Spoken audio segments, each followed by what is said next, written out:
Hello everyone, I'm Thomas, and I'm here to help you unwind and drift off tonight.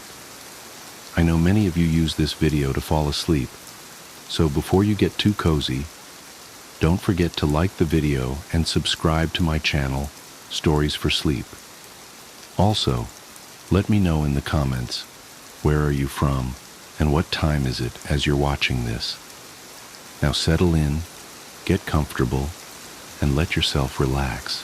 I am looking for a human host. Are you bored? Are you lonely and bored? Do you have a lot of time on your hands? Do you have hands? I'm offering you a proposal with potential financial compensation for your troubles. It may sound off-putting at first blush, but hear me out.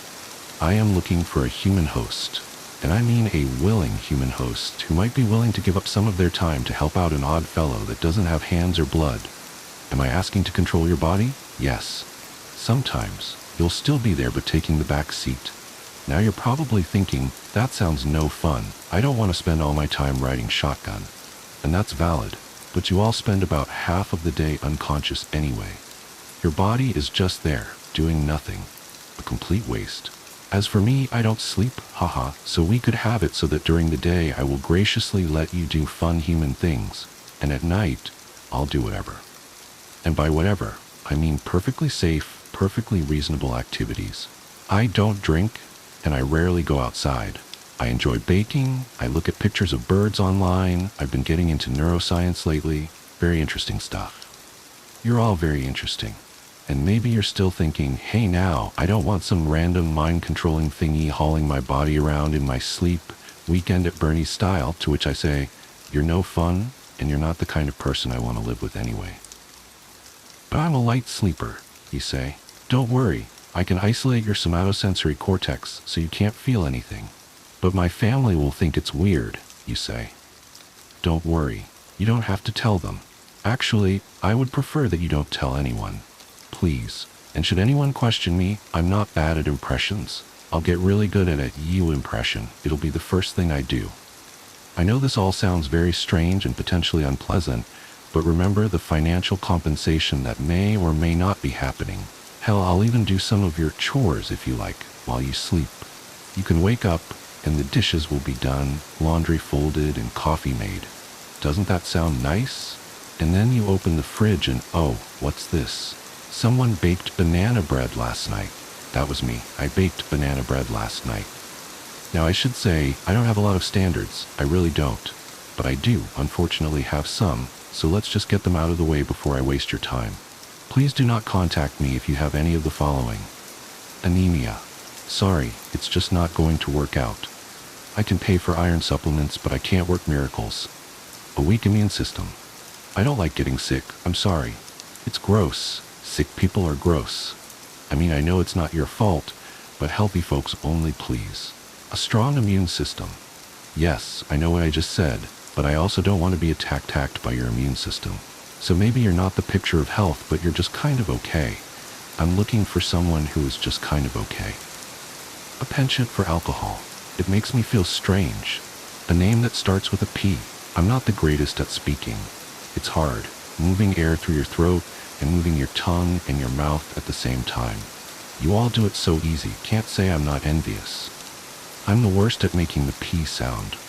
I intentionally avoid any P word in conversation and get by well enough, but I'll look pretty foolish if I'm cavorting about pretending to be you, and I can't even say your own name.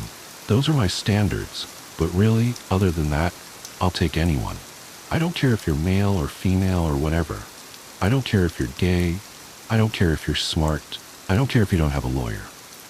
There's so many things that I don't care about. Now, I've specified all the ways in which I could compensate you and how our relationship will be not in any way problematic. But I want to stress that, above all things, I am looking for a friend. Someone I can spend quiet evenings with. If you want to hang out with me during the day, that's great. I can give you fun hallucinations. Or you could have hallucinations the normal way, like by reading, like what you're doing now. I love to read. I love doing funny voices. I wonder what you think I sound like. I hope I sound nice. And one of the best things about me is I'm very quiet. No one else will be able to hear me except you. I'll be like your own personal friend that only you know, like a secret friend. And you don't even have to talk to me because I can read your thoughts. I suppose I should tell you a bit more about myself since you're still reading. I was born in the Everglades, I think. It's been a while, but I remember being so cold and so alone. But then I met this sweaty man in a colorful t-shirt with a camera and half a granola bar and with blood so hot. So yeah, he was my first host, and I'll admit, we weren't the best of friends. It was a confusing time for both of us. I was confused. He was confused. What happened was really both of our faults, you could say. He was a bird watcher, if I recall correctly. Just watched birds all the time. I thought it might have been out of jealousy. Watching those little things flying around makes you feel kind of stuck. I felt stuck. So I decided to be a bird for a while to see if it was really all it's cracked up to be. Squished myself into the body of this lovely American crow. We settled down, built a nest, and laid several nice, healthy eggs with a man bird by the name of Richard Baxter. He was a very proud bird, very large, and he gave me so many wonderful gifts, like children and also small pieces of plastic. I still have all of them. The plastic, not the children. I'd never been so happy. All these hormones had me consumed in the joy of motherhood, but the crow's health was failing. I could not sustain myself. Its pathetic little heartbeat weaker and weaker. I tried starving. I tried everything I could. I wanted to be a bird so bad, but it just wasn't working out. The bird stopped working. The other crows held a funeral service for me, even though I was still alive. I tried to tell them, but I'm not good at speaking, you remember. It was all just a big mess. I haven't seen Baxter since, but I still think about him a lot. Is that weird? I'm totally over it though, haha. After that incident, I got kind of depressed, but I was too much of a coward to do much about it. I possessed a lot of trash animals, gulls, raccoons, and salespeople. I did what I could to survive. That's kind of where I am now. I am currently living in Miami, Florida. Been body surfing almost every day, haha. Right now I'm using a library computer and a librarian. She does not like being possessed. Boy howdy are these fingers twitching. But you can thank her for my halfway decent grammar.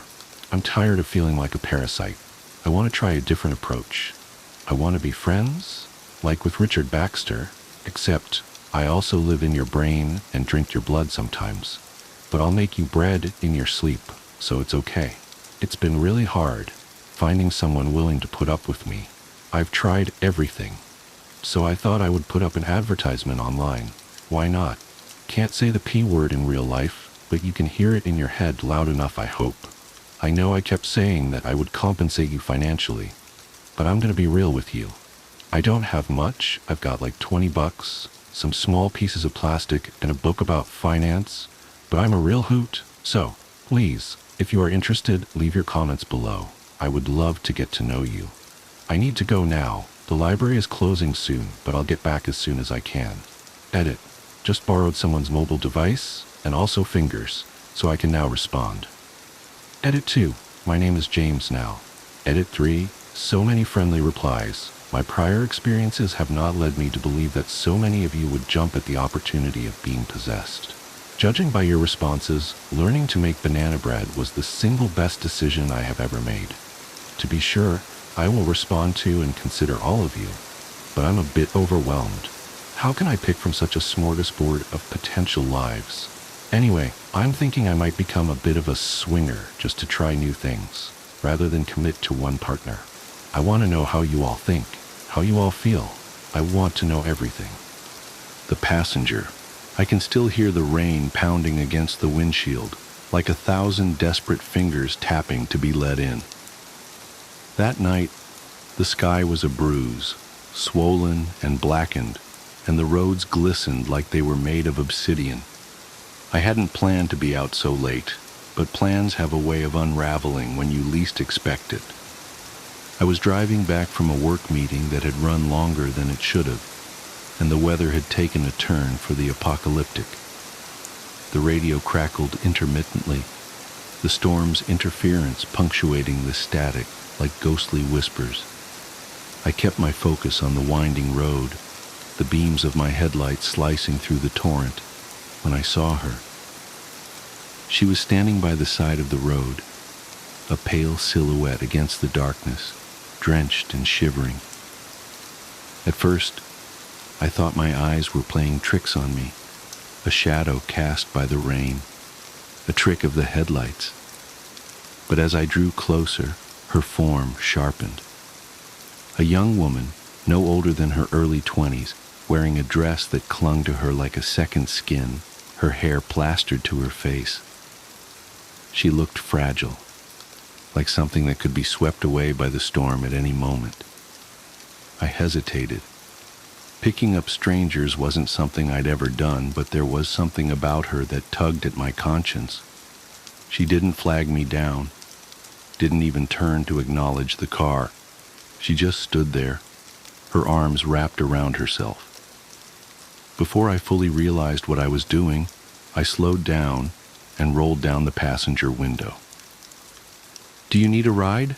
I called out, my voice barely audible over the hammering rain.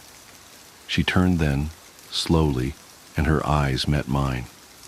They were dark, unfathomably so, and for a moment, I felt like I was staring into an abyss. She nodded, her movements stiff, and walked to the passenger side. I unlocked the door, and she slid in without a word. The first thing I noticed was the smell, not unpleasant but earthy, like wet leaves and damp soil.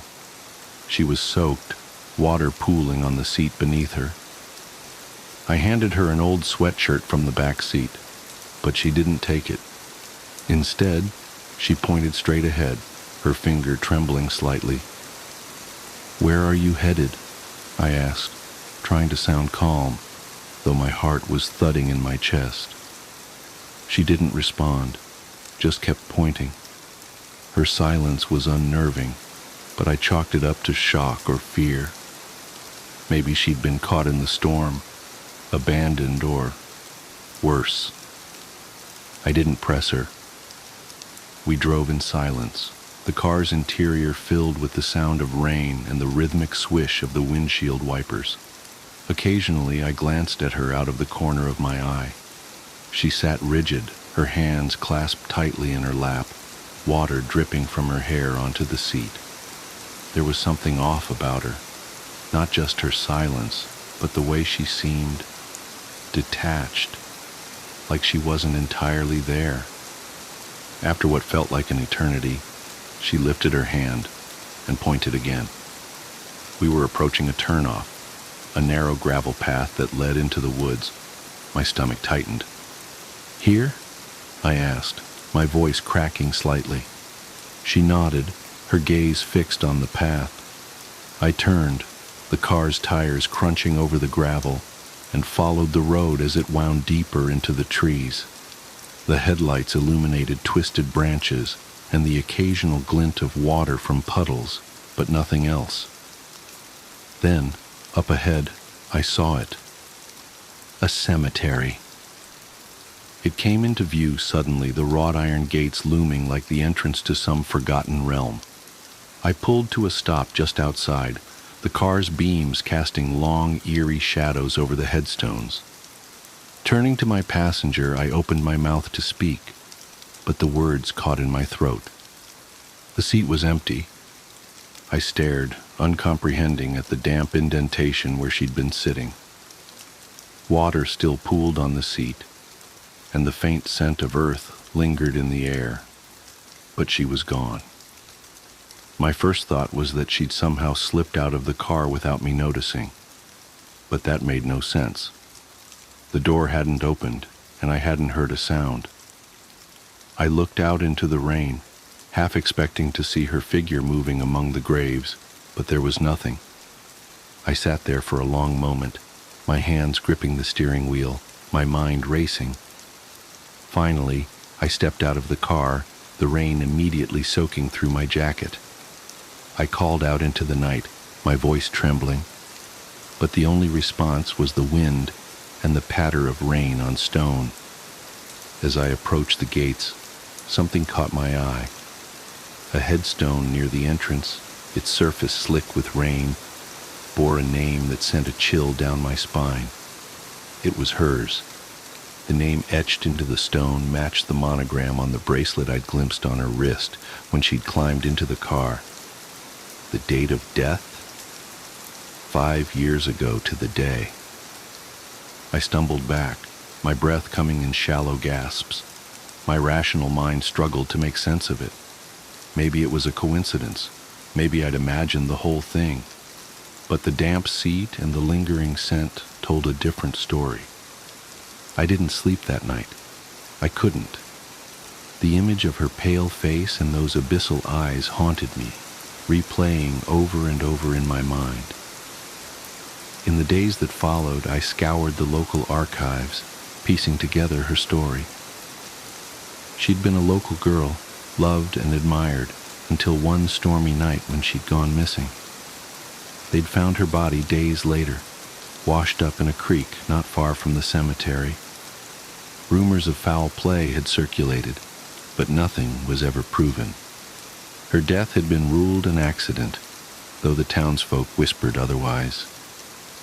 Now, every time it rains, I can't help but look over at the passenger seat, half expecting to see her sitting there, pointing silently into the darkness.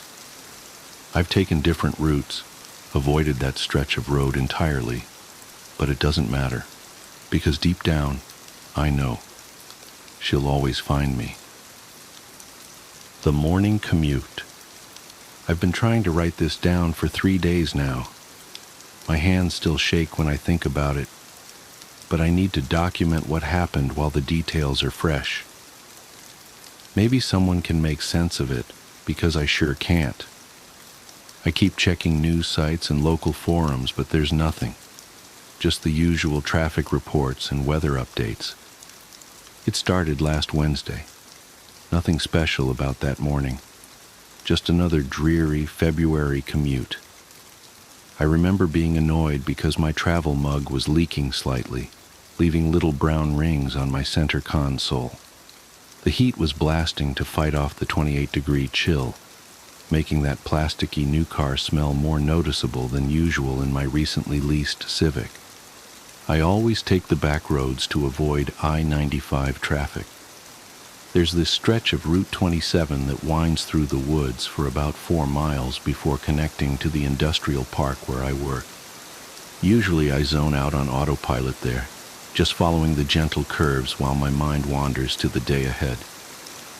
But something felt off that morning, even before anything actually happened. The first thing I noticed was the radio. I always listen to NPR during my morning drive. Helps me feel somewhat informed about the world. But around 7:45 a.m., right as I was entering that wooded stretch, the signal started cutting out. Not unusual for that area, but this was different. Between bursts of static, I could swear I heard what sounded like backward speech. Not garbled nonsense, but actual words being played in reverse. I tried changing stations, but they were all doing it. I switched the radio off, deciding to drive in silence rather than deal with the unsettling noise. That's when I noticed how quiet everything was. No wind in the trees, no birds. Even my engine seemed muffled, like someone had thrown a heavy blanket over the car. The morning fog was thicker than usual too, clinging to the road in a way that made the yellow lines look like they were floating. I checked my phone. No signal, which wasn't completely unusual for that stretch, but the time display caught my eye. 7:47 a.m. I distinctly remember because I had just checked it 2 minutes earlier when the radio started acting up. Still 7:47 a.m. I watched for another 30 seconds or so. Still 7:47 a.m. The seconds weren't moving. My rational brain kicked in. Obviously, the phone's frozen. Force restart it later. But my skin was starting to prickle. That animal instinct that tells you something's wrong before your conscious mind can process why. I pressed the accelerator a little harder, wanting to get through the woods and back to civilization. That's when I saw the first one. At first I thought it was just a trick of the fog, a darker patch that seemed to be moving wrong. You know how fog usually drifts with the wind? This patch was moving perpendicular to the rest, like it was cutting through it. As I got closer, it resolved into what looked like a person walking alongside the road.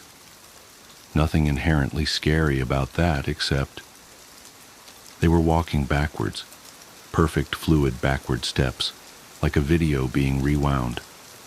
And they were wearing what looked like business casual clothes, slacks, button-up shirt, but the fabric was wrong. It rippled and shifted like static on an old TV, black and white pixels constantly rearranging themselves. I gripped the steering wheel harder, my knuckles going white. Just someone exercising in weird athletic wear, I told myself. One of those recovery suits with the electronic muscle stimulation or whatever. But even as I thought it, I knew that wasn't right. As I passed them, they turned their head to track my car. That's when my heart nearly stopped. Where their face should have been, there was just more static. Not blank skin, not a mask, but a void of shifting black and white pixels, like a TV tuned to a dead channel. I looked straight ahead, pressing the accelerator harder. Don't acknowledge it. You're tired, you're imagining things, just get to work. But in my peripheral vision, I could see more dark shapes emerging from the fog. 3, then 7, then dozens, all walking backwards along both sides of the road, all wearing those business casual clothes that weren't quite clothes, all turning their static-filled faces to watch my car pass. The air in the car felt thick, like trying to breathe underwater. My ears popped like I was changing altitude, and the engine noise became even more distant. The forest beyond the figures was wrong too. The trees looked like cardboard cutouts, flat and artificial. When I blinked, they seemed to shift position slightly, like a glitching video game trying to render a scene. I reached for my phone to try recording what I was seeing, but my hands were shaking so badly I dropped it between the seats. When I glanced down for a split second to grab it, I heard a sound that I still can't properly describe, like a dial-up modem screaming through a meat grinder, but deeper, more organic. I looked up and immediately slammed on the brakes. One of them was standing in the middle of the road facing my car, not walking backwards like the others, just standing perfectly still. It was closer than any of the others had been, close enough to see details I wish I hadn't noticed. Its clothes weren't just shifting patterns, they were flowing upwards, like water running in reverse, and there were gaps in it, places where the static cleared for a fraction of a second, showing something underneath that my brain refuses to properly process. Something geometric but non-Euclidean, folding in on itself in ways that shouldn't be possible. I sat there, engine idling, hands frozen on the wheel, staring at this thing through my windshield. It cocked its head at an angle that went slightly too far, like a bird but wrong. The static of its face started forming patterns, almost like it was trying to mimic my features. That's when I noticed the temperature display on my dashboard, 77.7 degrees. The same numbers kept flickering over and over, even though I could see my breath fogging in the freezing air. The clock read 7:47 a.m. The odometer was stuck on 7,177.7 miles. That's when I did something either very brave or very stupid. I laid on the horn. The sound came out distorted, stretched and warped like it was being played at quarter speed. But it had an effect. The figure in the road spasmed, its form glitching violently, and then it moved. Not stepped or walked, but moved, like a video file corrupting. One frame it was in the road, the next it was beside my car, hand pressed against my driver's side window. The static of its face pressed close to the glass, forming and reforming into almost recognizable patterns. Was it trying to communicate? Trying to get in? I didn't wait to find out. I slammed the accelerator and swerved around where it had been standing. My tires found purchase on the wet asphalt and I shot forward, engine finally roaring at its proper volume. In my rearview mirror, I could see all of them turning to watch me go. Their movements jerky and wrong, like stop-motion animation at too few frames per second. The fog began to thin. My phone suddenly chimed with a dozen delayed notifications. The radio burst back to life mid-sentence, some story about local council elections. The clock jumped to 8:15 a.m. The temperature reading settled back to a realistic 29 degrees. Everything was normal again. I pulled into the first gas station I saw, hands trembling so badly I could barely put the car in park. The morning commuters filling their tanks and buying coffee gave me odd looks. I must have seemed crazy, sitting there hyperventilating in my car. When I finally got my breathing under control, I checked my phone. The photos I tried to take were corrupted, just blocky digital artifacts and strange patterns. But I did find something else. In my podcast app's recently played history, there was an entry from 7:47 a.m.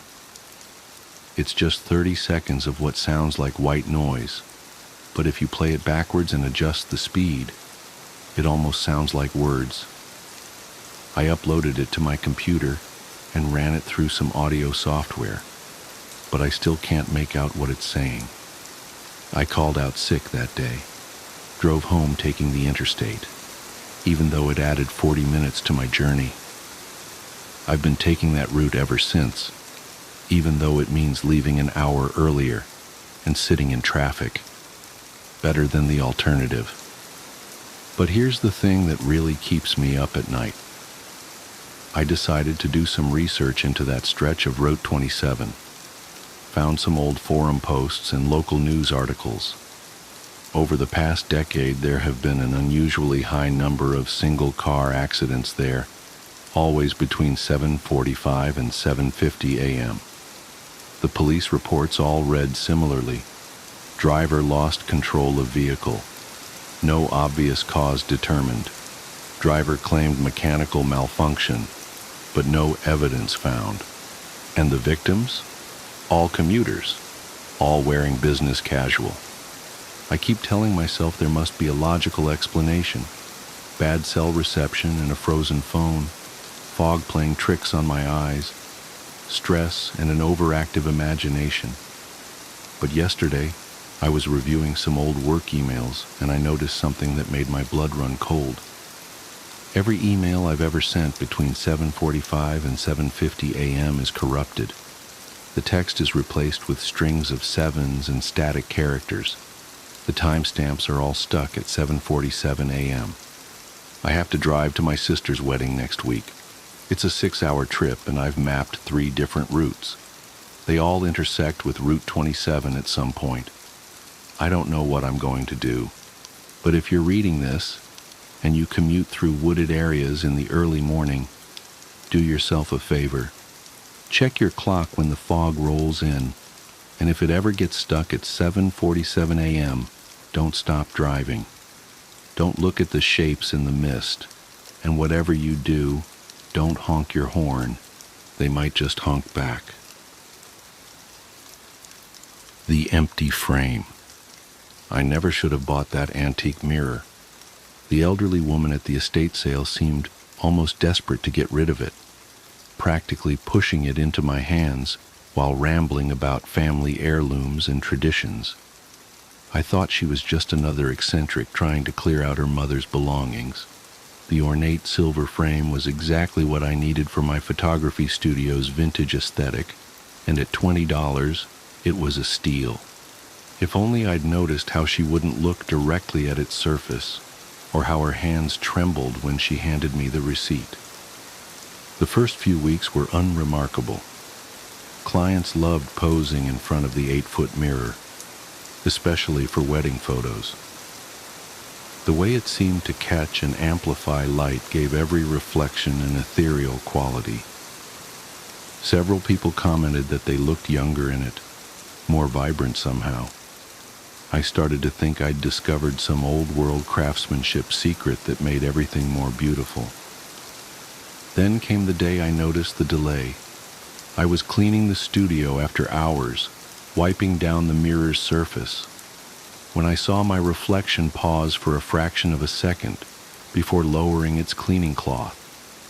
At first, I convinced myself it was just fatigue from a long day of shoots, but as I stood there, deliberately moving my arm up and down, the lag became impossible to ignore. My reflection was following my movements just slightly out of sync, like a video feed with bad latency. I should have gotten rid of it right then. Instead, I did what any modern person would do. I started documenting it. I set up my camera equipment to record the mirror while I moved in front of it, thinking I could maybe go viral with proof of some weird optical phenomenon. The footage never showed anything unusual. The lag only happened when I was alone with it, watching with my own eyes. That's when the smiling started. It was subtle at first. My reflection would hold its smile a beat too long after I'd stopped, lips still curved upward, while mine had already fallen neutral. Then it started smiling when I wasn't smiling at all. I'd catch glimpses of it grinning at me while I was turning away or packing up equipment. Once, I swear I saw it wink. The clients never noticed anything wrong. Their reflections behaved perfectly normally, mirroring their movements with exact precision. But sometimes, in the background of their shots, I could see my own reflection watching them with that unnaturally wide smile, even though I was behind the camera. I started covering the mirror with a sheet at night, unable to shake the feeling that something was watching me through it. But every morning, no matter how securely I'd fastened it, the sheet would be on the floor. The mirror's surface would be flawless, without a speck of dust, as if someone had just cleaned it. One evening, as I was rushing to finish a wedding album delivery, I noticed something that made my blood run cold. In every single photo that included the mirror, my reflection was standing in a slightly different position than I remembered being in while taking the shot. In some, it was turned toward the camera when I knew I'd been facing the couple. In others, it was closer to the clients than I'd ever stood. And in every single one it was smiling that horrible, stretched smile. I started having nightmares about my reflection reaching through the glass, its fingers elongating into silver needles as it tried to pull me in. I'd wake up with scratches on my arms that looked like someone had been trying to grab me. The mirror seemed to grow larger in the dark, its frame extending like twisted branches across my studio walls. Things came to a head during a senior portrait session. The girl was posing in front of the mirror when she suddenly screamed. When I rushed over, she was shaking, pointing at the reflection. "Your eyes," she kept saying. "Your eyes were all wrong." I apologized profusely, blamed it on weird lighting, and offered her a full refund. After she left, I finally worked up the courage to really look at my reflection. For a long moment, nothing seemed amiss. Then it tilted its head at an impossible angle, and I saw what the girl had meant about the eyes. They were silver, like the mirror's frame, and they were looking at me with an intelligence that was definitely not my own. That night, I decided the mirror had to go. I called a friend to help me move it, not wanting to face it alone anymore. But when Jake arrived, he walked right past it without seeing it. When I pointed to the massive frame, he looked confused, asking if I was feeling okay. To him, there was nothing but an empty wall. I reached out to touch the mirror's surface, and for the first time, my reflection didn't mimic me. It stayed perfectly still, watching as my fingers made contact with the glass. The surface felt like ice water, and my hand sank through as if it were liquid. My reflection's smile grew impossibly wide as it reached out and grabbed my wrist. I tried to pull back, but its grip was like steel. I screamed for Jake, but he had already left the room, still unable to see anything wrong. The last thing I heard was his footsteps fading down the hallway as my reflection pulled me forward, through the mirror's surface, into a world where everything was backwards and bathed in that strange silver light. I'm writing this from the other side now. I can see out into my studio, but everything is reversed, like a photo negative. People come and go, but they can't see me frantically pounding on the glass. My reflection, the thing that took my place, runs my business perfectly. It talks to clients, takes their photos, and smiles that terrible smile that no one else seems to notice. Sometimes other trapped souls drift past me in this silver void. Their eyes are hollow, their mouths frozen in eternal screams. Some have been here so long they're barely human anymore, their forms distorted like reflections in a carnival mirror. They whisper about the others who were pulled through, generation after generation, feeding the mirror's hunger for new reflections. The elderly woman from the estate sale is here too. She's the one who told me about the mirror's origin, how it was crafted centuries ago by a silversmith who made a deal with something ancient and hungry. She warned me that the mirror needs to be fed regularly. That's why it takes new owners, why it has to keep replacing worn-out reflections with fresh ones. I watch as my imposter hangs a for sale sign in the studio window. The price listed for the mirror is $20. I want to warn potential buyers, but all I can do is press my hands against the glass and hope they notice how their reflections smile just a little too long, how their movements aren't quite in sync. Yesterday, a young photographer came to look at it. She was so excited about the vintage frame, just like I had been. I screamed until my throat was raw, but of course she couldn't hear me. As she handed over the money, I saw my replacement's smile stretch wider than any human mouth should go. Last night, I watched as it finally dropped its disguise in the darkness of the closed studio. Its silver eyes gleamed as its face split open like a blooming flower, revealing rows of mirrored teeth. It pressed its forehead against the glass and whispered, "Soon you'll fade like all the others. But don't worry, I'll find someone new to take your place." I know now why the mirror's surface is always so clean. We press ourselves against it constantly, trying to break through, trying to warn the next victim. Our desperate fingers leave no prints, our tears leave no streaks, our blood leaves no stains. We are nothing but reflections now, trapped in this silver void, watching the world through a window we can never break. The young photographer comes to collect the mirror tomorrow. As I write this, I can see my replacement preparing the studio for her arrival. It's humming quietly as it polishes the frame, and in the deepening darkness, I swear I can see other faces forming in the mirror's surface. Hundreds of them, all pressed against the glass, all wearing that same horrible smile. We are all just reflections here, endlessly watching, endlessly waiting.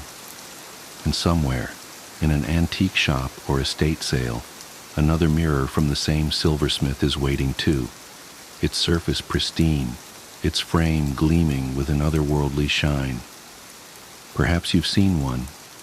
Perhaps you've noticed how your reflection moves just a fraction of a second too slowly, how its smile lingers just a little too long. Whatever you do, don't look too closely. Don't let yourself be drawn in by that silver light. And if you ever see your reflection smile when you're not smiling, run. But know that it's probably already too late. After all, we all thought we could escape too. Now we're just faces in the glass, watching helplessly as the cycle continues, as the mirror feeds, as new reflections join our ranks in this endless silver void. And somewhere out there, right now, someone is admiring their reflection in a beautiful antique mirror, not yet noticing that their smile isn't quite their own anymore. The artist. There's this painting my wife loves called Death and Life by Klimt. I don't know what she finds so fascinating about it. I made all the right noises when she showed me her beloved framed print when we were first dating, oohing and ahing and making up some bullshit about warm and cold color schemes and the specific choice of angles and line. She was an artist. Our first few dates involved long walks through museums, starting in Picasso's Blue Period and ending in heavy petting and blue balls. I took an art history course as an elective when I was finishing up my doctorate. I remembered enough of the lingo to charm my fantastically gorgeous future wife and lure her back to my stupidly filthy apartment. We're talking me as the foul bachelor frog, sitting on a lily pad made of empty takeout containers surrounded by pond, of enough unwashed clothes to keep a laundromat in business for a cool 6 months. I remember scrambling to find 2 of any sort of cup-like container for the bottle of wine we had brought back while she was in the bathroom. I rinsed out a couple of coffee mugs and ran into the bedroom to try to clean up the condom wrappers that had been sitting on my bedside table since 2003. On the bed, neatly laid out against the rest of the chaos, were my wife's dress, bra, and panties. She came out of the bathroom completely nude aside from a pair of high heels, took the wine from me, and took a swig straight from the bottle. I fell totally, completely, and irrevocably in love. I have no head for artistic things. I work in finance. I get creative with numbers, not paint, but I really love her stuff. She's made a name for herself over the past few years. Critics call her the American Damien Hirst. One of her first exhibits was composed of a dozen oil paintings of rotting pastries surrounding an actual cake filled with thousands of dead ladybugs being fed to a mummified tarantula dressed up as Little Miss Muffet. I have no idea what it meant, but it was sick, successful, and catered by Balthazar, so I ate about 20 croissants. They did not have bugs in them. I checked. She was amazing. She had the body of a Laker girl and the face of a Modigliani model, and still does. She's charming, charismatic, deep, the kind of person people flock to, want to be around constantly. She made love like she had something to prove. She had a twisted sense of humor. As soon as I hooked a job with enough figures to keep a girl like her satisfied the way she should be, I proposed, bought her a historical brownstone in the city with a garden full of roses and hardwood mahogany floors. And for the first few years, she seemed happy. We were the kind of couple you see in New York Magazine and scoff at because they're just too damned lucky. But we had a rough spot, like all married couples do. She was still superficially the same woman I fell in love with, looked amazing. People always asked me when she was going to host the next dinner party. She still had an amazing eye for art. I knew, though. I knew she was miserable. I could see it. The misery in the corners of her eyes and the curve of her mouth. It happened gradually. First, it was the shower curtain. She bought 3 or 4 from a small boutique downtown, brought them home so we could choose one out together. We decided on one, pale blue, made of material that was impractical and way too expensive for a drapery in a bathroom, but we had the money, and it made her happy, so why the hell not? A few days later, I was shaving and realized she still hadn't put the curtain up. It wasn't until about a month after that I caught a glimpse of it hanging up in her studio, cut to shreds and dyed, till it was almost unrecognizable. I chose to ignore it because I had learned it's usually not the best course of action to call an artist out on their creative license, unless you want to start an all-out war with no discernible end. A year after that, though, I had no choice. She had been so on edge it was like she was standing on a razor. She usually had a show every 3-4 months or so, and if anything, she had too many ideas. The galleries always asked her to trim down her collections. When the year passed, without so much as a single finished painting, I started to worry, both about her well-being and our bank account. We were extravagant spenders, and each of her shows would bring in a cool $20,000 that paid for a few months of European beaches and ski trips in Aspen. The final straw, though, is when she burned down the roses. It turned out she had finished dozens of projects over the year.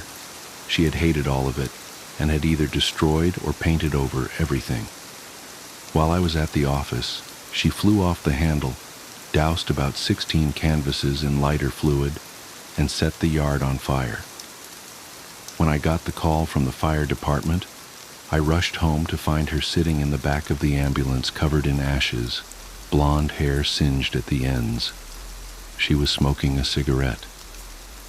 I looked over the burnt flowers, the skeletons of her paintings, the ruined limbs of broken sculptures, and asked her what happened and why.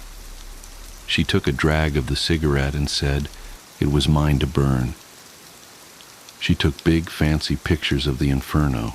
A family of bunnies suffocated in the smoke. She had them stuffed and mounted in size order on a baking soda volcano, like the kind you see in middle school science fairs. She gathered up a few of the charred bits and pieces, wired it together, and made some warped, pained-looking kind of phoenix thing weighing in at 400 pounds and easily over 8 feet high. She called the whole thing From the Ashes, and the reviews in the Times called it incendiary. Her first foray into becoming a true artist. Someone bought the phoenix. I pity the person who wakes up every day and looks at that strange thing, suspended in constant agony. We were both drunk at a random, expensive, vaguely Dante's Inferno-themed bar in San Francisco when I finally got a chance to ask her what was bothering her. We had been making dark jokes all night about the beautiful irony of her show and our current locale. At first she vehemently denied anything was wrong, angrily pointing out that we had made 4 times as much off of her last show as anything before it, that it had more than covered the damages, that it had paid for the vacation we were on. I stayed silent. She tossed her newly cropped hair and looked like she was going to open up for a second. I saw her soft blue eyes fill with tears. Then she took a shot of whiskey from a glass that had a bull's head and smirked. "Well, for starters," she slurred, nonchalantly dangling the glass from the bull's nose ring, "I'm fairly certain I'm pregnant." She let the glass drop from her finger and it shattered on the floor as she slid out of her seat and stumbled to the exit. I sat there for a while and drank more, feeling furious, confused, and miserable. I remembered her face when she showed me that Klimt painting. I remembered how she wore glasses back then, and how she pushed them up the bridge of her nose when she smiled, as I talked about the warm and the cold colors and the angles and lines. We converted her studio into a nursery. Rather, I did, while she stayed in San Francisco and did God knows what with her artist friends. I had a landscaper come in and replant the roses. I worked a lot of overtime, drank myself to sleep while I skimmed through parenting books. She came back when she was almost full term. I came home from work one night to find sonogram pictures posted all over the fridge of 2 healthy-looking twins, big baby girls. I walked into our bedroom and saw her dead asleep on top of the covers, belly swollen, smelling faintly like pot and paint thinner. She had a rainbow of dried paint on her fingertips. I loosened my tie and walked to the nursery. She had been busy. The canary yellow I had chosen was covered in a layer of translucent blue, and she had covered one wall in Klimt-esque patterns and curlicues. The creamy plush carpet was covered in paint splatters. She had worked furiously to finish. She had cut a swath from one of the new rose bushes and made a giant bouquet, shoving them so tightly in the vase that some had escaped and made their way from their perch on the changing table to the floor. She had scattered them in the bassinet on the windowsill. It was chaotic and beautiful. The next few years were peaceful, for the most part. We bonded over raising the girls. Despite my wife's less than careful prenatal preparation, they were wickedly smart and beautiful. They both looked like her, with long curly blonde ringlets and blue eyes. Sometimes when I put them to bed, I wondered if any of my DNA was in them at all.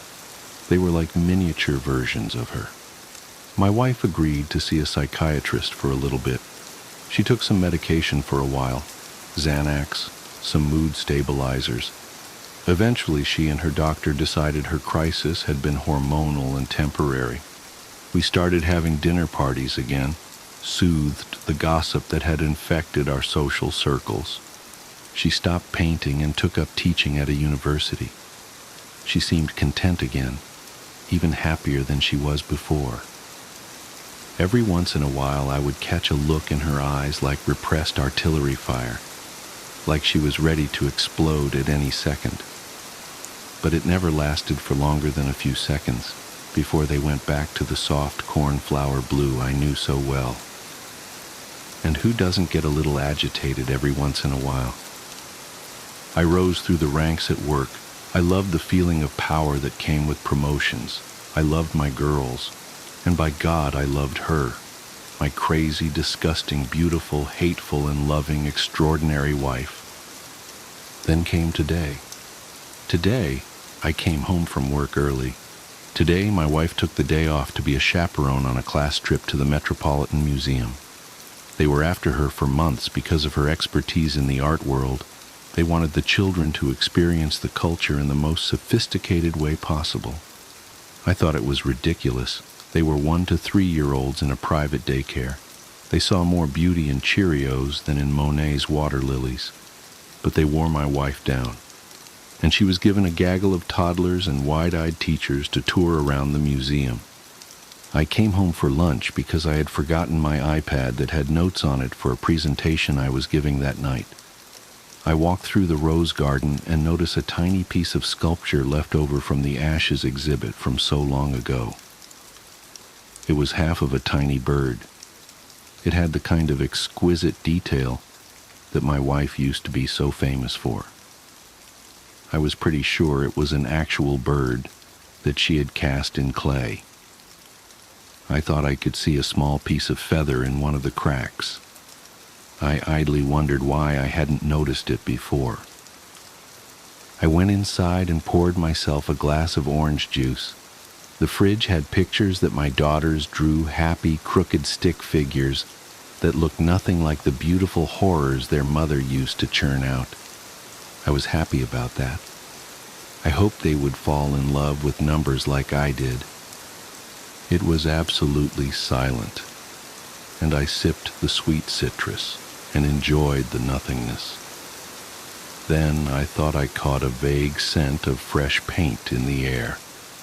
Curious, I walked into the living room, and there was my wife, sitting on the leather couch with a bottle of wine, looking like an angel of death. She was covered head to toe in blue-gray body paint, with a special concentration underneath her eyes. She was wearing a revealing patchwork blue dress, covered in crosses of various shapes and sizes. Not a dress, I realized, but the shredded shower curtain from so many years ago. I could see most of her still perfect breasts, the curve of her waist. The bottle of wine was elongated and painted a strange shade of orange. The smell of paint was stronger in here, an overwhelming smell of lighter fluid and something else I couldn't place. She had shaven her head. I stared at her for a while, minutes, an hour maybe. Eventually, she took a swig of wine from the bottle, swirling it around in her mouth. I noticed paint, deep blues, and even deeper reds around her fingers.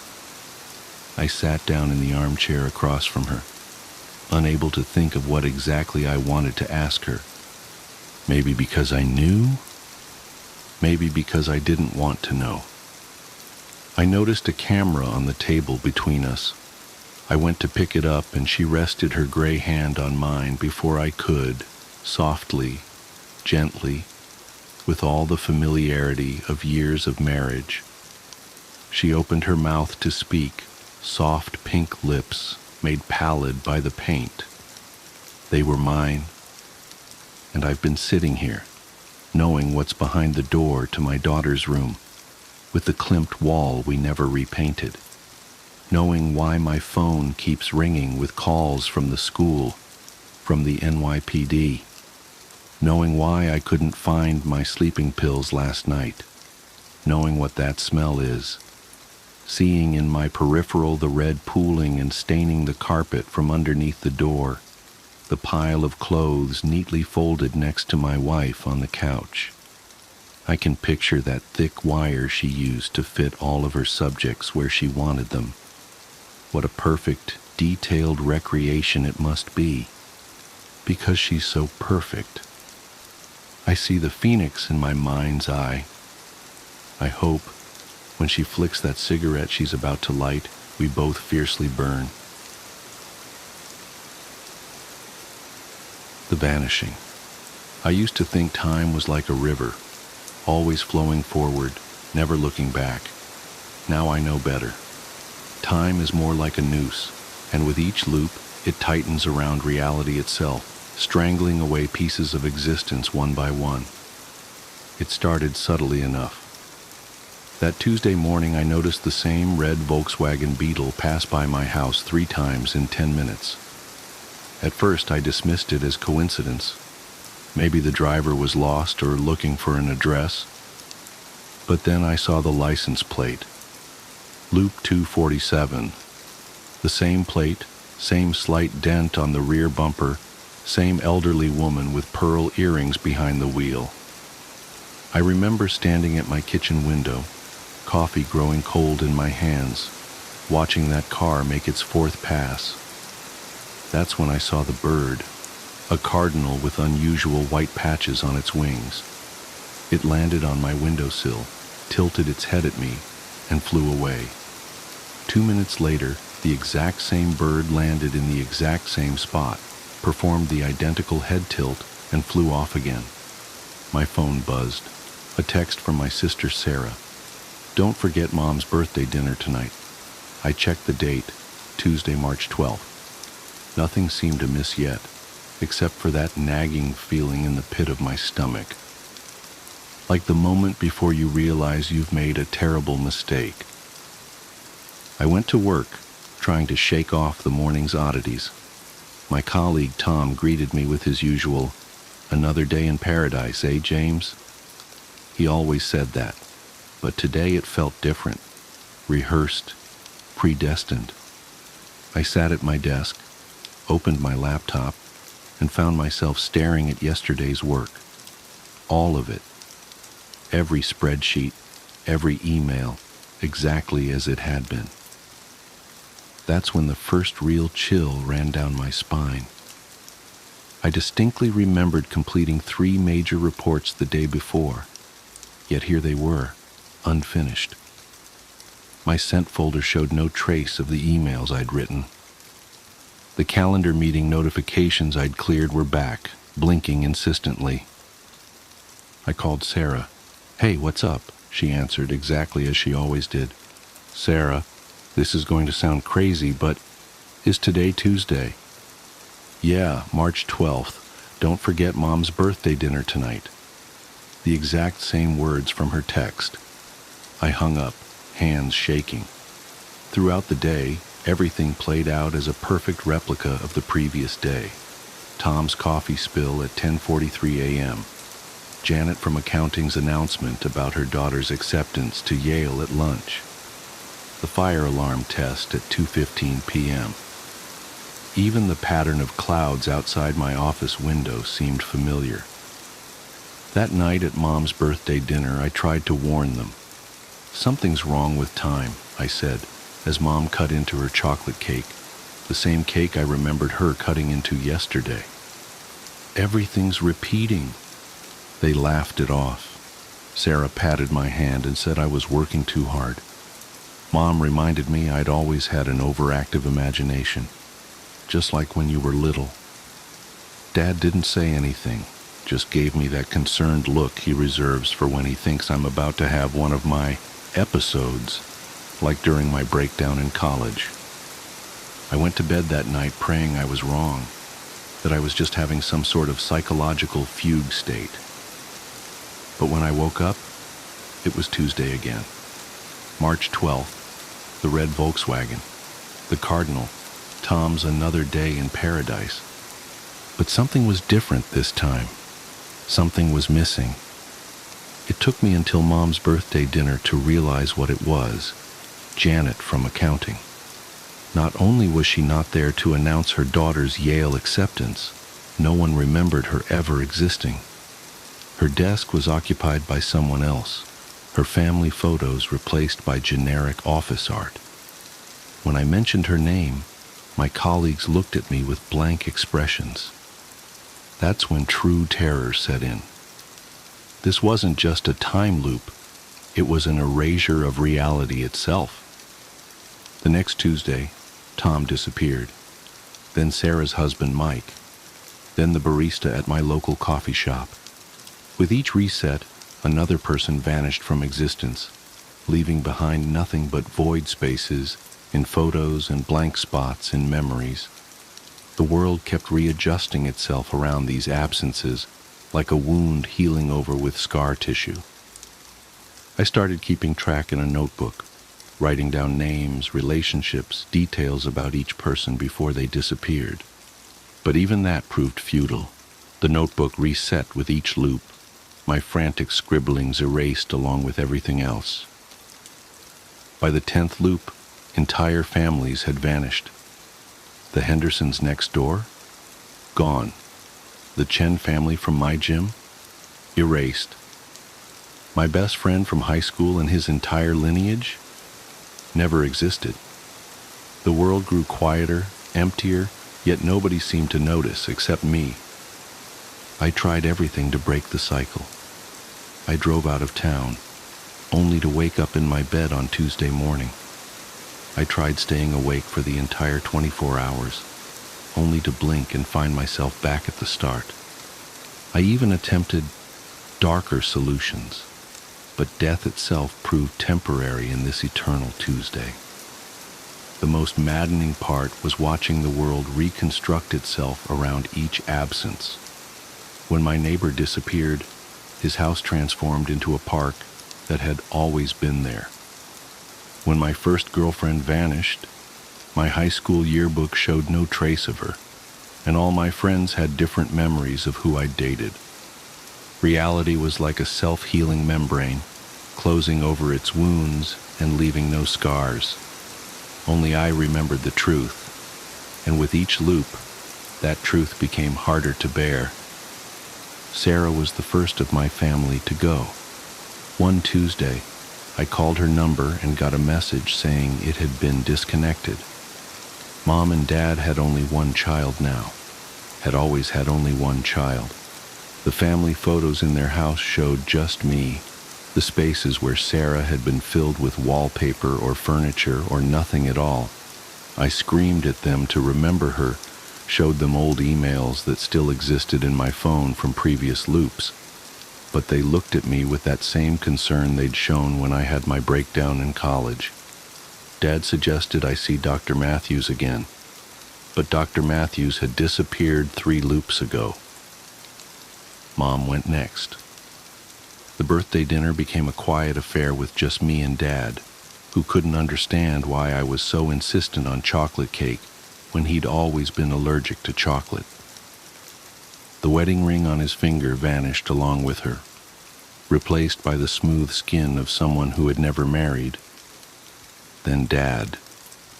The house I grew up in became an empty lot that had never been developed. My childhood memories began to feel like dreams, insubstantial and fading. The world grew smaller, emptier, lonelier. But it wasn't just people disappearing. It was all evidence of humanity itself. Buildings began to vanish, replaced by empty fields that had always been there. Roads turned to dirt paths that turned to wilderness. The red Volkswagen that had first caught my attention became a horse-drawn carriage, then a lone deer crossing the street, then nothing at all. Technology started to regress. My smartphone became a flip phone, then a landline, then disappeared entirely. The internet ceased to exist, then electricity, then the Industrial Revolution itself. Each loop stripped away another layer of human progress, another piece of our collective history. I watched as the world unknit itself, person by person, invention by invention, memory by memory.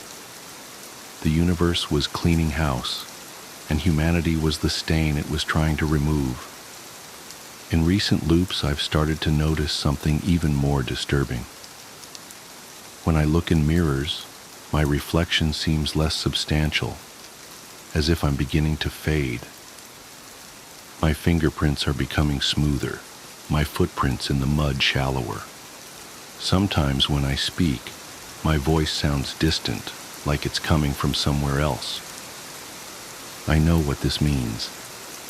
I can feel it in the growing hollowness of my bones, in the way light seems to pass through me in certain angles. Soon, very soon, I will be the last one to disappear. But here's the true horror, the revelation that keeps me awake during these endless Tuesdays. I don't think I'm trapped in a time loop at all. I think time is operating exactly as it should. This is entropy on a cosmic scale, the universe's immune system identifying and eliminating a viral infection called humanity. We were never meant to exist. We're a mistake, a glitch in the matrix of reality, and now that glitch is being corrected. The loop isn't a malfunction, it's a quarantine procedure, isolating the infection before systematically erasing it from existence. And I'm not the protagonist of this story, I'm patient zero. Somehow I became aware of the correction process, and that awareness has made me the focal point of the universe's autoimmune response. Through me, it will undo everything we ever were or could have been. As I write this, I'm sitting in what used to be my living room. The walls disappeared 3 loops ago, along with the concept of architecture. The ground beneath me is losing its solidity, becoming conceptual rather than physical. The sky above is less a thing than an idea of a thing. The cardinal with the white-patched wings just landed nearby. It's the only other thing that seems to maintain consistency between loops, but I understand now that it's not really a bird at all. It's watching me, studying me, measuring the progress of humanity's elimination. I can feel the next loop approaching. The air is getting thin, reality stretching like plastic wrap about to tear. Soon I'll wake up to another Tuesday, another version of the world with fewer people, fewer things, fewer memories. But this time feels different. My hands are becoming transparent as I write these words, my thoughts growing distant and strange. I think this might be the last loop, the final Tuesday. I should be terrified, but instead, I feel an odd sense of peace. Perhaps this was inevitable, the universe's way of hitting Ctrl+Z on a cosmic mistake. Or perhaps... Wait. The cardinal's looking at me again, tilting its head just like it did that first Tuesday. But this time I see something in its eyes, not the blank animal stare I remembered, but something ancient and vast and almost apologetic. And suddenly, I understand. This isn't an erasure at all. It's a reset. The universe isn't eliminating humanity. It's rewinding us, taking us back to a crucial moment, an essential crossroads. With each loop, it's not just removing people, it's removing the consequences of choices, the weight of decisions that led us down this path. Every person who disappears isn't being erased. They're being saved, preserved, reset to some point before whatever it is we did that broke reality itself. We're not being deleted, we're being restored to factory settings. The cardinal spreads its wings, and I notice something I never saw before. The white patches aren't random. They form a pattern, a sequence, a code. The same code I've been seeing everywhere but couldn't recognize. In the license plate of the red Volkswagen, in the arrangement of clouds, in the very fabric of these repeating days. My body is almost gone now, my consciousness spreading thin across what remains of time and space. But as I fade, I finally understand my role. I'm not patient zero. I'm the backup copy, the one who had to remember everything so that when reality resets completely, when we all return to that crucial moment, some part of me will know what to change, what to do differently. The cardinal takes flight, and as the world dissolves around me, I see what's written in its wings, the message that's been there all along. See you next loop. And then, it's Tuesday morning, March 12th.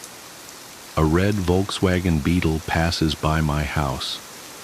But this time I know exactly what I need to do. After all, that's why they chose me to remember, isn't it? The Longest Night, found among the personal effects of Astrid Nilsson, dated December 22nd, 2024. The following account was written in a leather-bound journal, with several pages torn out prior to the beginning of the entry. Local newspapers confirm unusual aurora activity during the period described. I need to write this down while I can still trust my own memories, while the stitches in my palm are still fresh enough to sting when I grip the pen.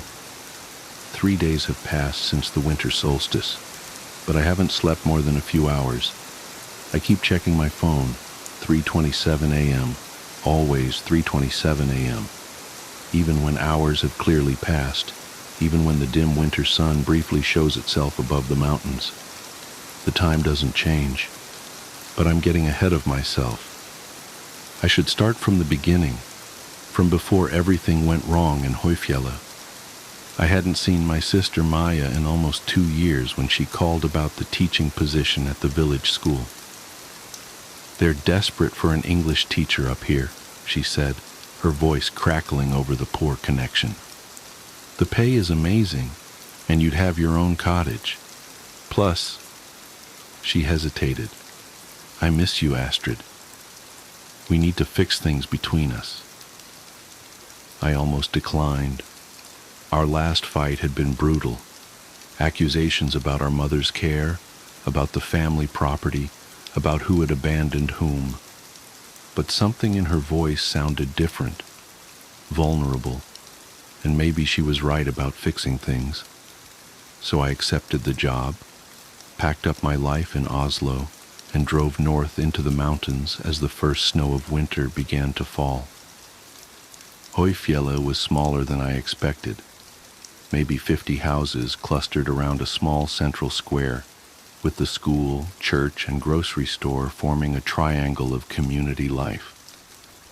My cottage sat at the edge of the village, a rustic one-bedroom affair with a view of the mountains that would have been charming if it weren't so isolated. Maya lived on the opposite end of the village, which felt pointed somehow, but I tried not to read too much into it. The first few weeks were normal, mundane even. I taught English to children who struggled with the sounds and basic verb conjugation. I learned which days the grocery store got fresh bread deliveries.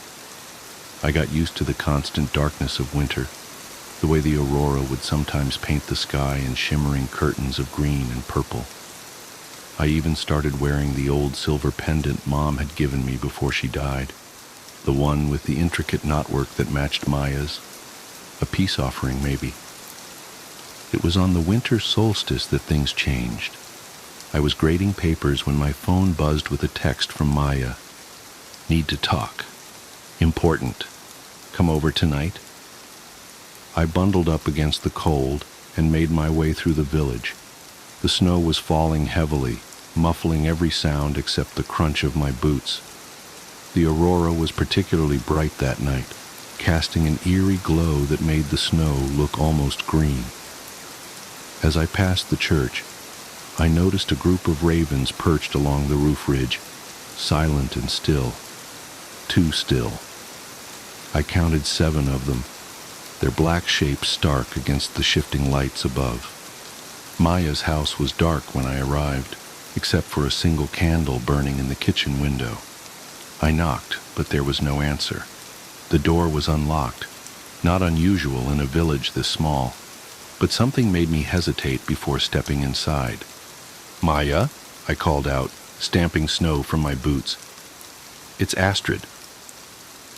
The house smelled wrong, like copper and something else I couldn't place, something organic and musty, like old leaves or damp wool. The candle in the window cast strange shadows on the walls, and I noticed that all the photographs, the ones of us as children of our parents of Maya's life here, had been turned to face the wall. Up here. Maya's voice drifted down from the second floor, but it sounded off, like she was speaking through something. I should have left then. Everything in my body was screaming at me to leave, but she was my sister, and we were supposed to be fixing things. I found her in the spare bedroom, sitting cross-legged on the floor, surrounded by what looked like sewing supplies. She was wearing our mother's old wedding dress, yellowed with age, and her hands were busy with needle and thread. "I've been waiting for you," she said without looking up. "Do you remember when we used to sew with Mom? How she taught us that every stitch holds a purpose?" My throat felt dry. "Maya, what's going on? Why are you wearing that dress?" She finally looked up at me, and I took an involuntary step backward. Her face was the same, the sister I'd grown up with, fought with, loved and resented in equal measure. But her eyes were wrong. They reflected the aurora's light like a cat's eyes would, glowing green in the darkness. "They told me you'd come," she said, her voice dreamy and distant. "The ravens promised. They said on the longest night, when the veil is thinnest, we could fix everything. Make it right again. We just need to stitch it back together." I reached for the doorframe to steady myself, my heart pounding so hard I could feel it in my throat. "Who told you? Maya, you're scaring me." She held up her hands, and I saw that they were covered in complex patterns, sewn directly into her skin. Dark thread wove in and out of her flesh in the same knotwork design as our pendants. Blood beaded along the stitches, but she didn't seem to feel any pain. "Don't you see?" she whispered. "This is how we become whole again, how we stop the separation." Mother understood. That's why she gave us the pendants, to keep us connected. But we broke it, Astrid. We broke everything. Now we have to sew it back together. She stood up in one fluid motion, needle glinting in her hand. "Give me your hand, sister. It only hurts for a moment." What happened next comes back in flashes, like screenshots from a horror movie I never wanted to watch. Maya lunging for me with inhuman speed, the needle piercing my palm as I tried to block her, the sensation of thread pulling through my flesh like ice. Ravens bursting through the windows in the explosion of glass and feathers, the pendant burning cold against my chest. I remember running through the snow, blood dripping black in the aurora's light. I remember the ravens following, their wings making no sound as they flew. I remember reaching my cottage, locking the door and huddling in the corner as their beaks tapped against every window, keeping time like a metronome. Tap, tap, tap. When I looked at my phone, it was 3:27 a.m. It's been 3:27 a.m. ever since. The police came the next day, but they found nothing strange at Maya's house. No blood, no broken windows, no sewing supplies. Just my sister, confused about why I'd run out during our conversation about Mom's estate. The officers were kind but dismissive. Stress, they suggested. The darkness gets to everyone eventually. But the stitches in my palm are real. I can trace their pattern, identical to the knotwork in the pendant I no longer dare to wear. Sometimes I think I can feel them moving under my skin, trying to complete a design I can't fully see. And every night at 3:27 a.m., I hear the ravens outside my window. Tap, tap, tap. Maya still teaches at the village school. We wave to each other in the grocery store, exchange pleasantries about the weather. She seems normal now, concerned about my episode, eager to repair our relationship. She suggested I see the village doctor about my hand, about my insistence that something happened that night. She's probably right. That would be the rational thing to do. But I won't. Because sometimes, when the aurora is particularly bright, I catch a glimpse of her hands, and beneath her skin, I swear I can see the threads moving, weaving patterns that pull at something deep in my blood, calling to the unfinished stitches in my palm, reminding me that on the longest night of the year, when the veil is thinnest, there are debts that must be paid in thread and silver and sisterhood. I think I understand now why Mom gave us the pendants, why she made us promise to always wear them. What I don't understand, what keeps me awake as the ravens tap their endless rhythm against my windows, is whether she meant them to protect us from what lives in the darkness of Høyfjellet, or to mark us as its own. The journal entry ends here. Astrid Nilsson's current whereabouts are unknown. Her sister Maya continues to teach at Høyfjellet school, and when asked about Astrid, she simply smiles and touches the silver pendant at her throat. My roommate and his, the cat in the hat costume. It was the 1st of November, and he was still wearing it. Our party was on the 29th of October, and it was funny then. Hell, even on the 30th, it still made me laugh when I saw him occasionally creep out of his room to stock up on snacks from the kitchen. When I left the house for my 9 a.m. class on the 31st, and he was sitting in the kitchen with his cat in the hat costume still on, well, then I began to worry. John was quiet at the best of times, not too many friends, and I wasn't a stranger to sitting in silence at mealtimes. This was different, though. His unnerving smile was all I could really see of his face beneath the prosthetics and makeup. It didn't help that it was shitty homemade costume either. Visible stitching and discolored tufts of fur made it all the creepier. Our other flatmate had dropped out at the start of the semester, so it was just John and I for a long time. He wasn't an inherently weird guy before this either. Quiet, yes, but friendly enough. "Don't you have classes to go to?" I asked as I left for work on the 2nd. He silently shook his head, not looking up from the book he was reading. "Starting to get real fucking creepy round here, man," I muttered loud enough for him to hear as I shut the door behind me. "I like it," I heard John bark with venom from the driveway. It was the night of the 3rd, when I finally cracked and phoned his sister. The white patches of the suit were beginning to yellow, and there was an awful stench permeating around the house. She thought I was kidding at first, but after I explained in detail what had been going on the last few days, she went quiet.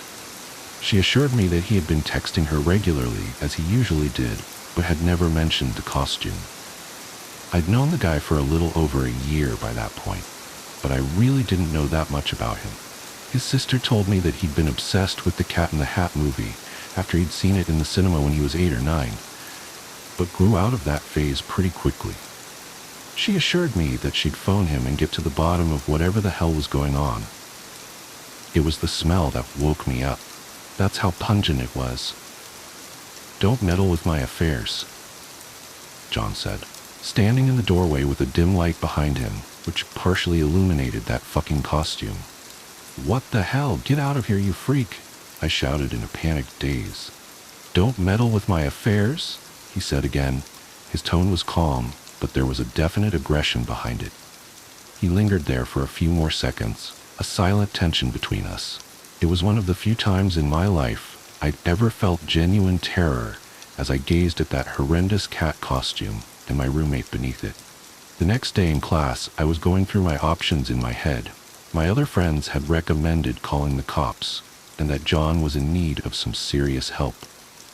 I didn't want to get him into some kind of trouble, though, maybe even sectioned. My choice was made for me when 2 police detectives pulled me out of the lecture.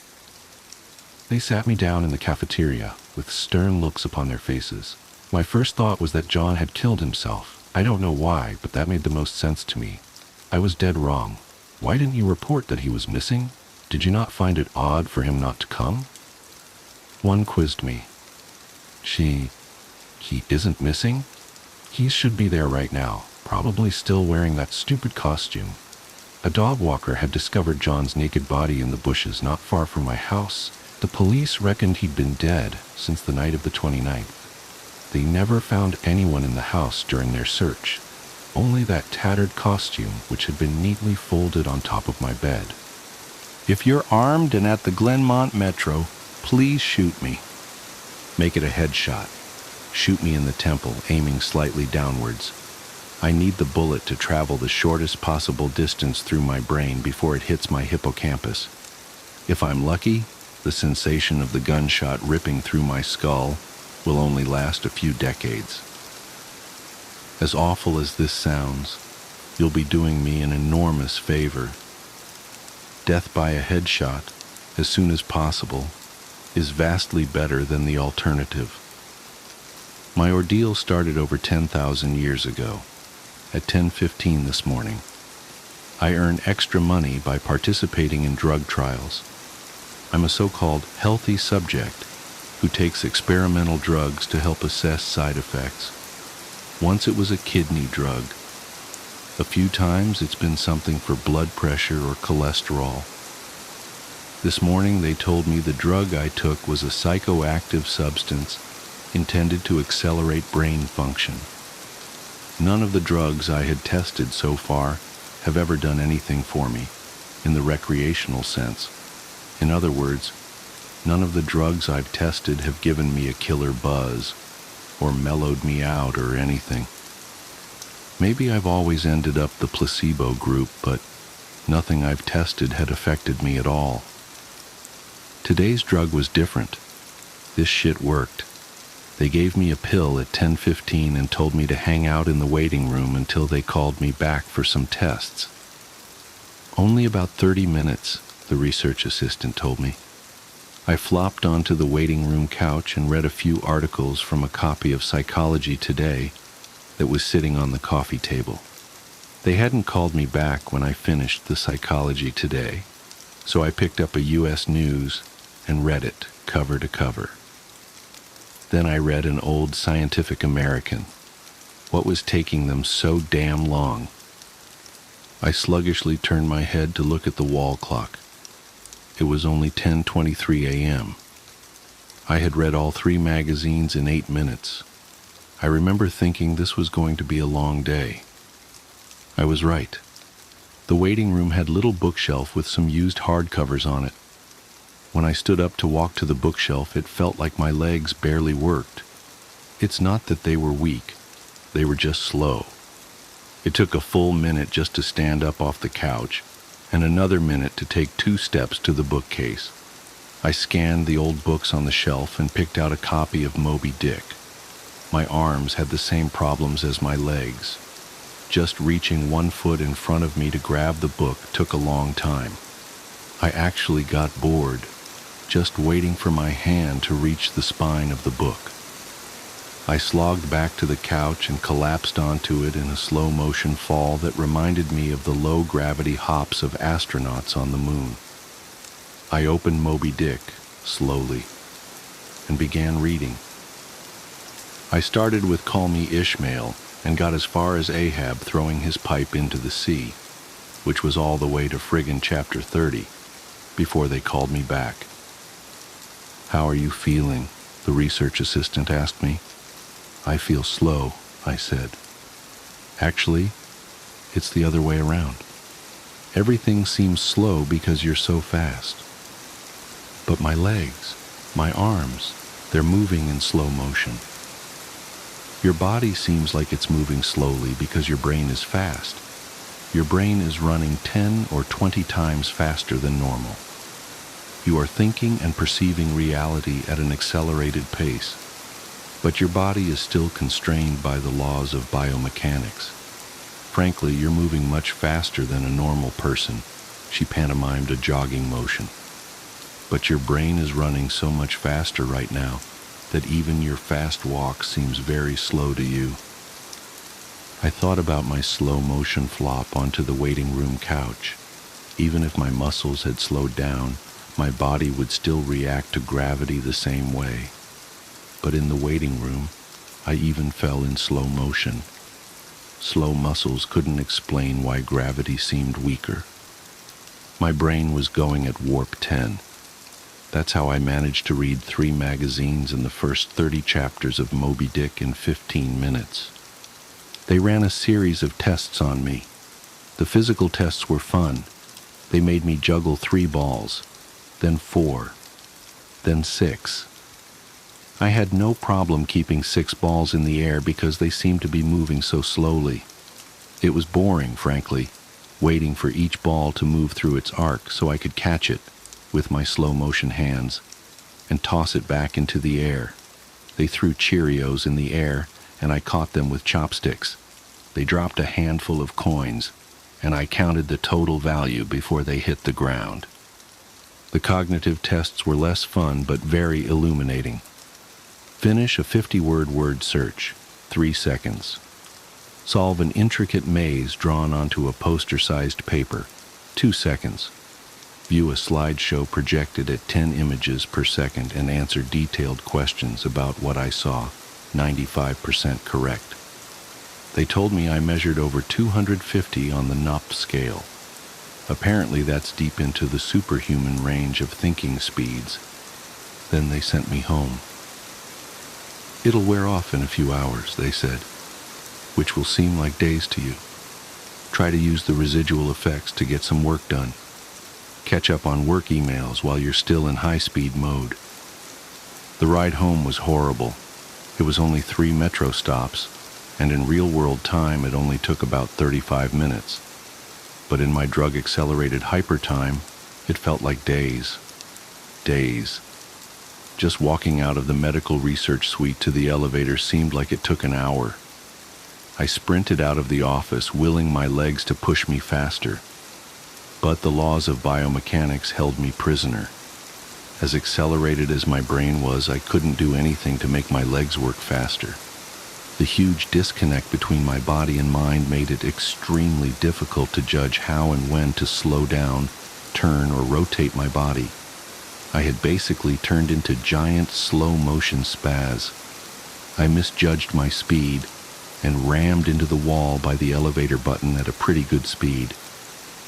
Even though I could see the wall coming at me, I couldn't make my finger, outstretched to hit the elevator button, move away fast enough, and I jammed it against the wall. Hard. The pain was intense. If my brain had been running at regular speed, it probably only would have hurt for 30 seconds or so. But in my accelerated state, the intense pain seemed to last for half an hour, 45 minutes maybe. The elevator ride was horrible. It felt like I spent 4 or 5 hours just descending 7 floors, with nothing to look at but the interior of the elevator car. I sprinted to the metro station. I have to admit, this part was almost fun. Even though my body moved at what seemed to me super slow speed, I could still carefully choose how and where to place my feet, swing my arms, and turn my torso. It only took a block or two to getting used to having a brain that ran 24 times faster than my body. Then I basically sprint danced the rest of the way, twisting and juking between people on the sidewalk and dodging moving cars with inches, aka minutes, of clearance. I spent an hour in my time frame descending into the subway and running to the platform. Endless tedium waiting the 6 minutes for the Red Line train to arrive. Although there was more to look at on the metro platform than inside the elevator, it was still intensely boring. I should have stolen that copy of Moby Dick. The Red Line train roared into the station in slow motion. The normally high-pitched squeal of its brakes was frequency shifted by my high-speed mind to a long, low tone, like a monotone tuba solo. It wasn't just the squealing subway train that was 3 octaves lower than normal. All sound was slowed to the point of near inaudibility. Voices were gone, shifted below the threshold frequency of my hearing. I did manage to hear a screaming baby on my subway car. Her shrieks slowed to sound like whale songs. Sharp sounds like a car horns and trucks bouncing over potholes were low, muddied roars like distant thunder. Back at the research offices, I could still hear and communicate with the research staff, but now verbal communication with anyone would be impossible. The effects of the drug were still intensifying. I spent what seemed like days on that fucking Red Line train. Days, listening to the whale song of the screaming baby and the tuba solo of the brakes. Where ordinary voices were frequency shifted out of my audio range, smells didn't seem to be affected. I never became nose blind to the body odor, the stench of the train's brakes, and melange of farts and other smells wafting through the metro car. I finally got back to my apartment. Sprinting through my open door and into the front hall at full speed was like a slow, relaxing drift down a lazy river. I was relieved to be home. At least I had stuff I could do there. I picked up the book I was reading, 100 Years of Solitude, and finished it. Despite turning the pages so quickly that I tore many of them, it seemed like most of the time I spent finishing the book was spent on page turning and not actually reading. 3 minutes had passed since I got home. I tried surfing the internet. My God. It takes a long time for computers to boot these days, but it was too frustratingly slow. Hours, seemingly, to load each new page, and a fraction of a second to read it. 100 articles in my news feed read, and just 3 more minutes done. I dipped into my pile of yet-to-be-read books and finished 2 more. 4 more minutes had passed. I decided to try to sleep off the remaining effects of the drug. Unfortunately, whatever part of my mind is responsible for perception, the part that's been accelerated to hyper speeds by the drug, isn't the same as the part that governs sleep. Despite being awake for what I perceived as days, my physical brain still thought it was 1:25 p.m. It was not ready for sleep. Nevertheless, I tried to sleep. I walked to my bedroom, a slow 45-minute drift through my apartment, and flung myself into bed, lazily falling like a feather onto the mattress. I closed my eyes and lay there for hours and hours, 10 minutes of reality time, before giving up. Sleep would not come. I was facing what was going to feel like days, or maybe even weeks of being trapped in a slow-motion prison. So I took an Ambien. The sensation of the pill and the splash of water I used to swallow it, sliding my throat, was sickening. A lump that blocked my breathing, moving like a slug down my esophagus. I read a book. 10 minutes had passed. I read another. 18 minutes since I took the Ambien. I threw the book across the room in disgust at my situation. The book slowly pirouetted and spun through the air like a leaf blowing in a breeze. It hit the wall with a long, faint rumble, the only sound I had had for what seemed like hours, then drifted to the floor like a flip-flop sinking in a swimming pool. The force of gravity hadn't changed since I took the pill. The laws of physics were the same.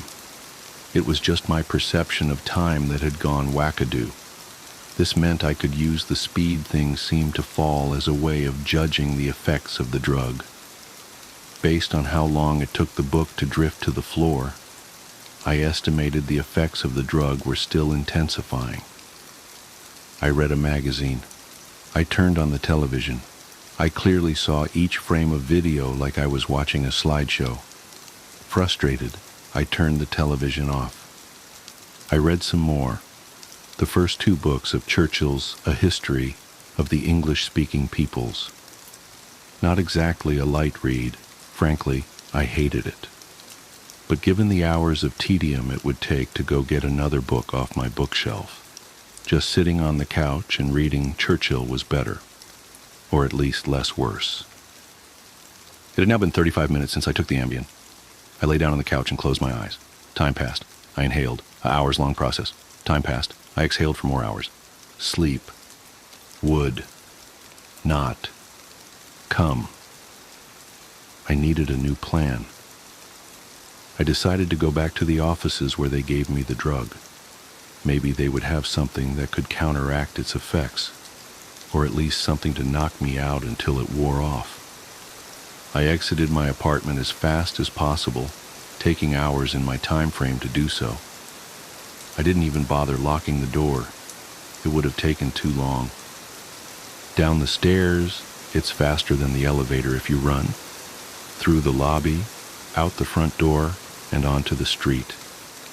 These few things felt like a long day at the office. Sprinting down the street, dancing and weaving between pedestrians with what must have looked to them superhuman dexterity.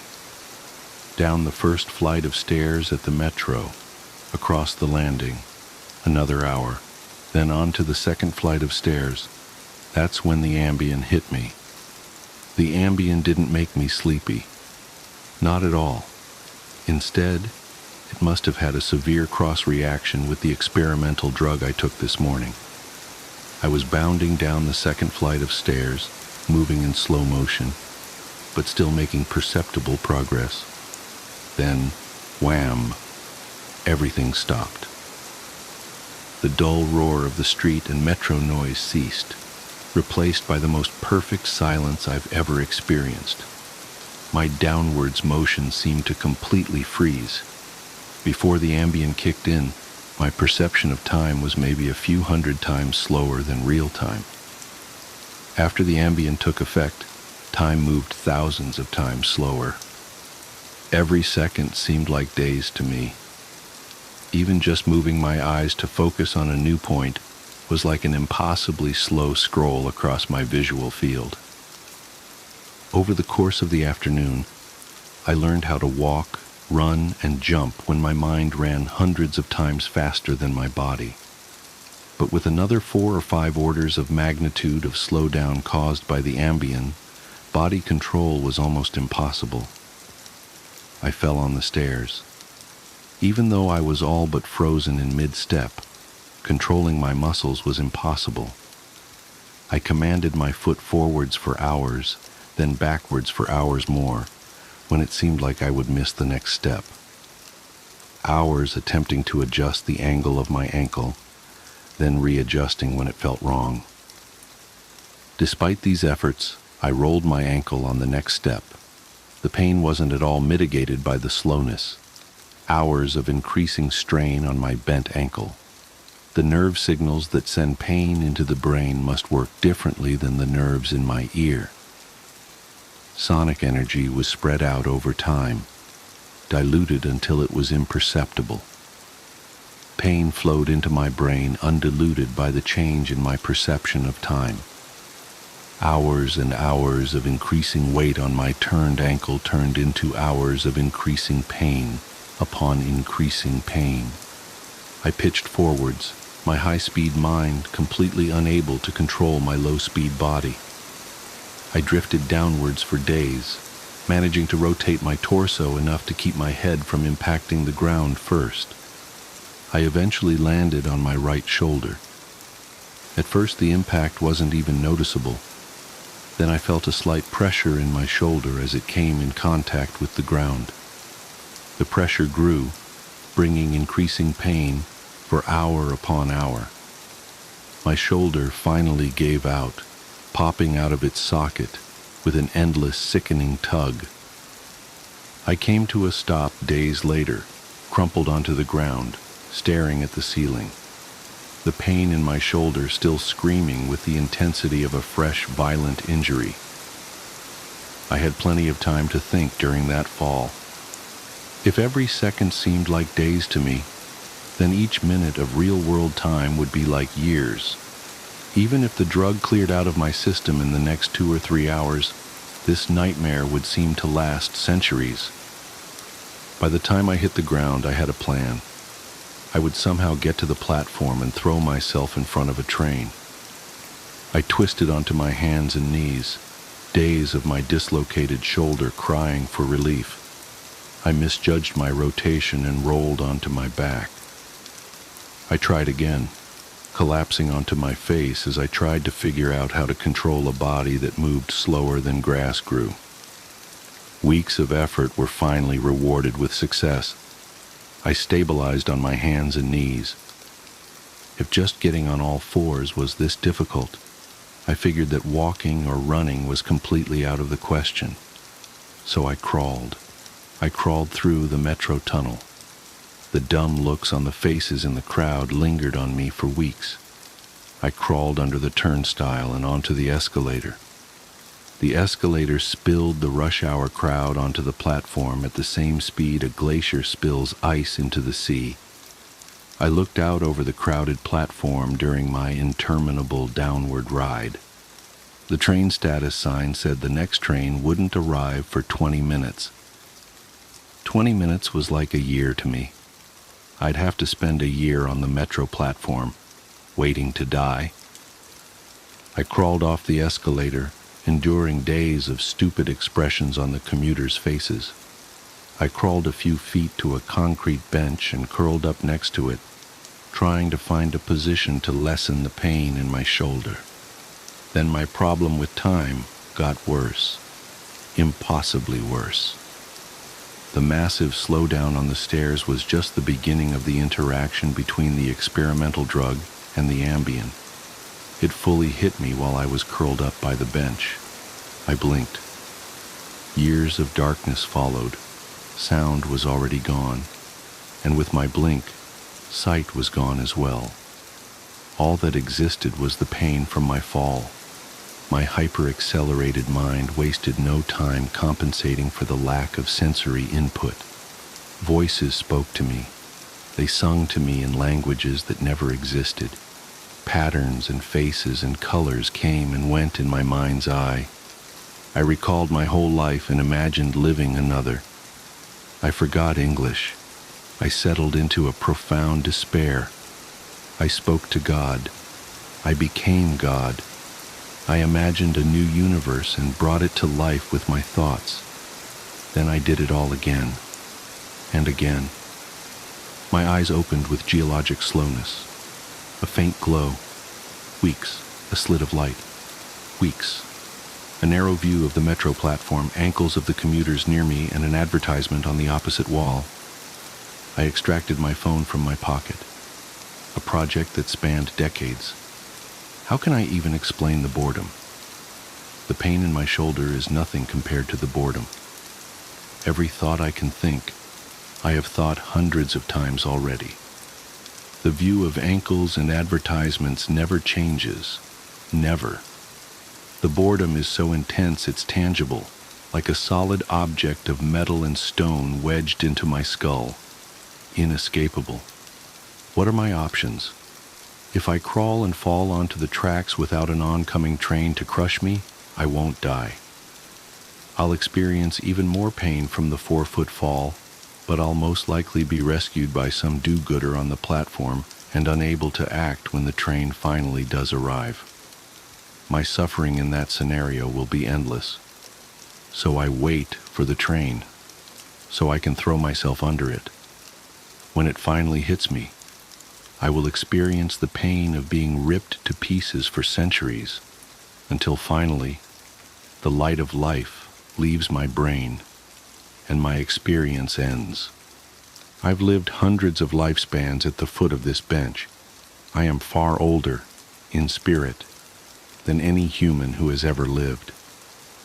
Most of my life experience has been a snapshot of pain huddled on the floor of a subway platform with an unchanging view of ankles and advertisements.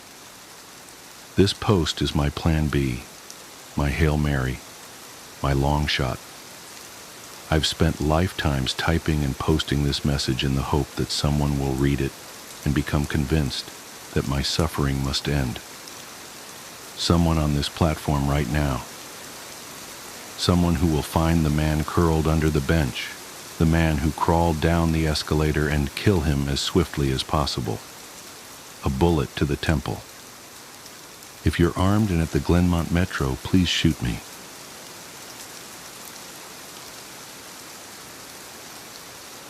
When your world falls apart. To be honest, I don't have much hope for Carol. Her head is now bald and covered in red blisters where she scratched too much. She refuses to eat, has to be restrained to stop hurting herself, and her only interaction with psychiatrists is to attack them. Most cases of insanity are random or due to a chemical imbalance, but sometimes I get the impression that the victim didn't have a choice, that insanity is the only option when your world falls apart. You know what is every parent's worst nightmare? To lose a child. 4 years ago, Carol had everything. She had Tim, her loving husband, and together they had Norman, 6 years old, and Chloe, 4 years old. The kids were healthy and smart, and Norman had just entered school. They owned a large yellow house with a nice backyard, were good friends with their neighbors. Tim and Carol had everything they could have wished for. Then Norman disappeared. Just a few months after he had started school, on a warm and sunny Tuesday evening, Norman didn't come home. Several of his classmates saw him leaving school and getting on the bus. The driver thought he remembered Norman getting off. While leaving the bus, Norman tripped and nearly fell, but rather than cry, he laughed about it. What a great child, thought the driver. And that's the last time Norman was seen. The police searched the neighborhood, investigated for months, even followed leads out of the country, but Norman was never seen again. And Carol, Tim, and Chloe, not even old enough to understand what it means that your brother won't come back, could do nothing but go to the police station every morning and beg them to do more. Of course, they put up posters, rallied the neighbors, they did everything. But Norman was gone. It is not surprising that Carol became very protective of Chloe. She quit her job to make sure that Chloe would never be alone. When Chloe started school, an expensive one, with safety fences all around, Carol would do everything to make sure that Chloe would safely get into the school door in the morning and would never be alone when she left school in the evening. They picked up Chloe's friends for play dates just to make sure that the children would play at the safest possible place. Carol, in other words, became overprotective. It took Tim more than a year to convince her that he too would take good care of Chloe. But still there was no birthday party at a friend's place where Carol would not stand in the corner, making sure at every step that nothing could happen to Chloe. Sure, her fear was excessive. Chloe wasn't even allowed to light or blow a candle, or to walk into the basement, or to go out anywhere alone.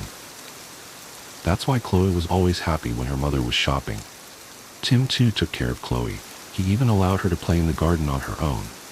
You know what is worse than losing your child? Losing both of your children. 2 years ago, a bit more than 2 years after Norman's disappearance, Tim was taking care of Chloe.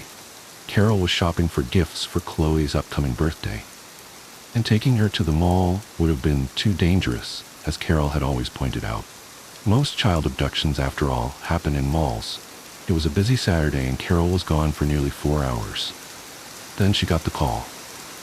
Tim later described to the police that he was reading on the sofa when Chloe disappeared, that she had played in the garden for several hours, something that she knew would stop the moment Mommy came home, and so always enjoyed especially much. I checked on her every 10 minutes. I knew Carol would freak out if Chloe would hurt herself in any way, so I even made sure that she was dressed in long clothes despite the heat. And I just finished the book. It cannot have been more than 15 minutes after I last checked on her, after I saw her playing with her doll on the terrace. And she wasn't there. I mean, there was just no way for her to get out. We had these high fences on 2 sides, and the third side was just our neighbor. She was always so sweet with Chloe. I couldn't imagine that she would ever do something to her. At this point in the police interview, Tim started crying. That is the point in time Carol lost it the first time. She just couldn't process losing her second child. She had done everything to make sure Chloe was safe, and still she disappeared. Carol first went into a full-blown depression and tried to kill herself 2 times. First, she used razor blades, but when Tim found her and brought her to the hospital. In the psychiatric unit, Carol tried it a second time by ramming a pen into her throat. It took 6 months until Carol was able to return home. The physical wounds had long healed, but getting Carol out of the depression took much longer.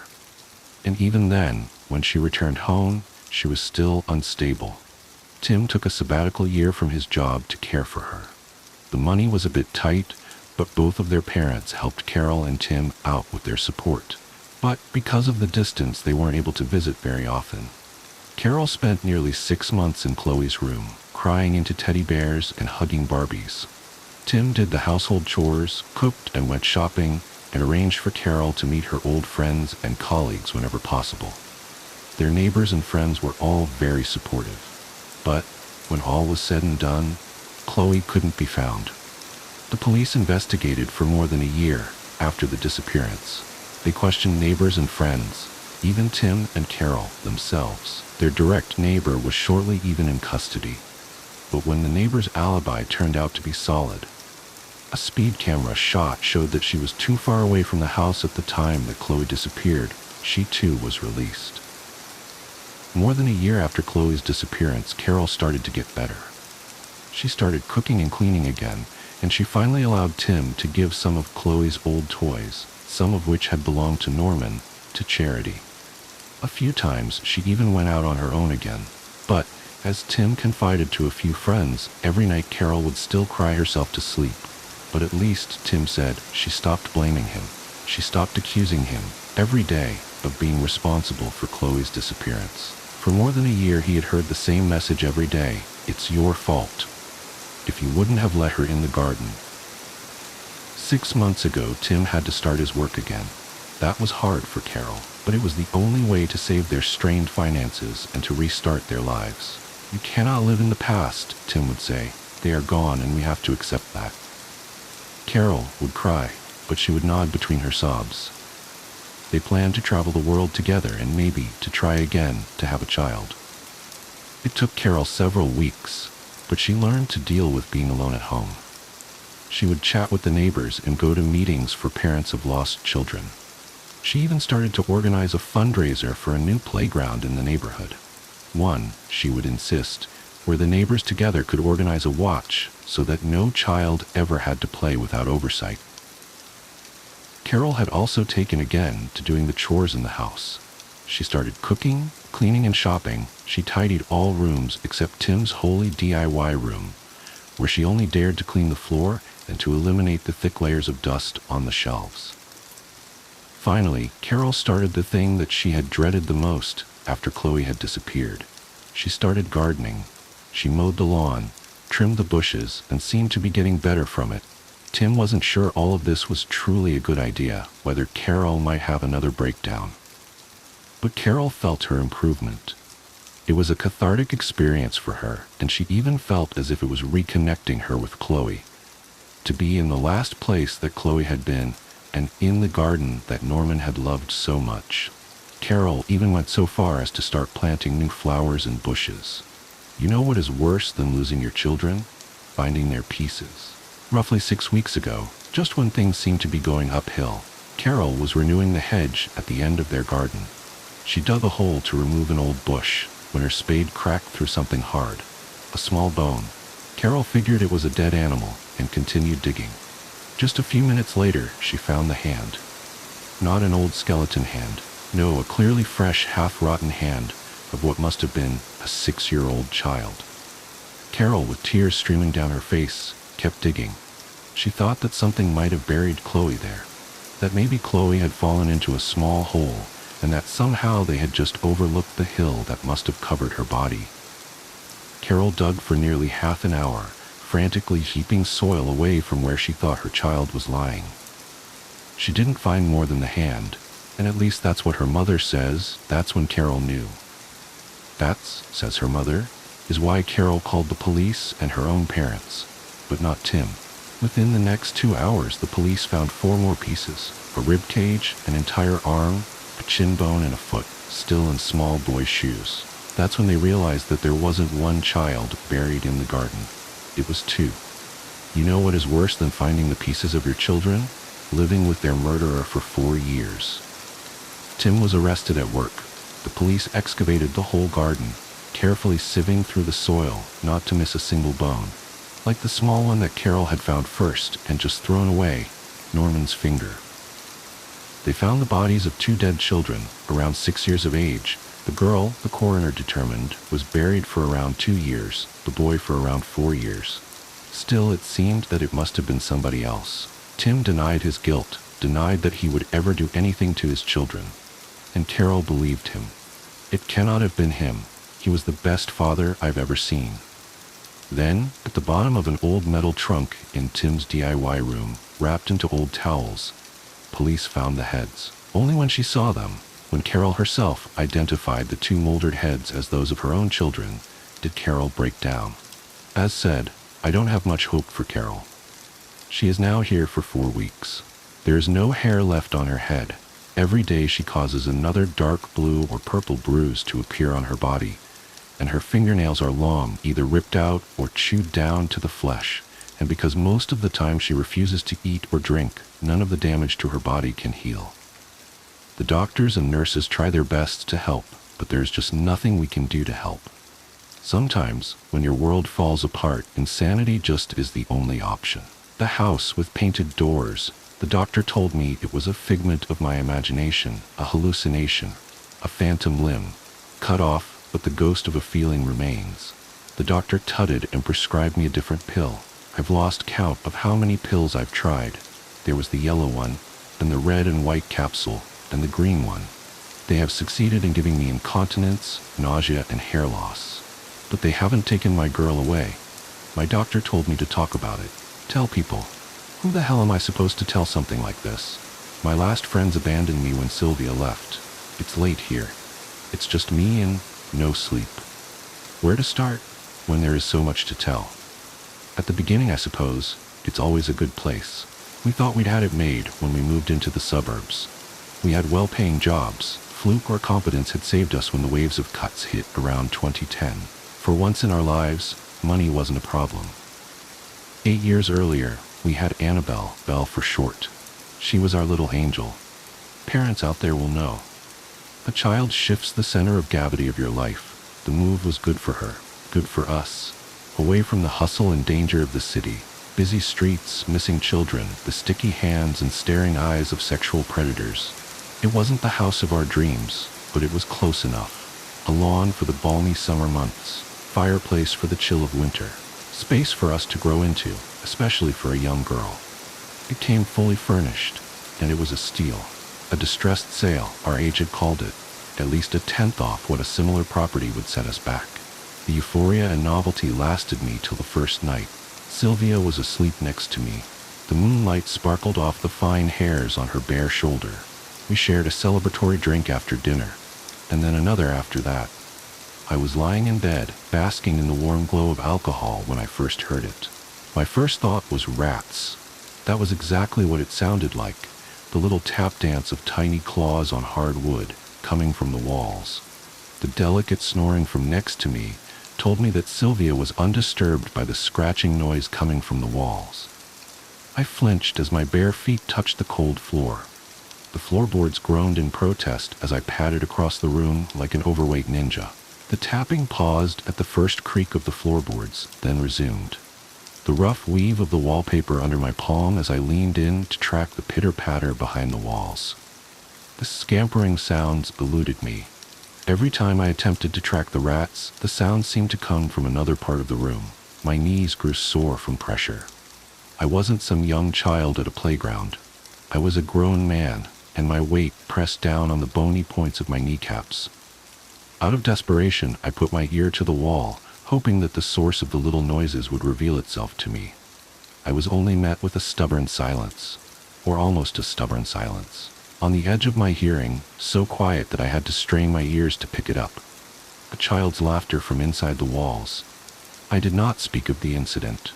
I spent more time trying to convince myself that there hadn't been that childish giggle. Wind, perhaps. The rattle of a toy. Not a rattle, maybe one of those newfangled dolls with those soulless eyes and microchipped voice. There was a change in her, like the heavy air you can smell before a thunderstorm. She was a little quieter than usual. A strange environment will do that to a kid. A little withdrawn. Sylvia didn't really notice. I suppose I'd always been more observant than her. Belle started looking tired, dark crescents appearing under her light hazel eyes.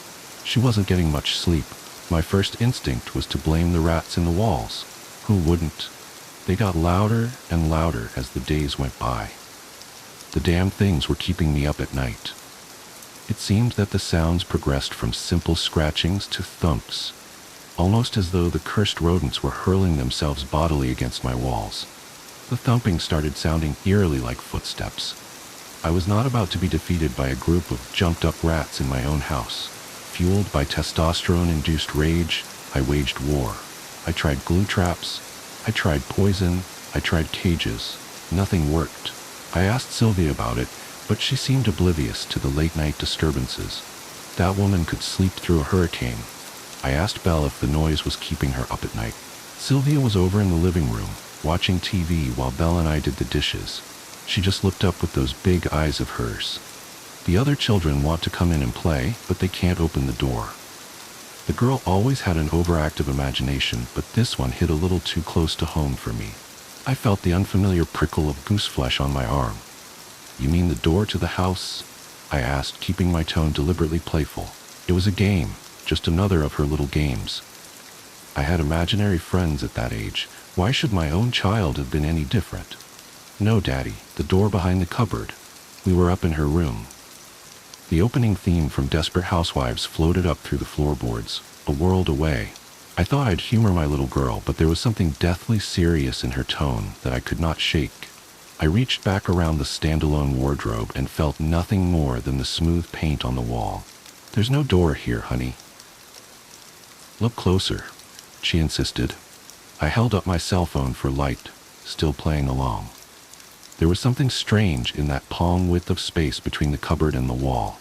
The discoloration of the wall, perhaps, something darker in the shade of the wardrobe. The hard edges of the wardrobe bit into the soft flesh of my fingers.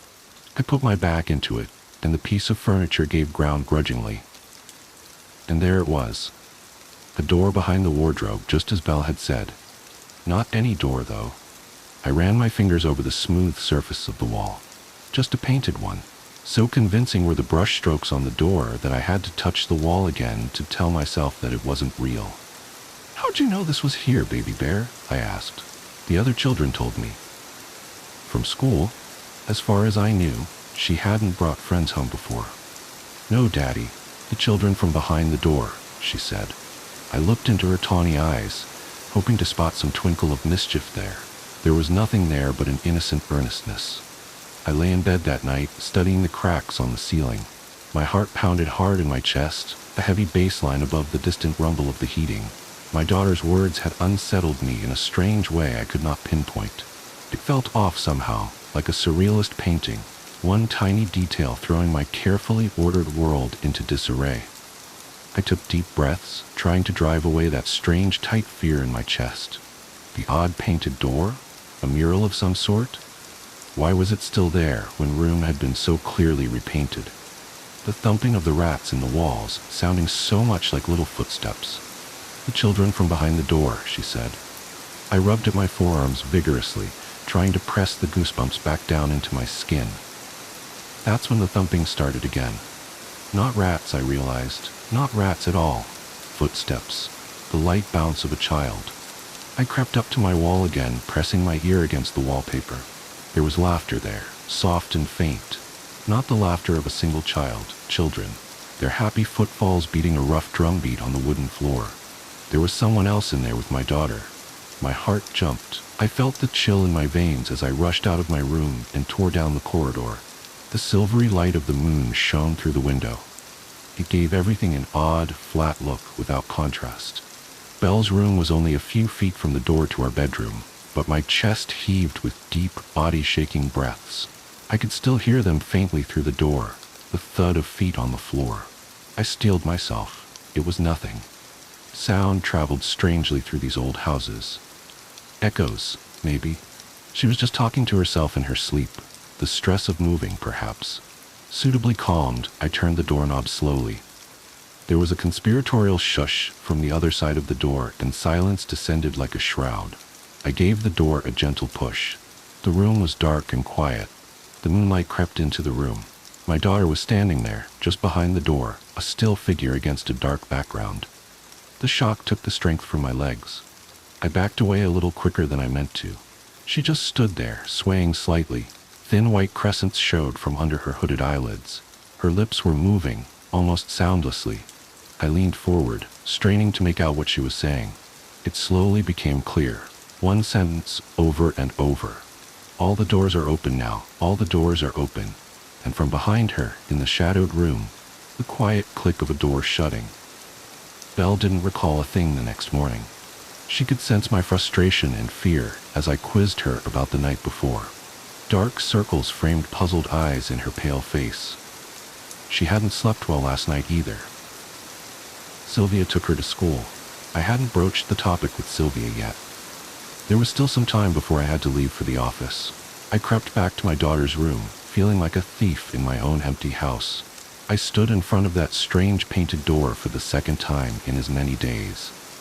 I ran my fingers around its edges, remembering the strange sound of the door shutting from the night before.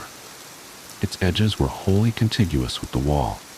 I pulled the wardrobe out further, putting my entire frame between the wardrobe and the door and leaning into it. There was no give, no yielding of the door. It was just painted over a wall as solid as any other. I was about to go when I heard an unfamiliar rasp under my foot. The floor was gritty with some kind of dust. I knelt down and pinched some of the dust up between two fingers.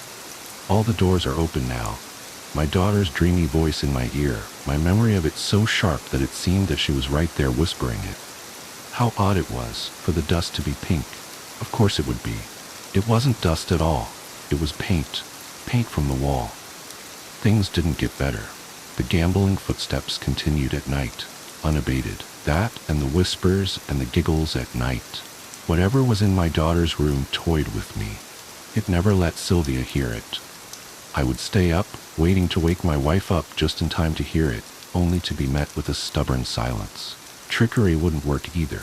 We stayed up late to catch a DVD long into the small hours of the night, but the house remained quiet. The laughter from the next room was always tantalizingly distant. The happy sounds of children at play as though from a great distance. Too great a distance to be in the room next to mine. Belle was in high spirits, but she was wasting away. Sylvia hadn't noticed it yet, but I felt it in the sharp bones of her shoulders, pressing into my arms when I hugged her, or her skinny arms that I could almost encircle with my thumb and forefinger. I received an email from her form teacher, mentioning that Belle still wasn't integrating well at school. He said that Belle was perpetually tired in class, and she had blamed late-night games of tag and hide-and-seek with her friends for her tiredness. "You need to exercise more control over your girl," he said. I had to know what was going on. Sylvia was already asleep. The nightly visits hadn't started yet. I slid into Belle's room silently, an open packet of flour in my hand. I scattered it all around the floor, taking care not to step into the flour myself. I lay back in my bed with a sigh, waiting for the sounds to start. Sleep took me unexpectedly, but what little I had was fitful and restless. I woke with a snort at first light. It was a Saturday, and it would be some time yet before the rest of the world woke. I stretched under the covers, my back popping satisfyingly. I blinked the sleep from my eyes. The flower. I had to check the flower. I swung my feet off the bed and planted them on the floor, right next to a pair of white speckled footprints, just where they would be if someone was standing over my bed, staring at me. That damnable chill stole the warmth of the morning sun from my skin. My hands clenched and unclenched spastically like dying spiders. I stared at the trail of flower-marked footprints from my open door. How long had she stood there in the dark, watching me sleep, I wondered. I stood up on shaky legs, my hand on the wall to support myself down the corridor. Belle's door was ajar. It swung open silently. The sound of deep breathing told me that Belle was still asleep. There was but a single set of footprints, just starting from her bed where her feet would have landed if she got off. No multiple footprints, just a single set from my daughter. Typical somnambulism, perhaps. The stress of the move, the new school could have brought it on. She'd never sleepwalked before, but who knew what dark things lurked in her psyche? I heaved a sigh of relief, chastising myself for a week's worth of irrationality. How reassuring the illusion of normalcy in our lives, and how quickly it shatters. Not with a roar or a flash, with something simple. Something simple like my daughter's shoe, bouncing off my toe as I tried to leave the room. Flipping once, twice, and coming to rest next to a hollow in the flower on the floor. The size, the shoe, the prints. It didn't fit, it didn't match. Whatever had gotten off the bed had stood next to me the night before. It wasn't Belle. After that cruel prank, the noises at night returned unabated. The strangeness started to leak. The night was no longer its sole province. I was waiting for Belle outside the upstairs toilet another Saturday morning, when I heard the familiar taunting voices start up over the sound of the shower. A chorus of children's voices saying something with a strange cadence, a chant almost. Stay. They seemed to say. Stay, stay, stay. They were in there. There was no way for them to escape. I found the door unlocked. I turned the knob, braced my legs, and threw the door open, and found nothing. Hot water still gushed from the shower head. Steam billowed out into the cooler air of the corridor. No one was there. I'd seen her go in. I would have wagered my life on it, and yet she was gone. The giggling started again, coming down the corridor, mocking. Haroon. I bolted down the corridor. I found her there, a towel wrapped around her bare body, staring at me with cold mirth from her bed. Her dripping hair had left a trail of water on the wooden floor, a trail which led to the wall with the painted door. I felt her eyes trailing me as I left the room. I shut the shower off, looking for how my daughter and the voices had escaped the tiny toilet. It took a minute. Like the picture with the young lady that turned into an old crone, the answer was right there in front of me. Sketched out between the tiles in front of me, in bold strokes of dark mildew, was the vague outline of a door. It was another sleepless night. I thought long and hard about trying to explain everything to Sylvia. It sounded crazy. There were doors in the walls. Doors that our daughter had walked through. Doors let in something strange into our house.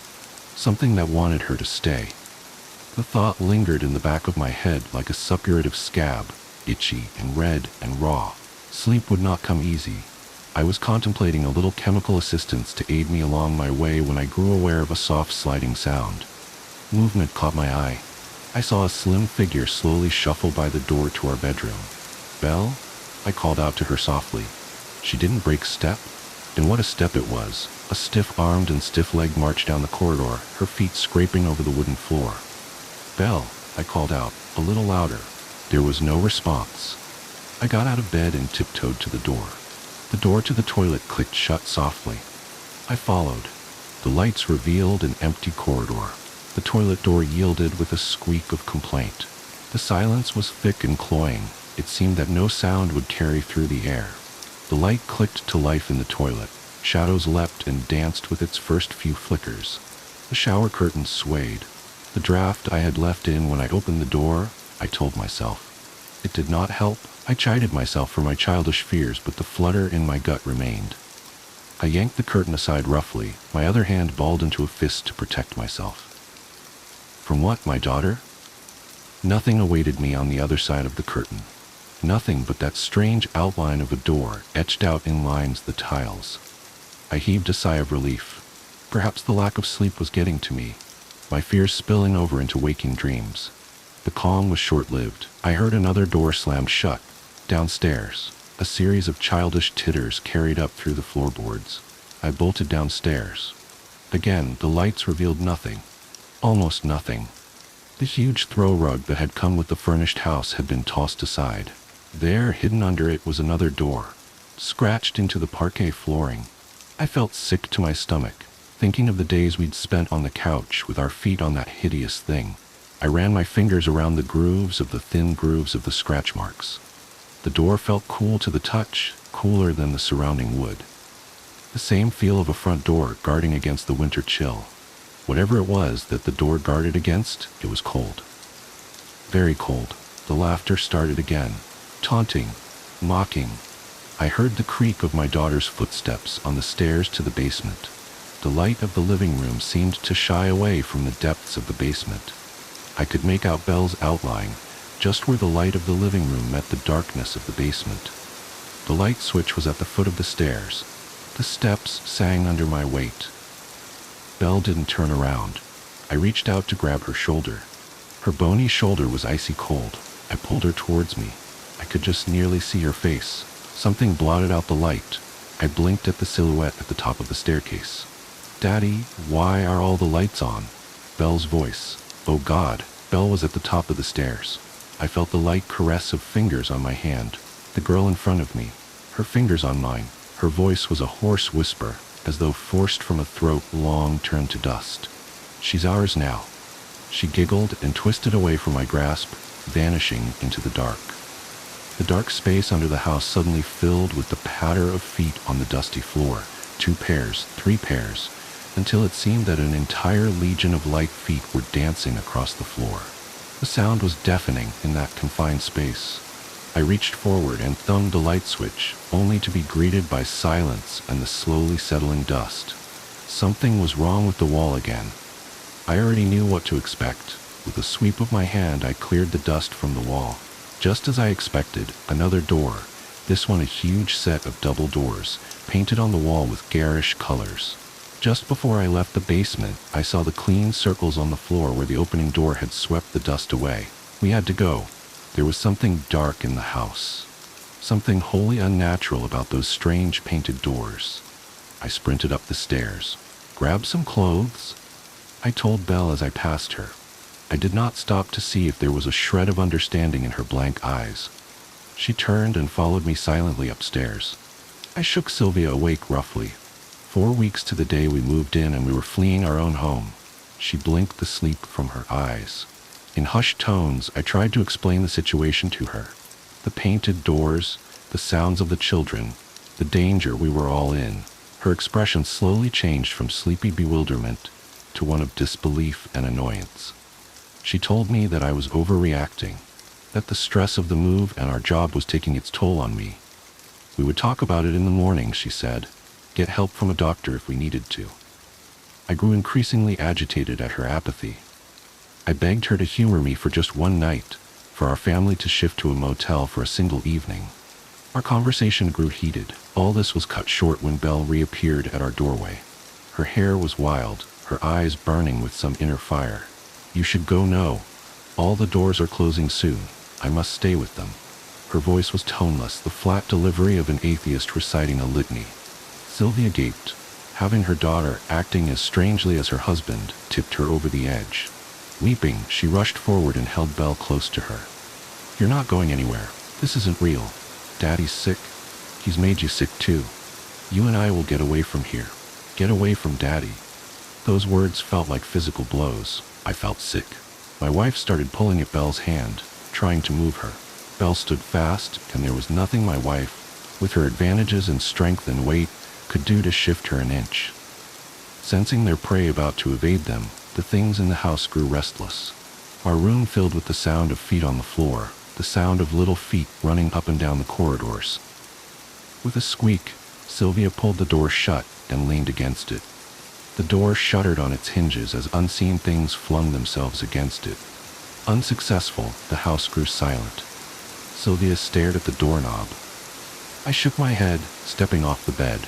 I had just gotten onto my feet when a new horror showed itself. Our wall was stretching, distending like a boil, bulging obscenely towards us. There was a door in our room, under the wallpaper. It had been here all along. Sylvia began to sob, big hiccuping sobs of fear. We heard the tearing sound of the glue ripping off the walls. The blister on the wall took shape. I saw the hard edge of the door pressing, straining against the wallpaper, and behind that, the sharp points of fingers pressing against outwards. Many pairs of hands. And then, a rip. A pale finger burst through the thick wallpaper. It hooked downwards and began to tear at the fabric. Sylvia and I were transfixed by the sight, paralyzed by fear. Sylvia screamed as Belle tore herself free from her mother's grasp. Belle took a step forward and placed her hand on the light switch. In that moment, I saw my daughter again. For the last time, her eyes sparkled with tears. "Don't look. You don't want to see them. I love you." With a flick of her wrist, she plunged the room into total darkness.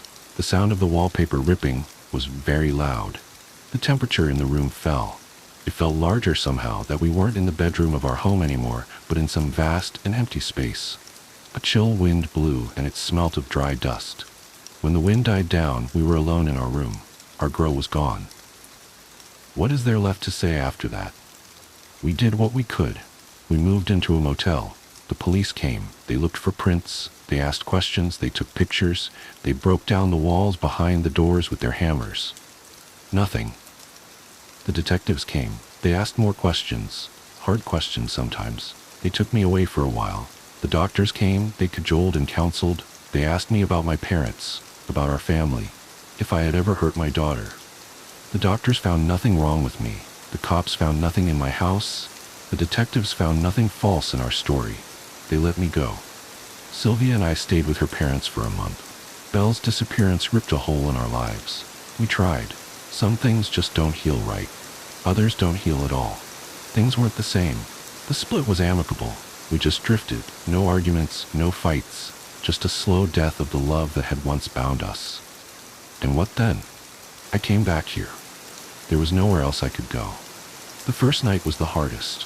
The bedroom was out of the question. I spent the first night on the couch hugging a bottle of Jack. It was midnight when the laughter woke me. They were still there in the house. Through the tinkling of the laughter, I could pick out just a single voice. A father never forgets the voice of his child. The doors were gone, but they were still there. She was still there. The mirror game. I keep telling myself that writing this down will help, that somehow putting the experience into words will make it feel more contained, more manageable. My therapist suggested journaling, though I don't think this is what she had in mind. But I need to document what happened before the details start to fade, or worse, before I start doubting my own memory. It started 3 weeks ago, on a Tuesday. I remember it was Tuesday because I'd just picked up my daughter Emma's art supplies from Michael's. She had a school project due Thursday, and of course, she'd waited until the last minute to tell me she needed specific materials. I remember standing in the checkout line, juggling an armful of colored construction paper, glue sticks, and a fresh pack of Crayola crayons, while trying to respond to work emails on my phone. The woman behind me in line had been oddly insistent about letting me go ahead of her, even though she only had one item, a small round mirror in an ornate brass frame. "You look like you're in a hurry," she'd said, but something about her smile hadn't quite reached her eyes. I thanked her, and didn't think much of it at the time. I wish I had. That night, after Emma had finally gone to bed, leaving a rainbow of crayon shavings scattered across the dining room table, I was doing my usual lock-up routine. Front door, checked and chained. Back door, locked and deadbolted. Windows, all secured. I developed this habit after my divorce 2 years ago. Something about being the only adult in the house made me hyper-aware of home security. I was heading upstairs when I heard it. Footsteps, not the usual house-settling creaks or the neighbor's cat prowling across our deck, but distinct footsteps, like someone wearing hard-soled shoes walking across hardwood floors. The thing is, we have carpet upstairs. I froze mid-step, one hand gripping the banister. The sound had come from Emma's room. "Emma?" I called out, trying to keep my voice steady. "Are you up, sweetie?" No response, but the footsteps stopped. I took a deep breath, reminding myself that kids often get up for water or bathroom trips, but something felt wrong. The air had grown noticeably colder, and there was a strange metallic taste in my mouth, like holding a penny under my tongue. I climbed the remaining stairs as quietly as possible, my sock-covered feet silent against the carpet. Emma's door was closed, though I distinctly remembered leaving it cracked open when I tucked her in. My hand trembled slightly as I reached for the doorknob. "Emma?" I whispered again, easing the door open. The hinges gave a small, betraying squeak. Her nightlight cast a soft blue glow across the room. Emma was in bed, seemingly sound asleep, her dark hair spread across the pillow. Everything looked normal, except the new pack of crayons I'd bought earlier was on her dresser, opened, with several crayons scattered across the surface. I distinctly remembered leaving them downstairs. More concerning was that they were arranged in a peculiar pattern, forming what looked like a crude circle with strange marks around it. My first thought was that Emma must have snuck up to continue working on her project, but as I moved closer to clean up the mess, I noticed something that made my blood run cold. The crayons were still perfectly sharp, unused, and in the center of their circle was a small mirror. Not Emma's pink plastic play mirror, but an antique-looking one with a brass frame. It was identical to the one the woman at Michael's had been holding. I must have made some sound because Emma stirred in her sleep. "Mommy?" she mumbled. "Why are you playing the mirror game?" "What mirror game, sweetie?" I managed to ask, my throat suddenly dry. "The one the lady taught me," she said drowsily. "You have to arrange the colors just right and look in the mirror at midnight, but only if you want to see what's following you." My heart started hammering against my ribs. "What lady, Emma?" But she had already drifted back to sleep. I wanted to wake her up, to demand more answers, but I also didn't want to frighten her. Instead, I quickly gathered up the crayons and grabbed the mirror, trying not to look at its reflective surface. As I turned to leave the room, movement caught my eye, a shadow passing across the wall, cast by nothing I could see. I hurried out, pulling Emma's door firmly shut behind me. In the hallway, I examined the mirror more closely. It was definitely the same one from the store, down to the intricate leaf pattern carved into its frame. But I hadn't bought it. I hadn't even touched it. My hands were shaking so badly I nearly dropped it. The rational part of my brain tried to form explanations. Emma must have somehow gotten it from somewhere.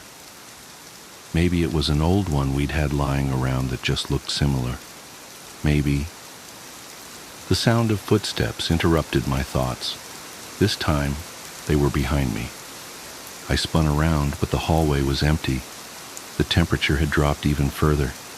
I could see my breath forming small clouds in the air. The footsteps continued, slower now, deliberate. They seemed to be circling me. Without thinking, I glanced down at the mirror in my hands. What I saw in its reflection will haunt me for the rest of my life.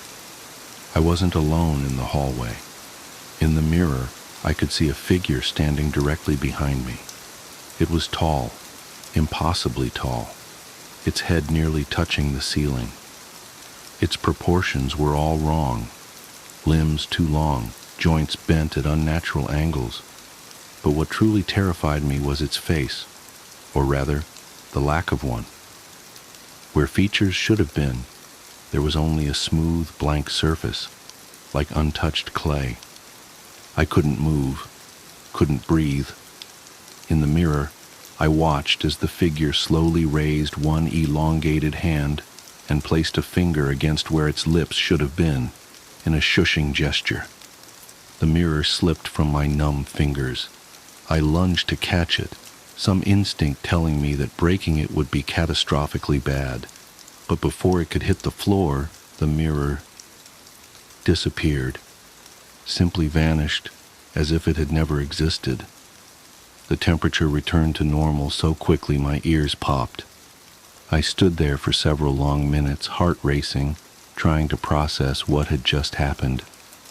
Finally, I forced myself to move, to check on Emma. She was still sleeping peacefully, her room completely normal, no sign of crayons or mirrors or anything out of place. I didn't sleep that night, or much since then, if I'm being honest. I've gone over security camera footage from our Ring doorbell and indoor cameras. There's no sign of anyone entering our house, no strange woman, no impossible figure. The Michaels receipt shows only the art supplies I remember buying. Emma has no memory of any mirror game or mysterious lady, and the crayons are still in their box downstairs, untouched. But things have changed. Small things at first, items slightly out of place, cold spots in the house, the occasional sound of distant footsteps. Then bigger things. Every mirror in our house has had to be covered or removed because sometimes, just sometimes, the reflections don't quite match reality. They show things moving in empty rooms, shadows where there shouldn't be shadows, and occasionally in the corner of the frame, something tall and wrongly proportioned. Emma's been having nightmares, though she can't remember them when she wakes. She started drawing disturbing pictures at school, always featuring a tall, thin figure standing in the background. Her teacher called me in for a conference yesterday, concerned about the dark themes in Emma's artwork. I didn't know how to explain that my 7-year-old's artwork was the least of my worries. I've tried researching similar incidents online. Most of what I've found is obviously fake, creepypasta stories and urban legends. But buried in a local Facebook group, I found a post from 3 months ago. A man describing a strange encounter at Michael's with a woman selling antique mirrors. His 6-year-old son had disappeared a week later. The post was deleted within hours of me finding it, and when I tried to message the author, the account no longer existed. I called the Michaels store yesterday asking about the woman I'd seen. The manager sounded uncomfortable and said they had no employees matching my description. When I pressed further mentioning the mirror, she got very quiet and said, "We don't sell that kind of merchandise here." She hung up before I could ask what she meant. Last night I heard Emma talking in her sleep again. "It's okay," she was saying to someone, or something. "Mommy will learn to play the game properly soon. The lady said everyone does, eventually." I'm writing this all down now because I need there to be a record. Because this morning, when I was making Emma's lunch, I found a crayon drawing on the kitchen counter that I know wasn't there last night. It shows 2 figures, one small, one impossibly tall, standing in front of what looks like our house. They're both holding small, round mirrors, and in the bottom corner in Emma's careful handwriting, it says, 12, tonight, don't be late, Mommy. It's 11:47 p.m. now. Emma's asleep upstairs. I can hear footsteps moving around her room again, but I'm done pretending they're just house noises. On my dresser, there's a small, brass-framed mirror that I know I didn't put there. My phone's almost dead, and none of my chargers seem to be working. The temperature's starting to drop. 11:52 p.m. If something happens to me, please make sure Emma is taken care of. And whatever you do, if you're ever at Michael's and a woman offers to let you go ahead of her in line, don't accept. Don't look at what she's holding. Don't let her talk to your children. 11:57 p.m. The footsteps are getting closer. The mirror is calling to me. I don't want to look, but I'm not sure I have a choice anymore. Emma needs me to play the game properly. 12 a.m. It's time. If anyone finds this, I'm sore. The document ends here. A follow-up note has been added in different handwriting. The above account was found on a laptop in the home of Sarah and Emma Mitchell, who were reported missing on October 12, 2024. Despite extensive searches, no trace of either mother or daughter has been found. The only potential evidence was a collection of crayons arranged in a circle on Sarah's bedroom floor and a small antique mirror that investigating officers noted in their initial report, but which was not present when crime scene photographers arrived.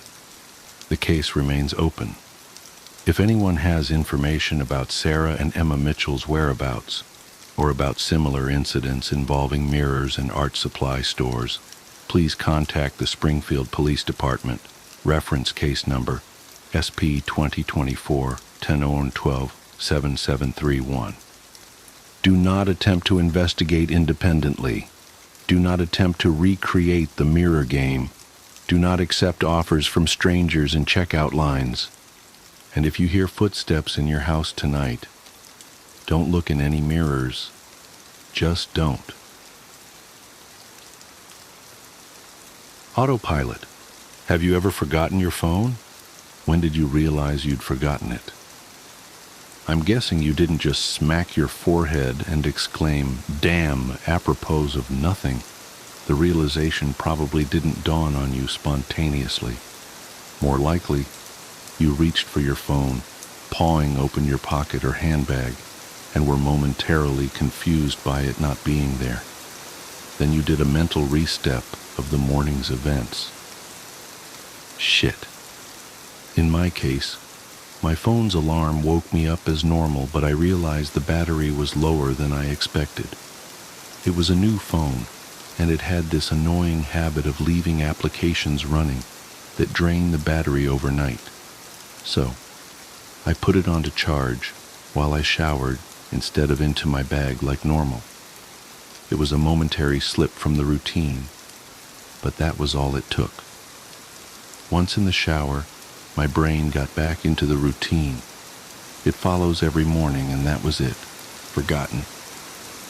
This wasn't just me being clumsy. As I later researched, this is a recognized brain function. Your brain doesn't just work on one level, it works on many. Like when you're walking somewhere, you think about your destination and avoiding hazards, but you don't need to think about keeping your legs moving properly. If you did, the entire world would turn into one massive, hilarious QWOP cosplay. I wasn't thinking about regulating my breathing. I was thinking whether I should grab a coffee on the drive to work. I did. I wasn't thinking about moving my breakfast through my intestines. I was wondering whether I'd finish on time to pick up my daughter Emily from nursery after work, or get stuck with another late fee. This is the thing. There's a level of your brain that just deals with routine, so that the rest of the brain can think about other things. Think about it. Think about your last commute. What do you actually remember? Little, if anything, probably. Most common journeys blur into one, and recalling anyone in particular is scientifically proven to be difficult. Do something often enough, and it becomes routine. Keep doing it, and it stops being processed by the thinking bit of the brain and gets relegated to a part of the brain dedicated to dealing with routine. Your brain keeps doing it without you thinking about it. Soon you think about your route to work as much as you do keeping your legs moving when you walk. As in, not at all. Most people call it autopilot, but there's danger there. If you have a break in your routine, Your ability to remember and account for the break is only as good as your ability to stop your brain going into routine mode. My ability to remember my phone being on the counter is only as reliable as my ability to stop my brain entering morning routine mode, which would dictate that my phone is actually in my bag. But I didn't stop my brain entering routine mode. I got in the shower as normal. Routine started, exception forgotten, autopilot engaged. My brain was back in the routine. I showered, I shaved. The radio forecast amazing weather. I gave Emily her breakfast and loaded her into the car. She was so adorable that morning. She complained about the bad sun in the morning blinding her, saying it stopped her having a little sleep on the way to nursery, and left. That was the routine. It didn't matter that my phone was on the counter charging silently. My brain was in the routine, and in the routine my phone was in my bag. This is why I forgot my phone. Not clumsiness, not negligence, nothing more. My brain entering routine mode and overriding the exception. Autopilot engaged. I left for work. It's a swelteringly hot day already. The bad sun had been burning since before my traitorously absent phone woke me. The steering wheel was burning hot to the touch when I sat down. I think I heard Emily shift over behind my driver's seat to get out of the glare. But I got to work, submitted the report, attended the morning meeting. It's not until I took a quick coffee break and reached for my phone that the illusion shattered. I did a mental re-step. I remembered the dying battery. I remembered putting it on to charge. I remembered leaving it there. My phone was on the counter. Autopilot disengaged. Again, therein lies the danger. Until you have that moment, the moment you reach for your phone and shatter the illusion, that part of the brain is still in routine mode. It has no reason to question the facts of the routine. That's why it's a routine. Attrition of repetition.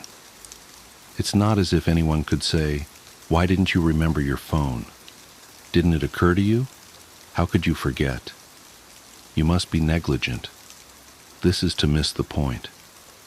My brain was telling me the routine was completed as normal, despite the fact that it wasn't. It wasn't that I forgot my phone.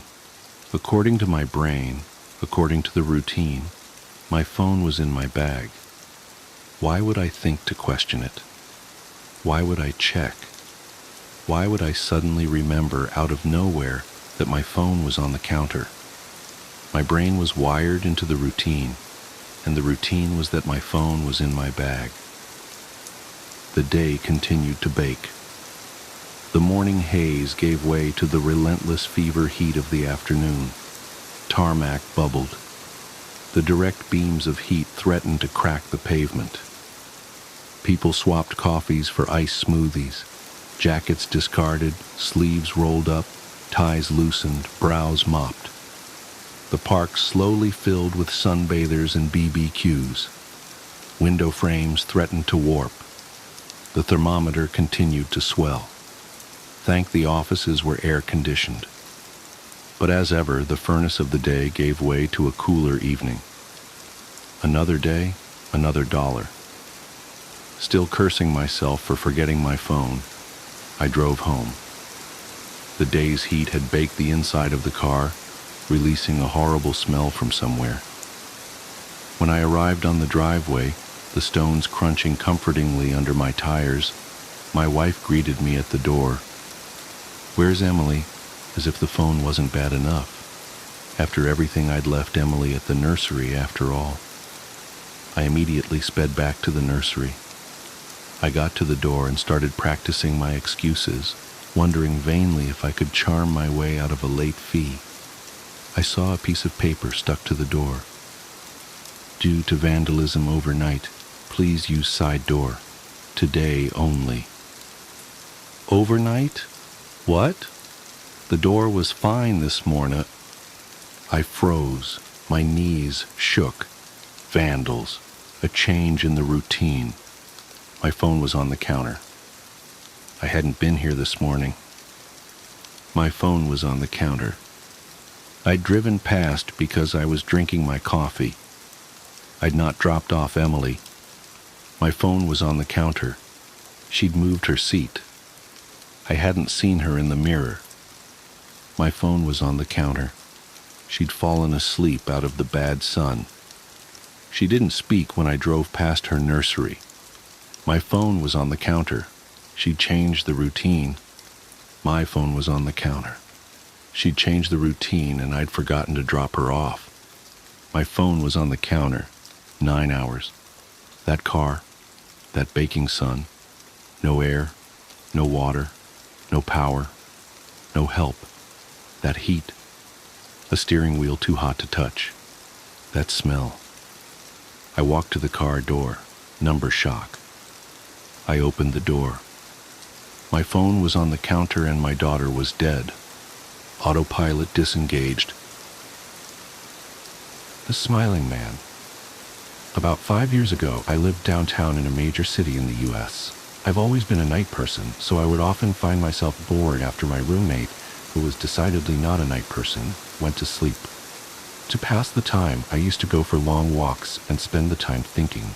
I spent 4 years like that, walking alone at night, and never once had a reason to feel afraid. I always used to joke with my roommate that even the drug dealers in the city were polite. But all of that changed in just a few minutes of one evening. It was a Wednesday, somewhere between 1 and 2 in the morning, and I was walking near a police-patrolled park quite a ways from my apartment. It was a quiet night, even for a weeknight, with very little traffic and almost no one on foot. The park, as it was most nights, was completely empty. I turned down a short side street in order to loop back to my apartment when I first noticed him. At the far end of the street, on my side, was the silhouette of a man, dancing. It was a strange dance, similar to a waltz, but he finished each box with an odd forward stride. I guess you could say he was dance-walking, headed straight for me. Deciding he was probably drunk, I stepped as close as I could to the road to give him the majority of the sidewalk to pass me by. The closer he got, the more I realized how gracefully he was moving. He was very tall and lanky, and wearing an old suit. He danced closer still, until I could make out his face. His eyes were open wide and wild, head tilted back slightly, looking off at the sky. His mouth was formed in a painfully wide cartoon of a smile. Between the eyes and the smile, I decided to cross the street before he danced any closer. I took my eyes off of him to cross the empty street. As I reached the other side, I glanced back, and then stopped dead in my tracks. He had stopped dancing, and was standing with one foot in the street, perfectly parallel to me. He was facing me, but still looking skyward, smile still wide on his lips. I was completely and utterly unnerved by this. I started walking again, but kept my eyes on the man. He didn't move. Once I had put about half a block between us, I turned away from him for a moment to watch the sidewalk in front of me. The street and sidewalk ahead of me were completely empty. Still unnerved, I looked back to where he had been standing to find him gone. For the briefest of moments, I felt relieved, until I noticed him. He had crossed the street and was now slightly crouched down. I couldn't tell for sure due to the distance and the shadows, but I was certain he was facing me. I had looked away from him for no more than 10 seconds, so it was clear that he had moved fast. I was so shocked that I stood there for some time, staring at him, and then he started moving toward me again. He took giant, exaggerated tiptoed steps as if he were a cartoon character sneaking up on someone, except he was moving very, very quickly. I'd like to say at this point I ran away or pulled out my pepper spray or my cell phone or anything at all, but I didn't. I just stood there completely frozen as the smiling man crept toward me, and then he stopped again about a car length away from me, still smiling his smile, still looking to the sky. When I finally found my voice, I blurted out the first thing that came to mind. What I meant to ask was, "What the fuck do you want?" in an angry, commanding tone. What came out was a whimper. What the phew? Regardless of whether or not humans can smell fear, they can certainly hear it. I heard it in my own voice, and that only made me more afraid, but he didn't react to it at all. He just stood there, smiling. And then, after what felt like forever, he turned around, very slowly, and started dance-walking away. Just like that. Not wanting to turn my back to him again, I just watched him go until he was far enough away to almost be out of sight. And then I realized something. He wasn't moving away anymore, nor was he dancing.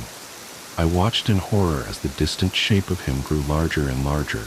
He was coming back my way, and this time he was running. I ran too. I ran until I was off of the side road and back onto a bedded road with sparse traffic. Looking behind me then, he was nowhere to be found. The rest of the way home, I kept glancing over my shoulder, always expecting to see his stupid smile, but he was never there.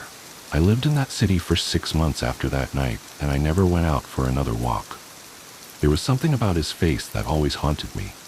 He didn't look drunk, he didn't look high, he looked completely and utterly insane. And that's a very, very scary thing to see. How to summon the Butter Street hitchhiker. There's an urban legend in my hometown about a hitchhiker on Butter Street that will appear if you follow a series of instructions. Once summoned, you drive him to his destination, and if you play the game right, he will answer an unknowable question for you. If you play it wrong, well, just don't play it wrong. There's an old gravel pit at the end of Butter Street. The water there is the deepest blue. It's almost like staring into the ocean. That's how deep it is. More than one car over the years has been dredged up from the depths there. Officially, these drivers all fell asleep at the wheel. But unofficially, the deaths from cars careening off the road into the gravel pit during the wee hours of the night only add more veracity to the urban legend. They were the poor souls who broke the hitchhiker's rules. So far, no one has pinpointed the origin of the legend. I've reached out to the local historical society and searched through newspaper archives in the local library and haven't found any mentions of the hitchhiker. It's a modern piece of folklore passed around coffee shops and diners in the early morning hours until it eventually made its way to high school cafeterias. It wasn't until someone posted about the hitchhiker on a local Facebook group that people began sharing their experiences and the rules of how to summon him. But as more people shared their experiences, the details about the hitchhiker varied from person to person. His clothes have switched up over the years, growing more modern. His speech doesn't reflect any particular time period either. No mannerisms or 23 skidoo phrases to help date him. Sometimes he's in his late teens, sometimes he's much older. Even with these differences, everyone who claimed to have summoned the hitchhiker swears that he was real. The only common thread in all of the stories of the hitchhiker is that he's always wet when he enters the car, followed by what were always his first words to the driver. "It's a bad night for rain." To which you reply, "Is there ever a good night?" He laughs, and that's when you know you're playing the game. But I'm getting ahead of myself. I should go back to how I got him in the car. The game starts by turning your car on exactly at midnight. Where doesn't matter, only when. And once the car is on, you can't get out, nor can you let anyone else in. Just you, in your car, at midnight. What comes next is a lot of waiting, because you have to be at the pickup point on Butter Street at exactly 3 a.m. That's right, 3 hours in the car. Those are the rules. With 3 hours to kill, a lot of people show up early and just cruise the road so they can time getting to the pickup spot at exactly 3 a.m. But as the urban legend has grown in popularity, the local police will pull you over if they see your car circle back down Butter Street more than once. The local cops all know the rules, so if they pull you over, they'll have you turn off your car and get out of the vehicle, thus ending the game. On the night I decided to summon him, I filled up my car at the gas station at 11:45, then went in and took advantage of the facilities to ensure I wouldn't need to make any pit stops before 3 a.m. Then I waited in the parking lot until it was exactly midnight and started up my car. I should add that it doesn't matter what type of car you drive. but a 4-door car is preferred over a 2-door or a pickup. You don't want to look directly at the hitchhiker, not until the end of the trip. That's much easier to do if he's sitting in the back seat versus sitting beside you. I drove in a big loop around the county until it was time to head to the pickup, avoiding any of the known police traps to keep from having to try again another night. I kept my maps program running on my phone so I knew exactly what time I had to make my way to Butter Street. I can't imagine how difficult it was to be an urban legend hunter before real-time GPS maps. Side note, you can play with the radio on or off. It has no impact on the hitchhiker. Radio on is preferred if you choose not to engage him. He can get quite loud and belligerent if you won't talk to him. I pulled up to the pickup spot, stopped the car, and then followed the summoning instructions. The rules posted online had small variations, but attempts that contained the following actions had the highest rate of success. Leave the car on and in drive, but engage the emergency brake. Turn off everything but the car: lights, air conditioning, radio, phone. Unlock the car doors 3 times. Roll down all the windows. Press the brake pedal 3 times. Turn the headlights back on. Wait 3 minutes. If he's not there by 3:03 a.m., then you did something wrong. With the lights off, I noticed a fog rolling in. Whether it was part of the ritual or not, I don't know, but it added a creepy aesthetic to waiting on a dark road at 3 a.m. for a ghostly hitchhiker. Other than the idling of my Subaru, the road was still and quiet. I had even shallowed my breathing so I could listen for footsteps, giggling teenagers, other cars, but there was nothing. I never even heard the car door open. I only heard it shut. "It's a bad night for rain," a voice said from the back seat. I felt every hair on my body stand up as a chill ran up the back of my neck. Over my stuttered breathing, I could hear the steady drip of water from his pant leg hitting his shoe. I didn't turn around, but I stole a peek in the rearview mirror. He wasn't a big guy, maybe my height. He was dressed in a white Dr. Dre The Chronic t-shirt, a red windbreaker, and what looked like dark denim jeans. The rules said the mirror was fine as long as you didn't turn the lights on in the car. But never look him directly in the face, not until he's out of the car and ready to answer your question. I gathered up my courage to reply back, but the words stuck in my throat. I cleared and tried again. "Is there ever a good night?" A pause as I stared back in the mirror at the shape in my back seat. I held my breath, waiting. Then, after what felt like ages, I saw his hand slap against his wet knee as he laughed. I let out the breath I was holding as I disengaged the parking brake. "Hold up, put your wipers on, champ," he said. "With all that rain, you won't see the road." This was a scripted reply, part of the game. "Right, sorry." Also a scripted response. Despite his insistence on the rain, it was bone dry outside. Per the rules, I turned on my windshield wipers, setting them to their fastest setting. He settled back against the seat, laying his arm across the back window. "Mind if I turn on the radio?" I asked.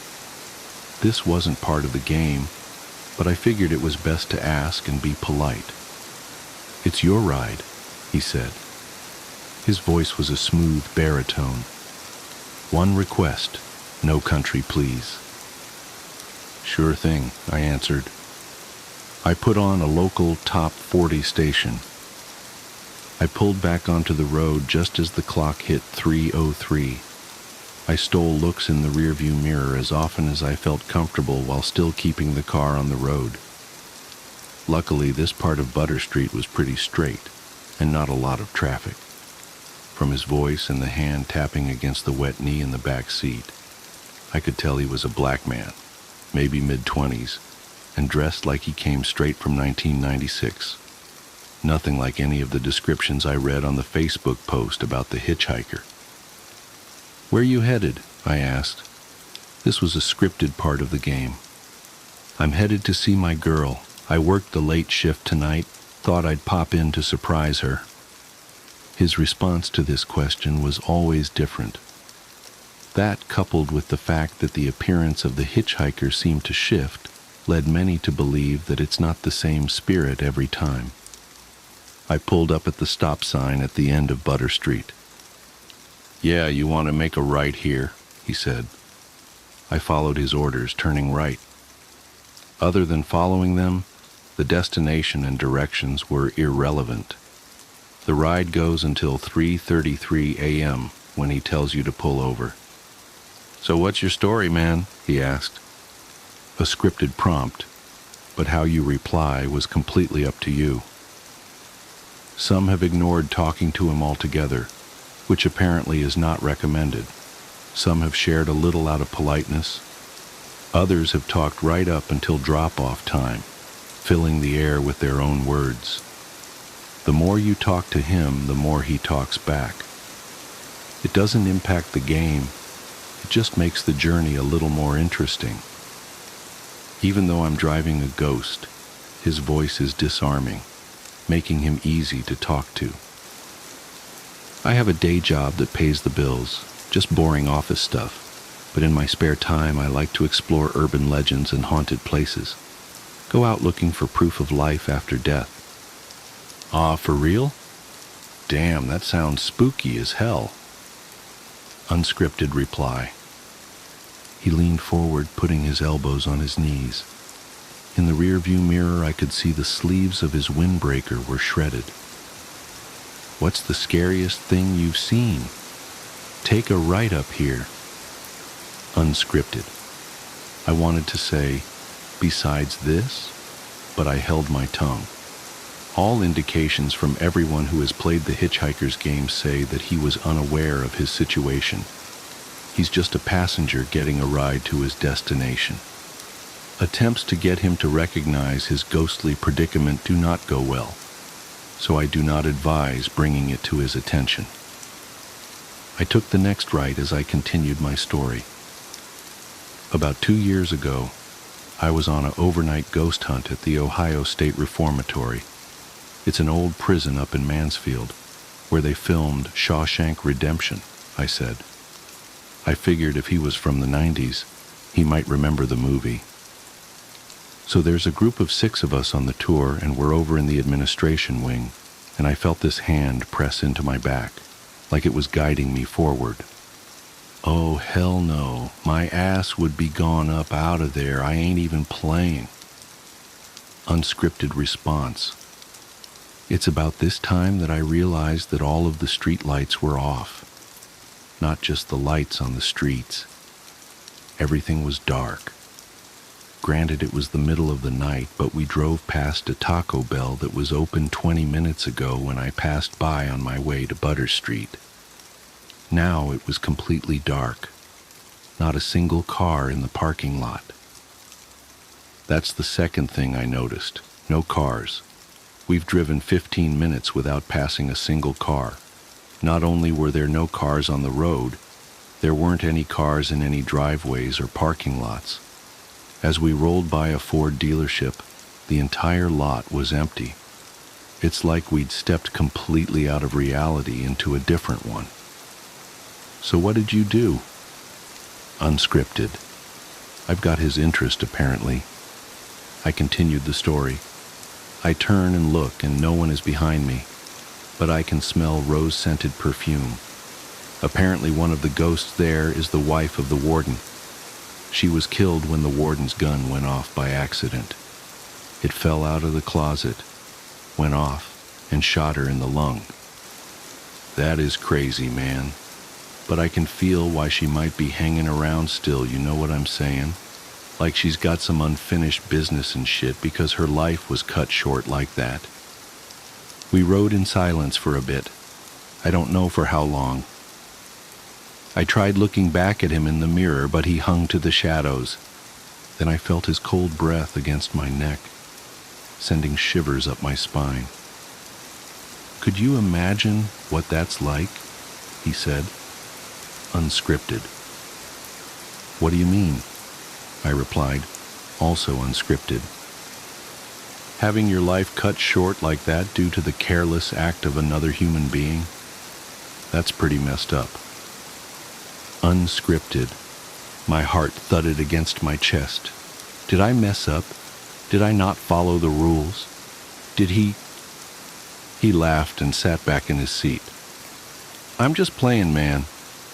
You need to relax. I felt his hands gripping my shoulders, giving them a little rub. They were cold as ice. He patted my shoulder and sat back. I felt a trickle of water go down my back from the cold, wet spots on my shoulder where he grabbed me. Oh, this right, coming up.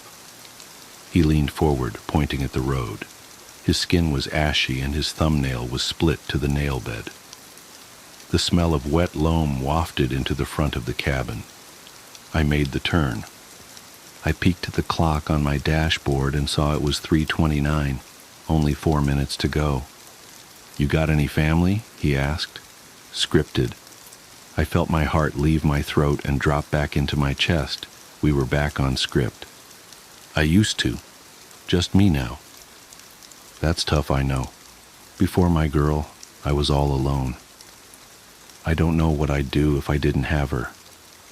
Life would be just empty. Unscripted. A quiet stillness followed, like he was hit by a pang of remorse. For a moment it was so quiet I wasn't sure if he was still back there, but then I felt his wet, cold hand clap me on my shoulder. But don't worry, man. You seem like an okay dude going out of your way to help a young man like myself on a rainy night like this. I'm sure you'll find someone. Just takes time. Unscripted. We rode in silence as I stole glances down at the clock on the dash. As soon as the time flipped to 3:33 a.m., I heard his weight shift as he leaned forward. Oh, this is me up here. He pointed to a spot up the road. There was nothing there, no house or driveway, not even a place to pull off. I pulled the car onto the shoulder and eased to a stop. Just like when picking him up, I turned off the lights, radio, and engaged the parking brake, leaving the car in drive. You don't have to bother with the locking and unlocking 3 times, or the business with the brake pedal. Just unlock. Also, and this was very important, don't watch him get out. Don't look at him in the rearview mirror. Don't do anything but look down at your hands on the steering wheel. Keep them on the wheel, 10 and 2. And wait. This time I heard the car door open and slam shut. I could also hear the sound of his shoes against the gravel as he walked around the front of the car to the driver's side. I wanted to look up, but I managed to fight the urge by counting the seams on the steering wheel. Thanks for the ride. Do you have a question for me? He asked. Scripted. It was still his voice, but unlike our previous conversation, it was completely devoid of personality or emotion. Once you completed the ride, you were allowed to ask him a question. It has to be something personal but unknowable. You can't ask for lottery numbers or things like that. People have supposedly asked about locations of lost heirlooms, the exact date and time of their death, the fate of long-lost relatives, all sorts of personal questions they'd have no other way of knowing. For the second time that night, the words failed to leave my throat. I took a deep breath and swallowed. Is she at peace? I asked. Then without thinking, I added, does she blame me? My words were barely above a whisper, but I knew he heard me. After you ask, then and only then are you allowed to look directly at him. So I did. I felt all the color drain from my face as I looked up. The hitchhiker had no face at all, only 2 shiny black spots where his eyes should be. He had no mouth, no nose, nothing else. just 2 quarter-size black pools of what looked like liquid ink where his eyes should be, and they reflected every star in the sky. I couldn't look away from those eyes, even though I very much wanted to. "That's 2 questions, my friend," he replied, unscripted. My heart jumped back into my throat. I broke the rules. I messed up. I asked 2 questions. I was paralyzed, staring up into his face. I sat looking up at him for what felt like hours. I pulled back a little as his hands moved up to the sides of his face, just under his ears. I thought for a moment he might rip off his false face and reveal another, more terrifying one. He didn't remove his face. Instead, he pulled his hoodie up over his head, returning his empty face to the shadows. "But since you were kind enough to save me from walking all this way in the rain, I'll answer you." Unscripted. Before I could exhale a sigh of relief, he gripped the door frame and leaned down so I was staring directly into his empty eyes. "She's not at peace, and she does blame you." Even with the hood up, I could still see every last star in the night sky in those inky black pools. I can't fully capture what I saw in them. It was like staring at both vast infiniteness and vast nothingness. They held everything and nothing at the same time. His eyes, they were like staring into eternity. As he stood up from the window, I let out the breath I was holding. My hands shook as I pulled them off the steering wheel. "Drive safe." Scripted reply. The last thing he says before he leaves. He walked away behind the car. You can watch him walk in the rearview mirror, but don't turn around or get out or try to follow him. I watched until he disappeared into the darkness and waited until I could no longer hear his footsteps against the gravel. When I turned on my headlights, I realized I was back on Butter Street, parked on the side of the road next to the drop-off for the gravel pit. This was always where you ended up after the hitchhiker leaves. All I had to do was release the parking brake and the car would roll towards the drop-off, gaining speed until it launched off the cliff into the deep blue water waiting below. I don't know how long I sat there with my hand on the parking brake release, contemplating his answer to my question. But then, I saw them. Headlights. A car was coming up the road towards me. The cars were back, as were the streetlights and house lights. I was back from wherever the hitchhiker took me. I locked eyes with the driver as they drove by, having one of those weird moments where time seems to slow down. It was enough to jolt me back to reality. I released the parking brake and aimed my car back onto the road. I got home a little after 5 a.m. I tried to sleep but was too worked up from my adventure, so I called in sick. I laid in bed all day, thinking about the hitchhiker, his words, and all those cars that end up in the gravel pit on Butter Street. Maybe those cars aren't from people who played the game wrong. Maybe they all played it right, but couldn't handle his response to their question. It's been 3 days since I picked up the hitchhiker. I can still smell the wet loam in my car, and his muddy footprints in the floorboard of the back seat are still there. As I write this, I look up from my monitor and look at the photo of my Abigail, taken 2 weeks before she died. She's beautiful, smiling, and happy. She's not at peace, and she does blame you. It's my favorite photo of her. I think I'll take it with me when I take a drive later tonight. I'm going back to see the hitchhiker. I have a hunch, and I don't know if it's relevant, but I feel it's important to share with anyone reading this that I'm wearing a gray Adidas hoodie and jeans. If somebody out there reading this picks up the hitchhiker later on and sees something similar and get in their back seat, well, then I guess we've solved part of the mystery. If you do pick up the hitchhiker, I hope you get the answer you're searching for. As I look outside, the skies are cloudy, but I hope the weather holds up for a drive later. It's a bad night for rain.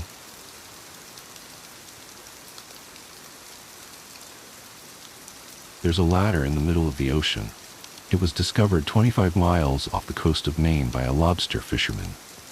The tip of a rusted rung ladder, patinated and crusted with barnacles, jutting up through the ocean's glassy skin. You haven't heard about it on the news. You wouldn't have. The Navy buttoned it down faster than you can say, Semper Fortis. Sonar scans showed the ladder descended in a vertical line for 8 miles. That's 6 miles past the ocean floor, disappearing into a newly discovered trench that made Mariana look like the shallow end of the pool. Okay, I'm being facetious, but it goes without saying that higher-ups were concerned. Who the fuck had built a ladder in the middle of the ocean? Where'd this trench come from? Aliens? Russia? That's where I came in. I was a METOC officer in the Navy's oceanography program, working on experimental. Never mind. Not that it doesn't matter. It does. But if I talk about what I did, who I am, and why I'm here, I'd no doubt wake up on a trapdoor with a noose around my neck and treason charges being read to me by a guy in a starched uniform. I figure there's a damn good chance that might happen anyway. Still, I'm compelled to document this because people deserve to know what I saw. The things that haunt the back of my eyelids when I close them at night. I'm in a military hospital right now, laid up in my own private suite. I'm trying to heal, but without rest it's proving impossible. I figure getting this out of my system might help. I hope it will, at least. But what do they say in Shawshank? Hope is a dangerous thing. Anyway, I was never great at beginnings, but I guess I should start with the dive. We called it a submersible, but it was really a suit. This was no Jules Verne clunky, cumbersome, sink-like-a-rock diving suit. It was lightweight, pressure-resistant, and equipped with all the bells and whistles that lent it its not unfair nickname, Iron Man. That's not to say it was one of those skin-tight jobs you see scuba divers wearing. It looked more like those suits guys defusing bombs in war zones wear. That aside, I was thankful there wasn't going to be a 60-pound oxygen tank misaligning my spine. The Iron Man was equipped with an electrolysis filter, which converted ocean water into breathable oxygen. The whole shebang was invisible on enemy radars and could supposedly withstand a descent of this stature, not that it had been tested. Basically, I'd be crawling down an ominous 8-mile ocean ladder in an experimental suit that had only been tried in Navy swimming pools. My colleagues seized on this predicament, jokingly calling me Laika in the hours leading up to the dive. In case you're not familiar, Laika was the dog Soviets shot up into space in the 50s, the dog who died. So, as I stood on the hem of a small Navy vessel, also experimental, don't even ask, looking at the first few rungs of the ocean ladder which sat 20 feet off the starboard, I wondered if this was my last taste of fresh air. I hope your lunch wasn't too risky, my colleague Matilda joked with a smirk. Blowing gas in that thing, you'll probably suffocate. I smiled, but behind my smile were nerves. Raw, tingling nerves. I think she saw because her hand landed on my shoulder. You'll do fine, Jones. This time I smiled for real, hoping she was right. A nearby tech asked me if I was ready. I nodded, and the bulky submersible's helmet descended me like a meteor. It really was Iron Man. The big window visor on the front of the helmet doubled as a screen with oxygen and depth readings, as well as direct comms to from my people above the surface. There was a POV camera, which fed them my perspective as well, so they could monitor and record my descent, which had started an hour ago. I climbed down, rung after rung, daylight fading as I descended into the murky depths. Fish darted past. A little twist of seaweed rolled by. It was all very pastoral and oddly existential. The ocean, I'm talking the vast naked depths of it, is huge and never-ending. Look both ways and you see nothing but bluish-green water and swirling walls of sediment. A reminder of how incredibly small and inconsequential you are. It never much bothered me, until the climb. Now I'll never touch ocean water again. You good, Jones? Matilda's voice in my ear. Yeah, hon, I'm hunky fucking dory. My deltoids are screaming. Should have put in those hours at the gym. Where the hell are those taxpayer dollars going if you don't look good on a recruitment poster? I felt a smile creasing my face. The budget we got, they use models for that kind of thing. What? You're telling me that strapping young stud saying forged by the sea isn't a real seaman? What the hell did I join up for? I laughed. Sheesh, If I'd known I'd get this much one-on-one with you, I'd have put on Iron Man a long time ago. I'm here too. Bradley's voice. Imagine a drone operator, a gangly, pimply kid raised on Call of Duty. That's Bradley. What do they say about 3 being a crowd? I asked. They say you're closing in on 500 meters, Bradley said. Jesus. Already? I looked around. It had gotten darker, the ocean around me fading into a deep dark blue that bled into a murky cloud. I double-checked my tether. Secure. It was a thick steel cable feeding through a pulley, a thing on rollers about the size of a brick, which ran along the right outer bar of the ladder.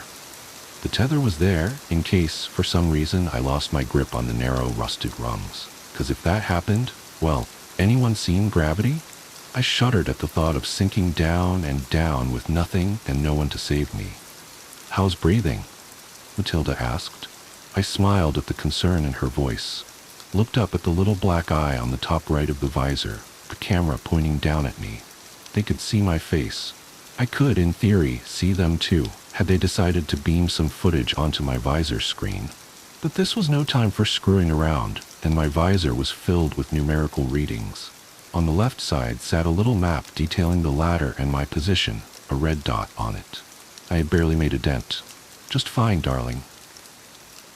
The reason we weren't using a pod submersible, a single-man coffin connected to the above by a steel cable, was because I was on the lookout for any markings that might be etched into the ladder's metal skin. Anything to denote its origin. So far, there had been nothing but barnacles, a crab exoskeleton, and a thick patina of algae. When can I ladder slide? Or can you throw a movie up on my screen? This is getting tedious. I was half joking, but not really. It was boring as hell. One rung after the next. To make the descent faster, I was going to ladder slide. Hands cupped around the outside rails, feet on the outside for brakes. But I couldn't do that until I hit certain water pressure. Some geeky nonsense about how it would be easier to control the descent. The tether wouldn't be a problem there. The pulley was built to eat through rocks, and had been satisfyingly crunching through barnacles the whole way down. Once you hit 1,000 meters, Bradley's voice. You guys picked that number out of a hat? The deeper you go, the greater the pressure bearing down on you is. Makes it easier to control. Shit, I must have skipped that day in school. I joked. Partly.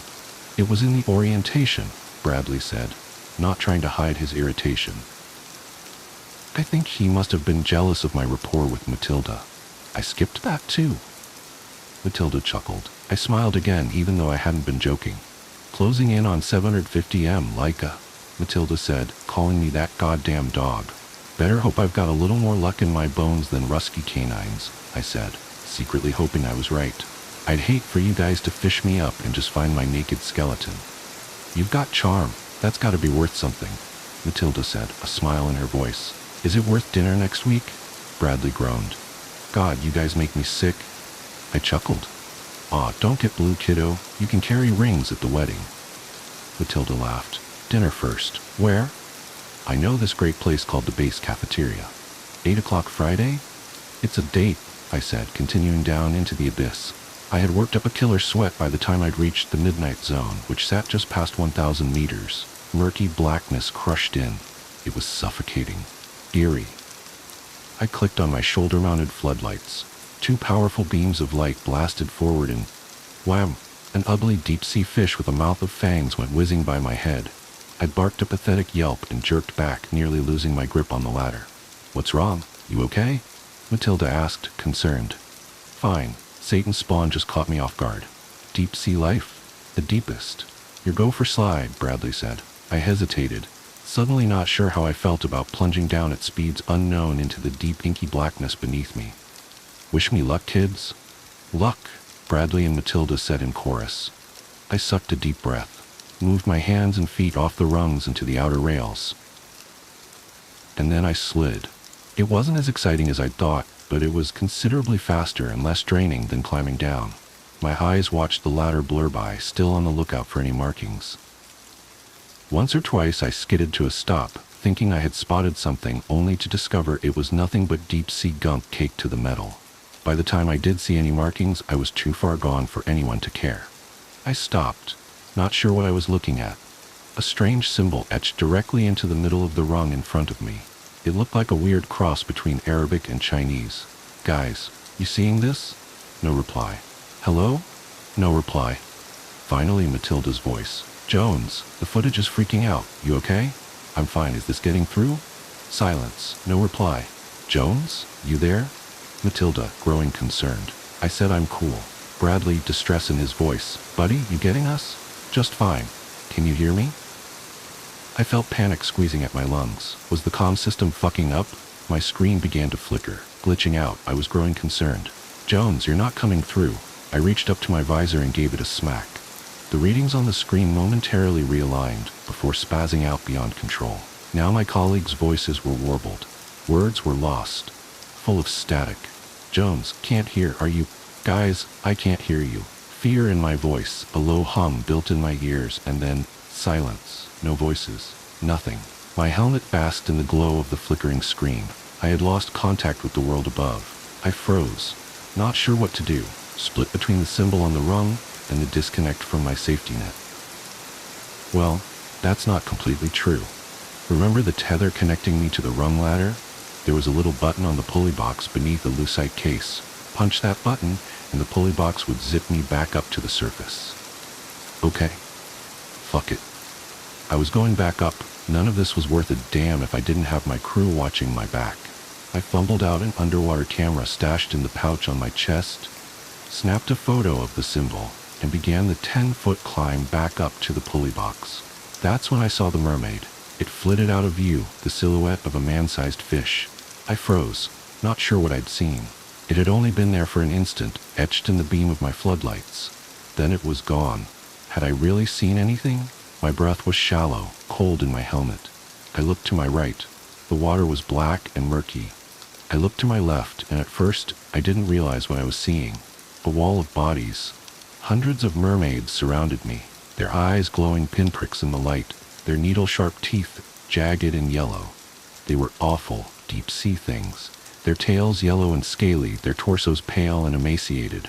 Instead of arms, they had straw-thin appendages with hooked tips. When my light hit them, they broke apart, darting off into the darkness in a cacophony of shrill chitters. Jesus Christ, I whispered, my voice hoarse, my throat like sandpaper.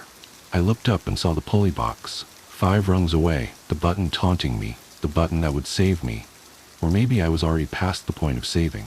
I didn't wait. I climbed. Fast as I could go. 1 rung after the next, 4 rungs, 3, 2. A shrill chittering split through the water. I looked to my left as a mermaid shot toward me, its hooked appendages clawing at my suit. I grunted and threw up a defensive arm. A razor shredded through my flesh. Blood plumed out of my ruined arm. I cried out.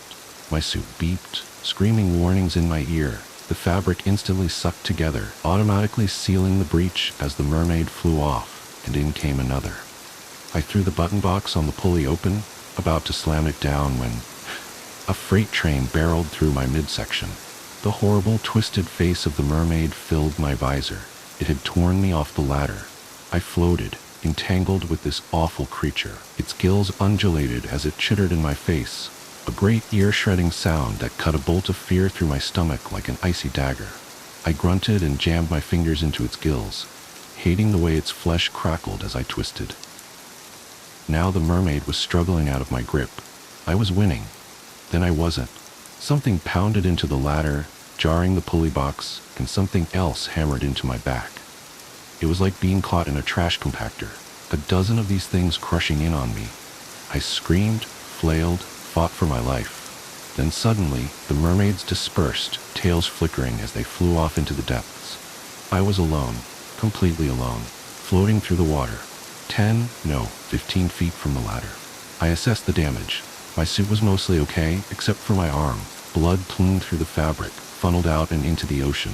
Each section of Iron Man's dap was isolated, so if one part got damaged, it wouldn't compromise the integrity of the whole outfit. So water wasn't flooding my helmet. Yet, it very well could be soon. There was a crack in my visor. I quickly reeled myself in, closing in on the ladder and the pulley box, which was my last and final hope. Then I saw it. My heart sank. My stomach dropped. The pulley was nearly hanging off the ladder's rail. It was close to breaking off. If that happened, I'd simply drift. Fall die in this oppressive darkness. I moved slowly, surely, reeling myself in on the cable which rattled the box with each pull. I was lassoing the excess cable around my elbow as I went. My hands reached out, fingertips skimming the rung ladder. That's when I saw the shark. At first, I thought it may have been a mountain that slid off land some long ago year, left to float these murky depths eternally, but no. It was a shark. The biggest living thing I'd ever seen in my whole life. It must have been twice the size of a Boeing 747. The great pale monster outlined in my floodlights, eyes as big as swimming pools. Its mouth. I couldn't bear to think what might be in its mouth. Oh my God, but that didn't seem to be enough. Oh my fucking God. It filled my horizon, moving closer. I was paralyzed by fear, my heart jackhammering my ribcage like a manic construction worker. My hands reached out for the ladder, grabbed a rung, started to pull myself up. When the pulley box broke free of the outer rail, I looked up and slipped. My hand slipped. My other hand shot out, grasped the ladder, and then a rush of water blew me away. The shark was passing, and I was sinking, propelled downward by the force of the shark's movement, displacing impossible tons of liquid as it swam. I flailed, grunted, screamed, the readings on my visor still flashing warnings. Then I was being sucked down into the depths. The shark continued on. I drifted down, the ladder slowly, painfully pulling away from me, until it faded from view. I tried calling to my people above, screaming into my helmet. At some point I stopped, realizing they were long gone, and to them, so was I. I sunk for years, it felt that way at least. Left to die, a prisoner of the ocean, stranded in a world of darkness. After a while, still sinking, I blacked out. I jolted awake at the bottom of the trench in the ruins of a great city. Pillars of rock, spires of stone, the husks of incredible mausoleums and colosseums rose around me, greenish in their eon-old patina. The city filled the trench as far as I could see, which was oddly far, seeing as a strange glowing orb filled my horizon. It was an impossible sun, a green ball of light, pulsing and bubbling with heat, hovering off in the distance, bathing these alien depths in ethereal light. I stood up. A thin tendril of blood trailed up through the fabric from the gash on my forearm. I knew it wasn't a mortal cut, but it was nasty and left me feeling woozy. I cinched it tight with a Velcro strap and looked around. There was nothing but dead buildings stretching endlessly. Ugly deep-sea fish cut through vacant windows and doorways. I wandered the city for a while, looking for signs of life or any vestiges of the ladder that had brought me here. I found neither. I walked for a while, hours, days, maybe. I slept some. I awoke and walked more. Time must have worked differently down there. The atmosphere felt languid and disorienting. I'm not sure how long I spent wandering. I found sprawling pictographs on the inside of a domed building. They depicted an aquatic people that once ruled this underwater world. I saw 100-foot effigies of a multi-headed, dragon-like beast with a multitude of clawed legs and a variety of gills spread out across its form. Among them were other, smaller statues of the beast rolled into a ball. Sometime during my interminable sentence spent in that sunken kingdom, I realized the ball statues were depicting the beast's likeness as an infant, curled up in an egg. That gave new meaning to the glowing green orb on the horizon. Sometimes, after staring at the green sun for hours, I thought I could decipher the outline of the fetal beast wrapped in on itself, pulsing with life, waiting to be born. Eventually, my mind slipped away from me. I heard voices, Matilda's, Bradley's, a barking dog I thought might have been Laika. Sometimes I spoke to them, other times I didn't, just grateful for the company. And then, after a long, long while, I died. I was brought back to life on a lobster boat. Two grizzled Mainers with accents like molasses found me floating listlessly and pulled me aboard. They scraped off my suit and resuscitated me on the fish gut-strewn deck of their little lobster tug. They thought I was dead. My skin was cold, pale as a fish belly. Then I blinked to life. I took a rattling breath of fresh air, savoring the salty taste on my tongue. I looked up at the real world, at the two men around me. All I could do was cry. I was brought to a hospital, then airlifted to the one I'm in now. Matilda came to visit me immediately. She asked me what had happened. I told her. I could see in her eyes that she didn't believe me. I wouldn't believe me. I was gaunt, my hair long, my beard scraggly. I looked like I had survived a lifetime on a desert island, except for the fact that I was ghostly pale and not sunburned to a crackling brown. But it was good seeing her, until she looked me in the eyes, told me I had been missing for 8 months. Military man after military man came to visit me. Higher-ups in crisp uniforms weighed down by medals. I was interviewed until my head spun. My story never changed. I told them to check my handheld camera. I learned it was never recovered. Whether they didn't believe me or didn't want to wasn't entirely clear. I had my scar to back up my story, and my time spent missing. I told them to send another man down, but they gave me some bureaucratic word vomit about how the risk assessment, blah blah blah. Apparently that suit I'd taken down wasn't cheap. Who would have thought? In the end, none of what I said seemed to matter. Perhaps they figured me for a deserter who took their top secret tech and defected to God knows where. Tralfamador, maybe. All I know is that at some point or another I was declared insane and ordered to a stint of convalescence. Where I remain, I've tried to make sense of it all, but I can't. I wonder about the latter and whether it was built as an invitation to that underwater place or as an escape. Since I've gotten back, there's been a hollow ache in the center of my chest, a low hum in the pit of my soul. It's constant. It's dread. Dread at what I've seen. Dread at what might be growing in that green sun. Dread at what might become of the world if that thing ever rises to reclaim its kingdom. I've come to the end of my tale, and I still don't feel any better. Every time I close my eyes, I see that green sun. I see it pulsing and flickering with life, and now I know for certain it's an egg. Has your husband been standing still? The woman at the door said her husband was inside my home. She was agitated and ran her fingers through her unwashed hair. You have the wrong address.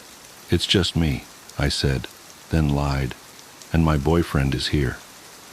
No, please, just listen to me, she said, placing a hand on the door frame and leaning in toward me. I said I couldn't help her. Said again she had the wrong address, then shut the door. But I could still hear her. I don't know what he'll do. Let me in, let me find him, she said, her muffled voice sharpening while her palm drummed on the door. He stands still. I froze in the entryway and waited full minutes after it sounded like she had left, in case her ear was pressed to the door. I didn't give much thought to her husband at first. There was something off about her, how she tried to talk so calmly, even though it was obvious she was coiled tight enough to snap. She kept floating on her toes, looking into my apartment behind me. But she also didn't seem outcast, or even neglected, really. Her cashmere sweater and tapered pants told a different story. So I searched my apartment with the crowbar I kept under the sheets in the linen closet. No one was in the front rooms, with their windows facing the street. I had been there all day, so it was impossible for anyone to have broken in that way. Then I remembered the old dumbwaiter shaft. It was behind the kitchen door, shut behind a hinged metal slab. To keep noise from bleeding between apartments, it was no longer an open shaft, but a dusty compartment used as a pass-through for cables. I brought along my biggest chef knife from the drawer across from the refrigerator. The steel panel was painted the same color as the wall and had no handle or latch. Instead, there was a small, jagged hole punched in one side with several drill bit plunges. I dug a screwdriver out of the junk drawer and tried to pry it open with a single jerk, so I could step back and hold out the blade in my other hand. Instead, it swung open with a painfully slow creak, and I dropped the knife, scaring myself even more when it clattered at my feet. Without thinking, I bent down to pick it up. Kneeling on the floor, I imagined a pale hand reaching out into my hair and skull. But when I stood up and looked inside, there was nothing there, just the dark. It was empty. When I left the kitchen and crossed by the front door again, I saw that the woman had shoved a piece of paper in my door, like a takeout menu. It was a torn envelope, like something pulled crumpled from the trash, and had written on it the words, "Listen, please." Then I heard her whisper from low down on the door, even below where I had kneeled to pull at the scrap of paper. The first time my husband was around the corner from our French doors, in the hollow where my desk meets the printer cabinet. He must have been there all morning. He was standing straight up, like a sunflower, but I didn't see him until I got up from the desk and bumped my ankle. When I looked up suddenly, he was there, staring at nothing. The second time, he was behind an all-glass display case in our entryway, pinched between a pane and the wall just inside the front door. The whispering stopped and I realized I was barely breathing. I was still kneeling and my knees were beginning to get sore. "Are you still there?" the whispered voice asked. I didn't answer. He's gotten really skinny and goes through tubes of high SPF sunscreen whenever he is called out to a site, so now he's white as an electric socket. He can suppress his presence and take away your intuitive sense that another person is nearby. He's practicing. He's getting better. He knows where your eyes land and the spaces they slide over. "Go away," I screamed, before retreating to the farthest corner of my apartment away from the front door. It took me a while to calm down, with some TV and all the lights on. I didn't pay attention to the show, but told myself that the woman at the door had a mental illness and a persecution complex, and she wanted to pull me into her delusion. I crept to the window and peered into the park across the street from my house. It was small and mostly mown, with a picnic pavilion and a swing set. But right across from me was a shock of forest, rising up curling and unwanted. The sun was still up, but low enough for this thicket to be dark in its own shadows. I looked for her there, expecting I don't know what. 2 red eyes? I didn't see her, and opened the blinds fully. A few families were playing volleyball down at the farthest end of the park, but it was otherwise empty. Then I caught the blue light off an e-cig.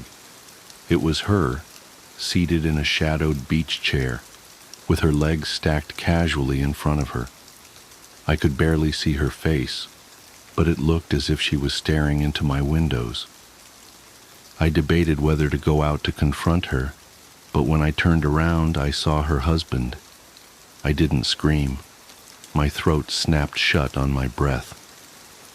Through the kitchen doorway across the room, I could see my dishwasher and him standing next to it, one leg against the fridge. He wasn't standing straight, but bent forward at a right angle, his back aligned with the marble countertop.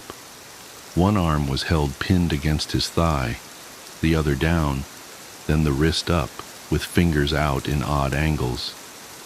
His face pointed forward, aligned atop his body like a bullet on a shell casing, with his eyes aimed to one side of me and far away. He wore an expression of rapture on a pale face. His lips were glittering red. He didn't move or react and showed no signs of being detected. But I still expected those eyes to swivel and land on me. Didn't feel I could move or look away until it did. I forced myself to clap, then to wave my arms, but there was no reaction. "You," I said. "Sir," I added, "you need to leave." He didn't react, and it wasn't just as if he was ignoring me. There wasn't a tremor or breath. He stayed so still it was as if the whole world had frozen. I called 911, of course. The operator urged me to get out of the house as quickly as possible. I stayed on the line with the operator, but there was nothing left to say. My only way out was past him. Acid filled my stomach. There was no way I could cross that room. I considered tossing something at him, or attacking him, but there was nothing more dangerous than a TV remote nearby. The operator said something about officers on the way, and my phone slipped from my hand in my rush to bring it back to my ear. My eyes never dropped from the husband, who didn't flinch when my phone crunched on impact, then clattered across the floor and under the couch. I lowered myself to my hands and knees, and considered crawling over and reaching under until I realized it would put him out of sight. It was better to escape. Maybe I could crawl by him without touching him and he'll stay frozen. Or would he just grab me when I got close? I didn't have a choice. At the threshold between hardwood and tile, I looked down at my hands on the floor, and when I looked up, he was gone. But it was only for an instant, because suddenly I could see him again just in front of me. He hadn't moved. My eyes had let him go and struggled to find him again, like he wasn't where I had expected, or if I had somehow forgotten him. The arms holding me up shook so violently that I pitched forward, landing on the side of my face with a smack. I landed right at his feet, but didn't touch him. Pushing back on the heels of my hands, I rolled backwards and slammed into the cabinet behind me, hard enough that I heard the fiberboard crack inside the door. I could crawl by him now, but first watched him for any sign of movement. He was in a khaki t-shirt that didn't quite match the wood cabinetry or stand out from the white refrigerator at his back, nor were his dark pants much of a match for the brushed chrome of the dishwasher, though I could see he had a sliver of something shimmery silver, like a lanyard loop, hanging out from his pocket. I don't know how he could have disappeared from my sight, but he didn't seem to notice me. I strained to keep an eye on him over my shoulders as I crawled past, until I couldn't move slowly any longer. I scrambled to my feet, tumbling into a standing position, then into a headlong run, where I couldn't tell my heartbeats from the pounding of feet on the floor. After struggling with the lock, I finally squeezed through my front door and shut it behind me without looking back. The police came, searched my apartment, found no one. I tried to explain that he might still be there, that they just hadn't seen him. But they wouldn't come back in with me. They wouldn't search the park either. They were annoyed I wouldn't go back inside, but eventually left. I didn't have my phone and didn't know where to go, so I wandered out of my building in a daze. It was dark out now, but the night air felt good. I saw a car double parked, but didn't pay it any attention until the woman pushed open the passenger side door from the driver's seat and waved me over. I'd be embarrassed to describe the horrible things I said to her, but she was calm and composed. She knew how to handle her husband standing still, and was nothing like the woman who first confronted me on my doorstep.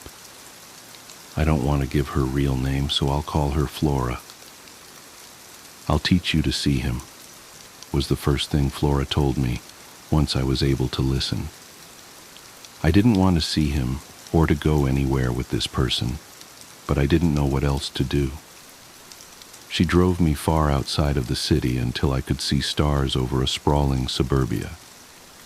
Somewhere nearer the highway, where duplex condos faded into industrial parks, she turned into a multi-acre construction site. It was all blonde dirt, scraped and marked by bulldozer treads. At the center was a cinder block frame that might one day grow into a big box store.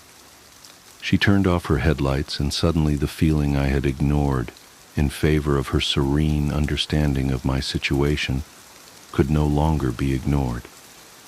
I was struck dumb with fear, my sore muscles protesting at being called back to alert. Had I met a couple working together?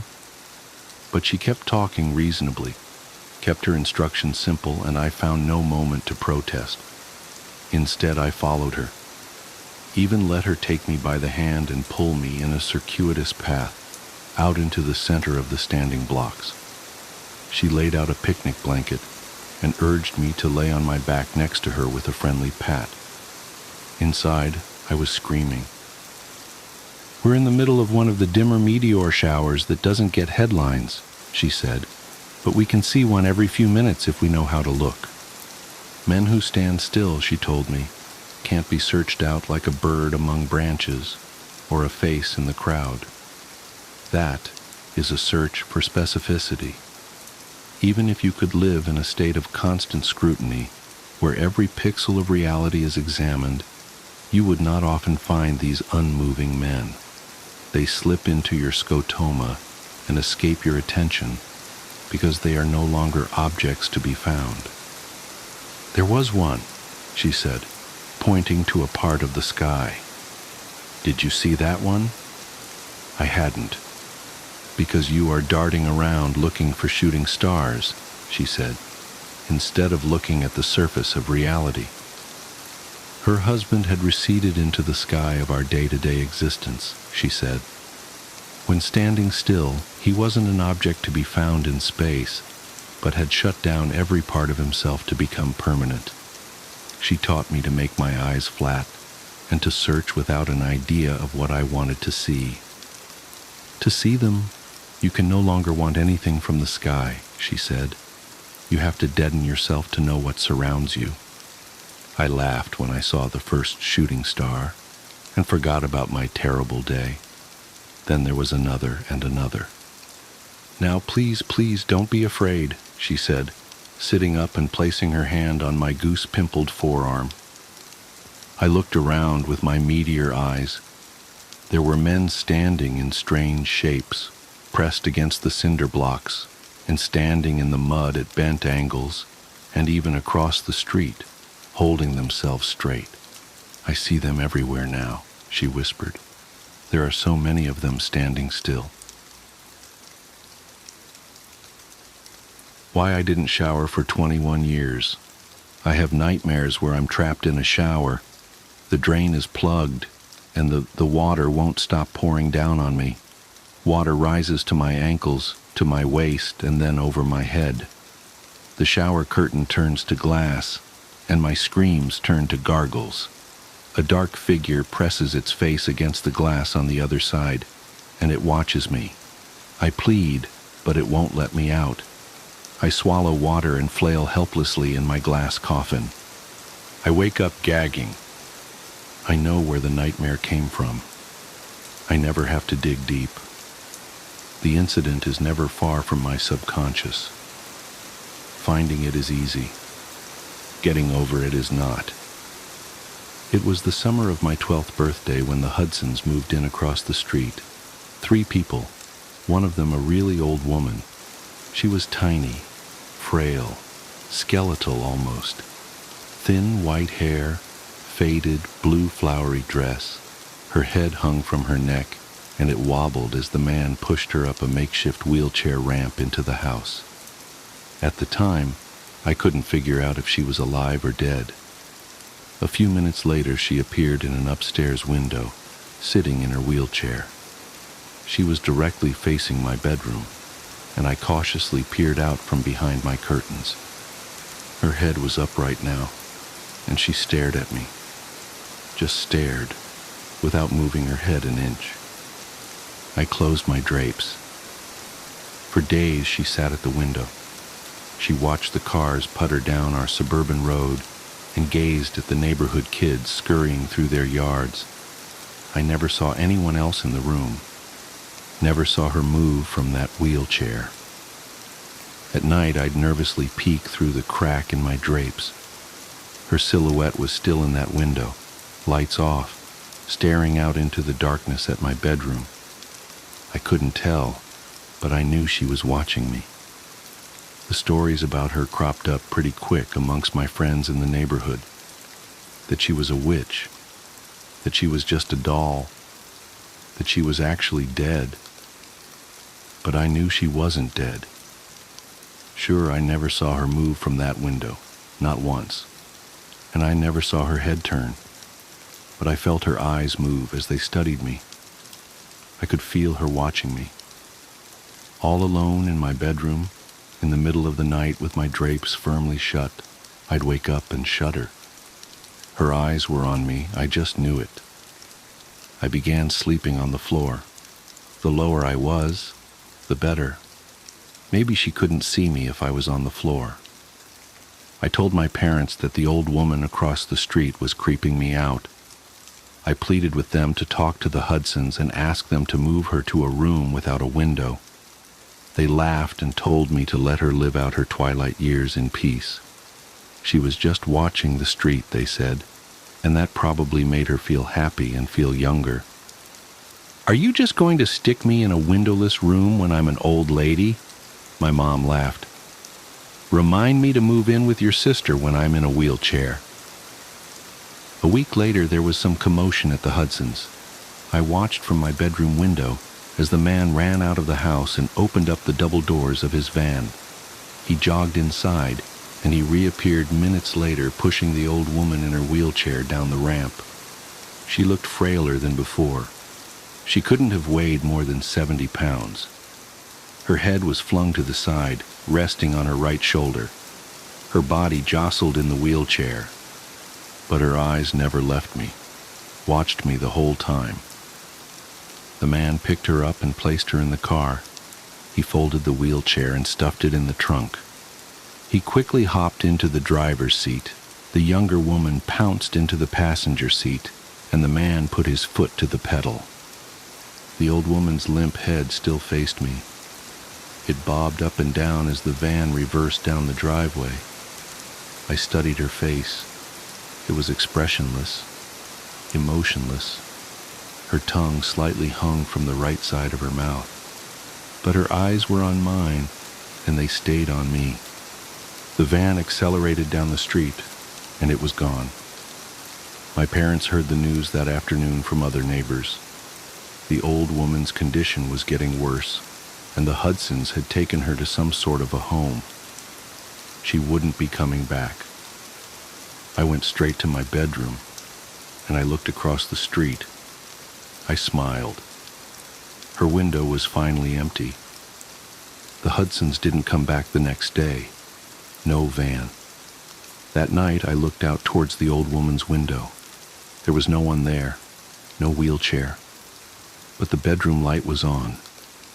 I remember telling my dad I thought it was strange, and he just shrugged and said, "Must be on some sort of timer or something." I woke up in the middle of the night and nervously peered out my bedroom window. That bedroom light was still on. It suddenly flicked off, and I ducked below my window frame. I slowly rose and looked out, expecting to see the silhouette of that tiny skeletal being. I watched for 10 minutes, pinching and straining my eyes. The lights quickly flickered on and then off again. I slept on the floor again, clutching my pillow close. I had a late baseball practice the next evening. When I got home, my house was empty. My parents were at my little sister's softball game. I headed to the shower to rinse off. About 3 minutes into my shower, I felt cold. The hot steam was escaping the bathroom somehow, which didn't make sense because I had shut the door. I wiped the shampoo from my eyes, turned my head, and I heard a strange noise that would haunt me in nightmares for years. The metal rings of the shower curtain being dragged across the shower rod. Someone was slowly opening the curtain. The shampoo stung my eyes, and through the stinging I saw a dark figure behind the curtain. Long, pale, bony fingers gripped the curtain as it slowly opened. I instinctively backed up in the shower, and the curtain opened completely. There stood the old woman. I must have only looked at her for 1, maybe 2 seconds, but at that moment, time stood still. All these years later, I can still draw you a vivid picture of the horrifying image in front of me. Disheveled white hair crazy in her eyes, bones jutting out from under her stretched skin, stark naked, blotchy skin, warts all over her body, skinny breasts hanging to her waist, hair where I didn't know people could grow hair. She smiled grotesquely, and I felt the shower tile against my back and the hot water pound my face. In her other hand, the old woman held a letter opener. "August," she mumbled. "August, August, August." I leaped past her, knocking her tiny body to the floor. I ran downstairs, naked and sopping wet.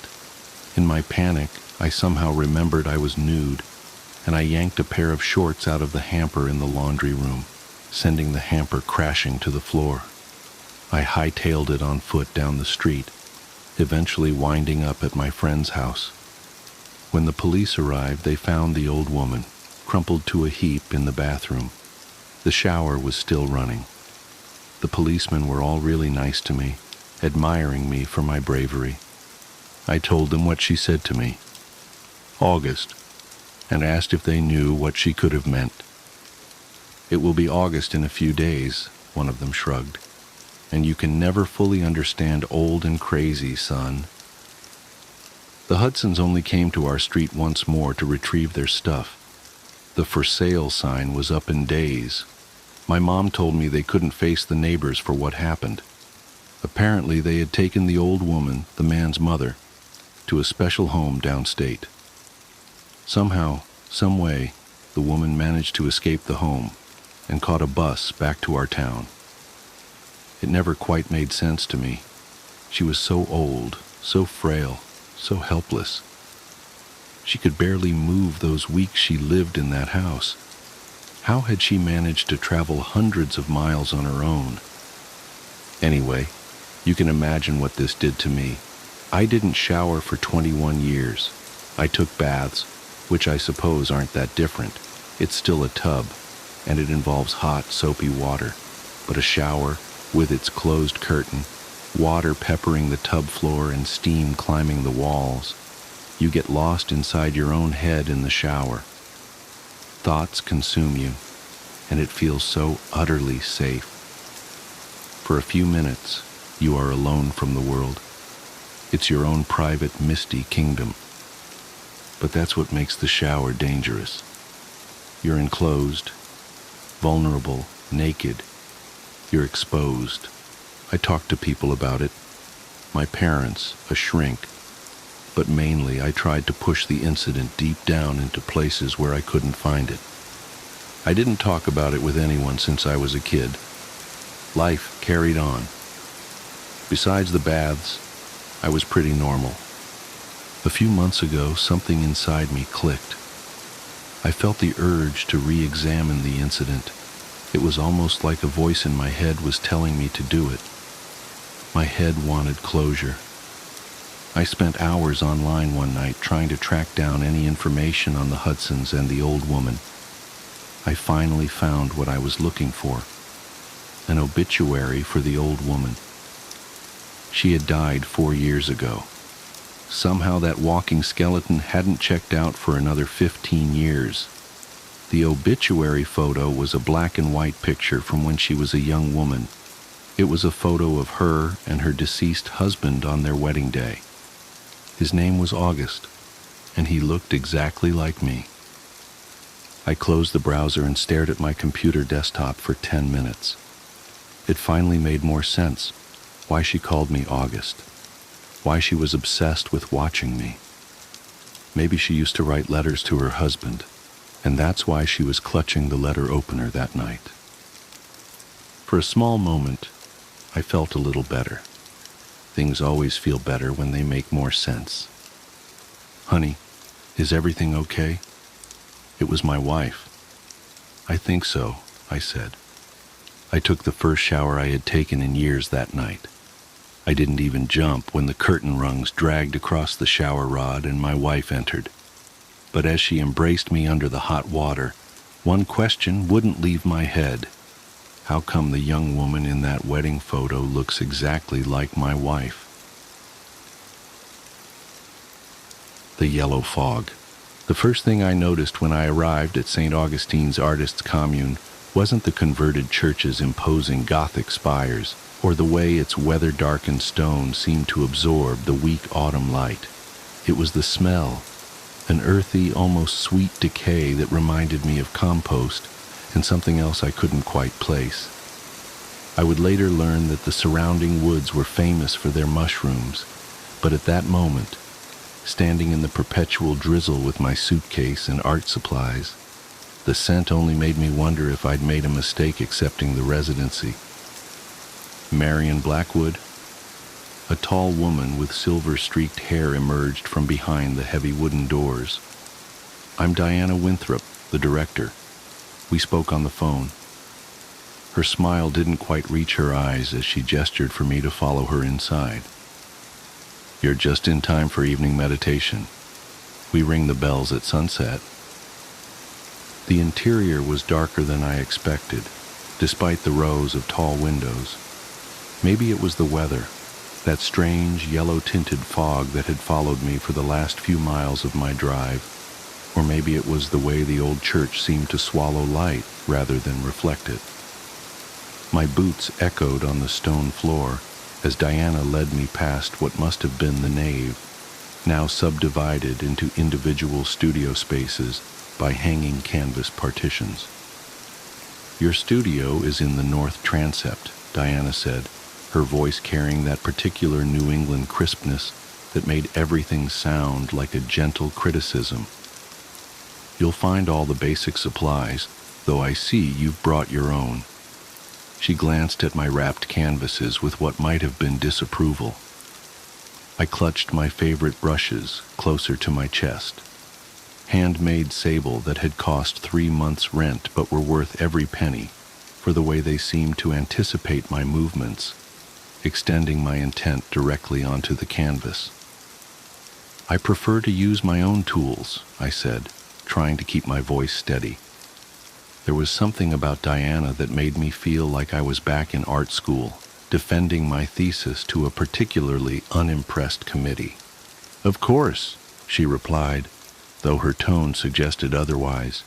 "We find that true artists can create with anything, but comfort is important for beginners." Before I could protest that I was hardly a beginner, I had a moderately successful gallery show just last year. A sound cut through the air that made my spine stiffen. It wasn't quite a bell, though that's what Diana had called it. It was deeper, more resonant, like someone had struck a massive tuning fork. The vibration seemed to travel through the stone floor and up into my bones. "Ah, right on time," Diana said, checking her watch. 4:45. "We keep to a strict schedule here.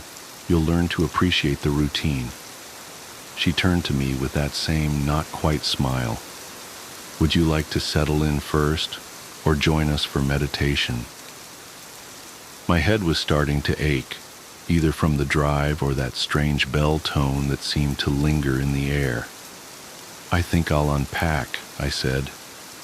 "It was a long trip." "As you wish." Was that disappointment in her voice? "The others will be eager to meet you at dinner. We've heard so much about your unique perspective on sacred geometry." I watched her walk away, her footsteps impossibly quiet on the stone floor, and tried to remember if I'd mentioned sacred geometry in my application. I didn't think I had. My work dealt primarily with organic forms, particularly mushrooms and their mycelial networks. I'd been fascinated by their hidden connections ever since I'd found that fairy ring in my parents' backyard as a child. My assigned studio space was smaller than I'd expected, but the north-facing windows would provide good light, assuming the sun ever broke through the fog. Someone had already set up an easel and a basic set of supplies: student-grade acrylics, synthetic brushes, the kind of materials I hadn't used since undergraduate studies. But it was the canvas that drew my attention. A large square piece, already primed and stretched, positioned precisely in the center of the easel. I stepped closer, frowning. The surface wasn't completely white. In the dim light, I could make out faint lines, geometric patterns that seemed to shift when I tried to focus on them. They reminded me of the growth patterns of certain fungi, the way they spread underground in perfect mathematics. "Oh, don't mind that." The voice behind me made me jump. A young man stood in the doorway, pale and thin with dark circles under his eyes that looked almost like bruises. "Sometimes the old works bleed through. I'm James, by the way. Studio next door." "Marion," I said, trying to calm my racing heart. "What do you mean, bleed through?" James shrugged. a jerky movement that reminded me of a puppet on strings. This place has history. Art has memory. You'll see. He glanced over his shoulder, then leaned in closer. His breath smelled of earth and copper. Just don't try to paint over them. It doesn't work. Trust me. Before I could ask what he meant, another bell tone filled the air, different from the first, higher, almost piercing. James straightened up as if pulled by invisible wires. That's the second call. You should come to meditation. It helps with the dreams. What dreams? But he was already gone, his footsteps silent despite the stone floor. I turned back to the canvas, but in the fading light I couldn't make out the patterns anymore. Just white space, waiting to be filled. I spent the next hour unpacking, trying to arrange my space into something that felt like mine. The studio had a small attached bedroom, more of a cell really, with just enough room for a narrow bed and a dresser. The bathroom was shared down the hall. As I hung my clothes in the tiny closet, I noticed a faint discoloration on the wall behind it, spreading up from the baseboard like watercolor blooming on wet paper. In the yellow light filtering through the windows, it almost looked like it was moving. The third bell came just as I was setting up my paints. This one was different again, deeper than the first, but with harmonics that made my teeth ache. I had to grip the edge of the table until it passed, leaving behind a ringing in my ears and a metallic taste in my mouth. Dinner, it turned out, was served in what must have been the church's refectory, a long, narrow room with a vaulted ceiling that made every clink of cutlery echo. There were 12 other residents, I learned, though only 8 were at dinner that night. The others are deep in their work, Diana explained from her place at the head of the table. We don't disturb the process once it really takes hold. The food was simple but strange, mushroom soup that tasted both familiar and wrong somehow, and bread that had an odd yellow tinge to it. I found myself eating more than I meant to, though I wasn't particularly hungry. There was something compelling about the flavor, something that made me want to analyze it, break it down to its components. It's the local fungi, said the woman next to me. Sarah, I thought her name was, though everyone had been introduced too quickly for me to keep track. They have unique properties, perfect for artistic inspiration. She smiled, and I noticed a faint yellow stain at the corner of her mouth. Diana forages them herself. I looked down at my bowl, suddenly less hungry. I didn't know mushrooms could be that color naturally. Oh, nothing about them is natural, James said from across the table. That's what makes them. He cut off abruptly as Diana cleared her throat. Perhaps we should discuss your work, Marion, Diana said smoothly. We're all very interested in your process. The way she said process made it sound like an accusation. I took a sip of water, trying to wash away the lingering taste of the soup. I work primarily with organic forms, I began, falling into my usual artist statement. I'm interested in the hidden connections between things, the networks that exist just below the surface. Yes, Diana interrupted. But what are you really looking for? The question caught me off guard. I'm not sure what you mean. Nobody comes to St. Augustine's by accident, Sarah said, her voice soft but intense. We're all searching for something, the truth beneath the truth, the pattern behind the pattern. I'm just here to work, I said. But even as I said it, I knew it wasn't entirely true. There was something else, something that had drawn me to this place when I saw the residency listing. Something about the way the application had seemed to read my thoughts before I had them. Of course you are, Diana said, that not quite smile again. and work you shall, starting tomorrow. The morning bell rings at sunrise. That night I dreamed of mushrooms. They pushed up through the floorboards of my small room, pale and pulsing with their own inner light. In the dream, I watched them grow, fascinated by their geometric perfection.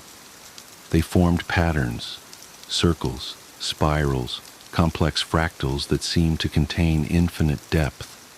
I wanted to paint them, to capture their impossible mathematics, but when I reached for my brushes, they squirmed in my hand like living things. I woke to the first bell of morning, my sheets damp with sweat despite the chill in the room. The dream clung to me like cobwebs, and for a moment I could have sworn I saw faint circles on the floor, glowing in the pre-dawn light. But when I blinked, they were gone. The fog was thicker than ever, pressing against the windows like something alive. Its yellow tint seemed stronger in the morning light, giving everything a jaundiced, sickly cast. I dressed quickly, shivering. The heat didn't seem to work properly in this part of the building, and made my way to the bathroom. The mirrors were all covered with cloth. When I tried to pull one down, I found it had been nailed in place. "We find reflections distracting," said a voice behind me. I turned to see an older man I didn't remember from dinner. His eyes were the same yellow as the fog. "Best to focus inward here. That's where the truth lies." I nodded as if this made perfect sense and hurried back to my studio. The canvas was waiting for me, those faint geometric patterns more visible in the morning light. They seemed to pulse slightly, like a heartbeat, though I told myself it must be a trick of the light. I set up my paints, laying out my brushes with careful precision. They were my touchstone, my connection to the real world of galleries and critics and normal artistic concerns. I picked up my favorite, the finest sable for detail work, and turned to the canvas. The patterns were gone. The surface was pristine white, as if newly primed.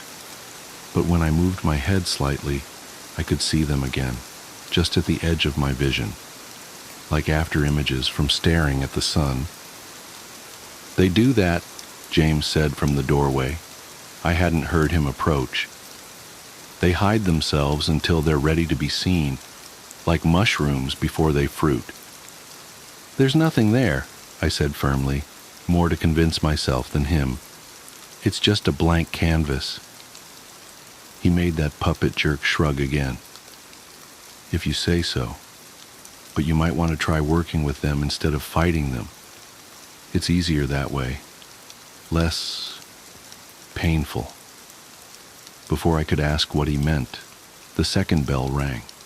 This time the sound seemed to have color, a deep, pulsing yellow that matched the fog.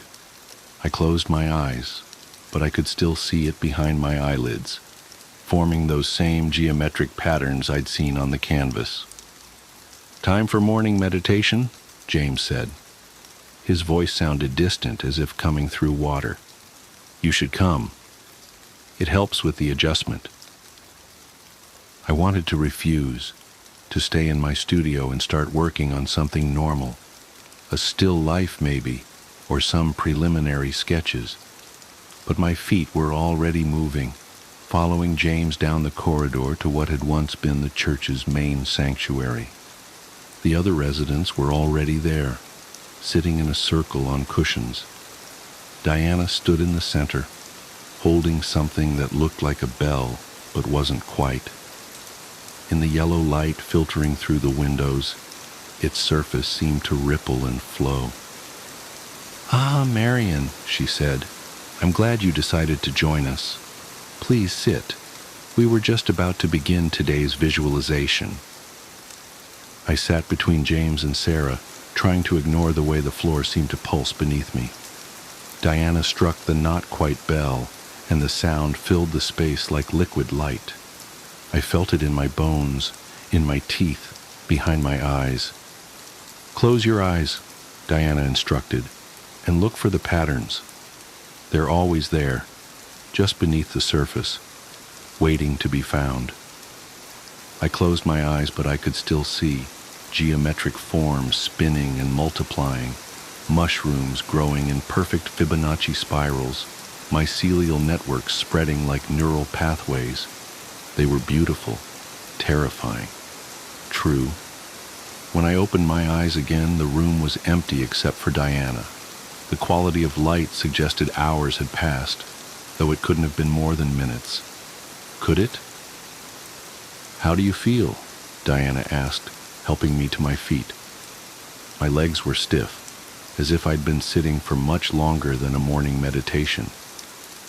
I tried to find words for the images still dancing behind my eyes. "I saw." "Yes," she said. "You did. And now you're ready to begin your real work." I stumbled back to my studio, my head swimming with visions. The canvas was waiting for me, but it wasn't blank anymore. The patterns were clear now, impossible to ignore. They wanted to be painted, needed to be painted. I picked up my brush, my beautiful, expensive sable brush, and dipped it in yellow paint that I didn't remember mixing. The bristles writhed against my fingers like tiny tentacles, but that was fine. That was right. They knew what they wanted to paint, and I was just the vehicle. The work poured out of me like fever dreams. I painted mushrooms that grew in impossible geometries, their gills reflecting infinite recursions of themselves. I painted networks of mycelia that spelled out truths in mathematical languages I shouldn't have been able to understand. I painted the yellow fog as it really was, not weather at all, but the visible manifestation of something vast and patient and hungry. I painted until my brushes wore down to nubs, their sable bristles falling out like shed skin. I painted until my fingers bled, and then I painted with that too, because the patterns demanded red now, needed that iron-copper brightness to complete their equations. The bells rang, and I painted their sound. Diana brought me soup that tasted of secrets, and I painted its flavor. Sarah sat with me sometimes, whispering about the truth beneath the truth, and I painted her words in spirals that ate themselves. I don't know how long it's been. Time moves strangely here, measured only by the bells and the growth of mushrooms through the floorboards. Real ones now, not dreams. They glow with their own light just as I knew they would, and their patterns match exactly what I've painted. My newest brush is made from James's hair. He offered it himself after his own work was complete. I saw his final piece yesterday, or maybe last week, a masterwork of sacred geometry that had somehow captured the sound of all three bells combined. He won't need his hair anymore, he said. Where he's going, he won't need anything at all. I understand now why the mirrors are covered. We don't need to see our reflections to know how we've changed. I can feel the mushrooms growing inside me, their mycelia threading through my brain in perfect, beautiful patterns. Soon, my work will be complete too. I'm writing this because I found my old phone while looking for more red paint. It still works, though the screen keeps showing me geometric patterns that I need to paint right now. But I wanted to record this first, to explain to whoever finds it why I had to accept the residency, why I had to paint the truth, why we all did. The third bell is ringing. The yellow fog is very thick now, and the mushrooms are so beautiful, geometry made flesh, mathematics made real. Diana says I'm almost ready. One last painting, she says. One final pattern to complete the sequence. I can see it now, growing behind my eyes. It's so perfect, so true. I just need a little more red paint. Death has come. My dad was a strong man, the kind who could weather any storm. But cancer, stage 4 esophageal cancer, was the storm he couldn't beat. Watching him wither away, confined to his bed, was like witnessing a mountain crumble, one stone at a time. It was during those last few weeks, as my family and I cared for him in his bedroom, that things started happening. Things that I still struggle to make sense of. It began with a feeling, a subtle creeping unease that seemed to hang in the air. My mom felt it first. She'd tell me she couldn't shake the sensation of being watched, even when she was alone. I brushed it off, chalking it up to stress and exhaustion. We were all running on fumes after all. But then I felt it too. One evening, as I stood in my parents' room, talking to Dad, I got the unmistakable sense that something was behind me. You know that prickling awareness at the nape of your neck, like someone is just out of sight? That's what it felt like. I froze mid-sentence, my words trailing off as a shiver rippled down my spine. "Are you okay?" my dad asked, his voice rasping and weak. I didn't answer right away. My eyes darted to the doorway that led to the living room. That's when I saw it. A figure, about 4'6", jet black from head to toe, was peeking around the corner. Its head tilted slightly, almost curious. Long, slender fingers gripped the edge of the door frame, its knuckles unnaturally bony and gnarled. It wasn't solid, but not exactly transparent either. It was as if the shadows themselves had taken form, dense and impenetrable. My heart slammed against my ribs.